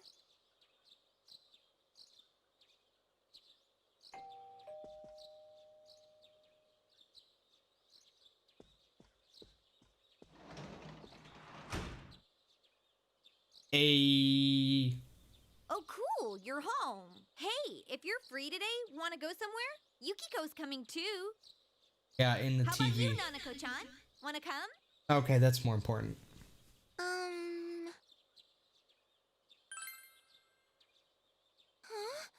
Huh?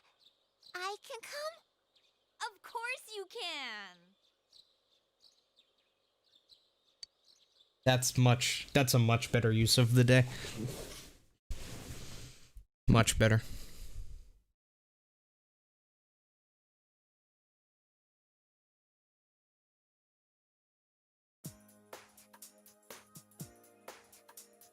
Why'd you bring poor Nanako-chan to a place like this on Golden Week?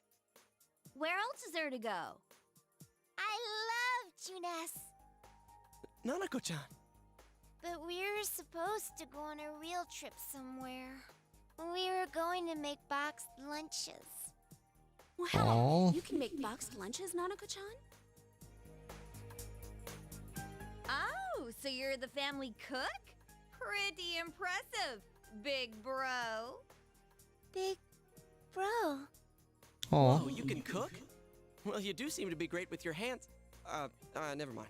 Wall. I'm a pretty good cook too, you know. Probably. Oh, I'm if sure. you'd asked, I would have whipped up some boxed lunches. Easy as pie. Yeah. Let me think about... No. What makes you think I can't cook? Let's have a cook-off and see for ourselves. My, doth the lady protest too much? And hey, I never said I cooked, but I have this weird feeling like I'd win anyway. I can understand that. What the? Yukiko! Here, Nanako-chan can be our judge. I bet we'll make something that ranks up there with your mom's cooking, Nanako-chan. I don't have a mom. Oh, that's a She yikes. died in an accident.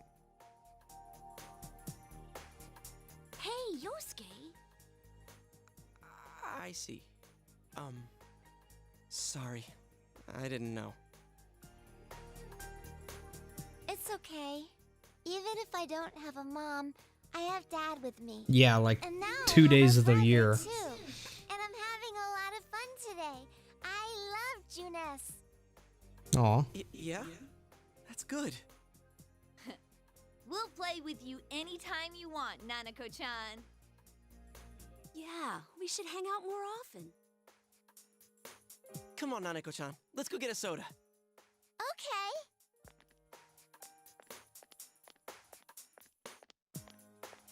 She's a strong girl. Yeah, she makes me feel like I'm the little kid here. That's it. I'm gonna go get something for Nanako-chan, too.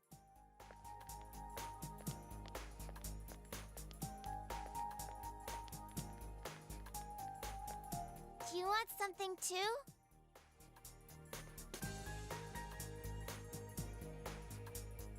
Aw.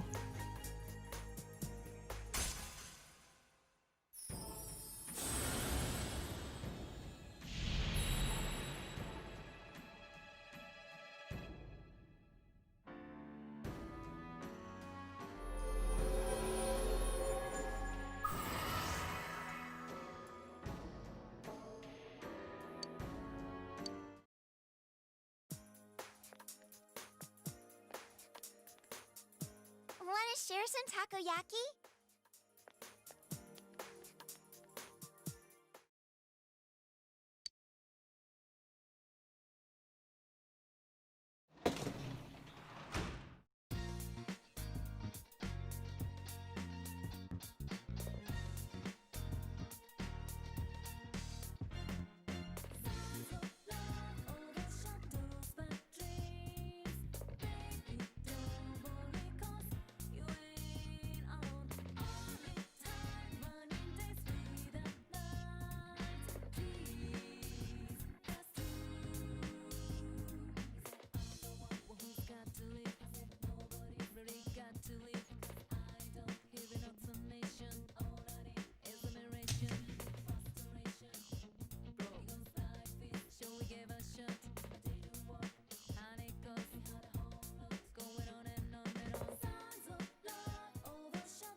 Oh, hell yeah.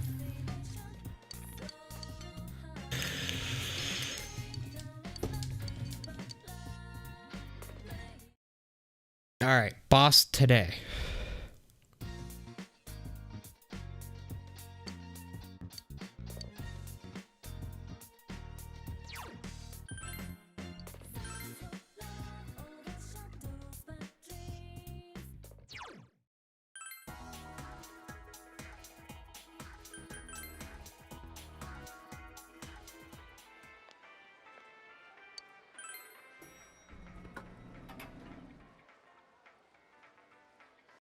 Oh, he's here. Let's go. Yes, boss today.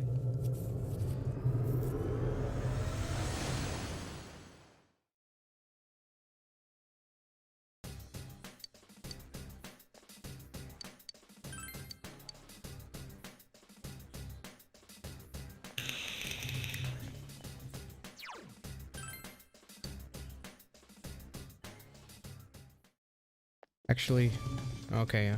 Well, let's go.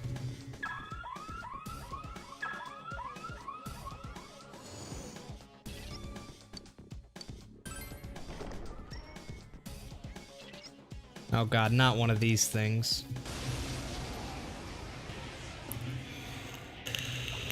It seems strong, but I'm sure you'll win. Fire resistance? This one's just one I enemy guess he's left. weak to fire then. How about wind? Not working. What is this? Blocked.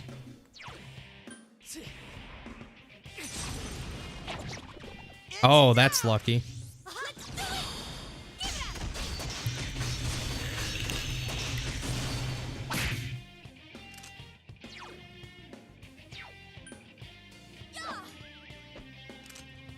He has good agility as well. Couldn't quite beat it. Oh, what?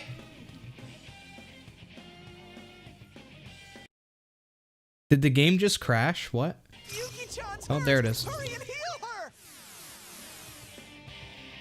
Look out, your defense is down. This is a little bit of a problem, I'd say.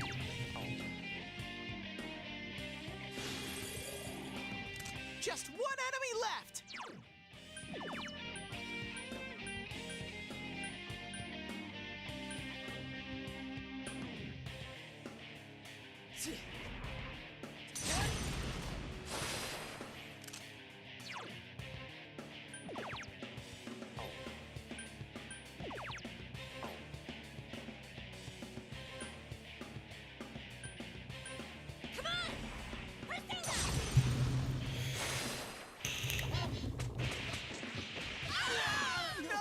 What the fuck? What?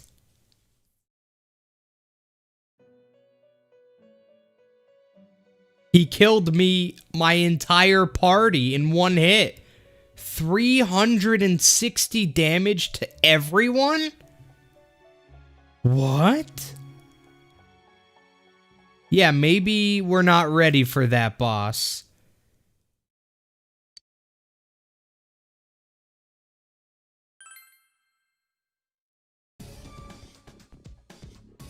Yeah, we're definitely not ready to fight that.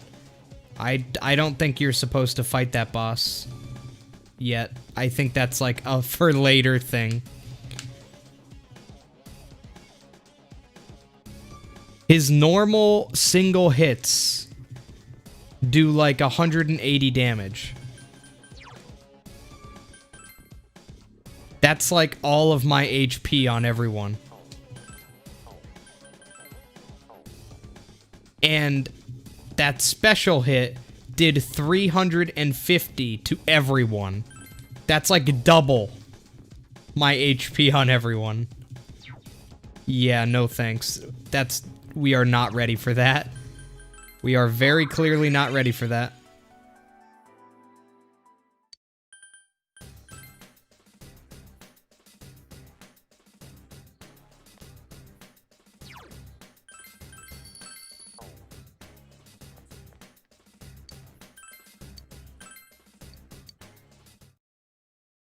Anyways, I think that's gonna be it for tonight, y'all.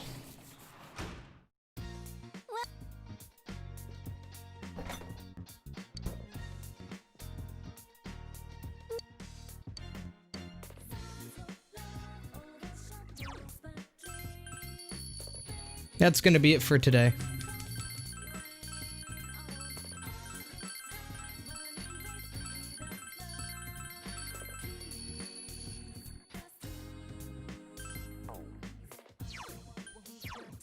Take it easy, Clumsy. Thanks for hanging out. And to anyone else who is still watching, thanks for hanging out. I really appreciate it. And I will see you guys later today. Have a great night, everybody. Or a great day, everybody. And take care. Bye-bye.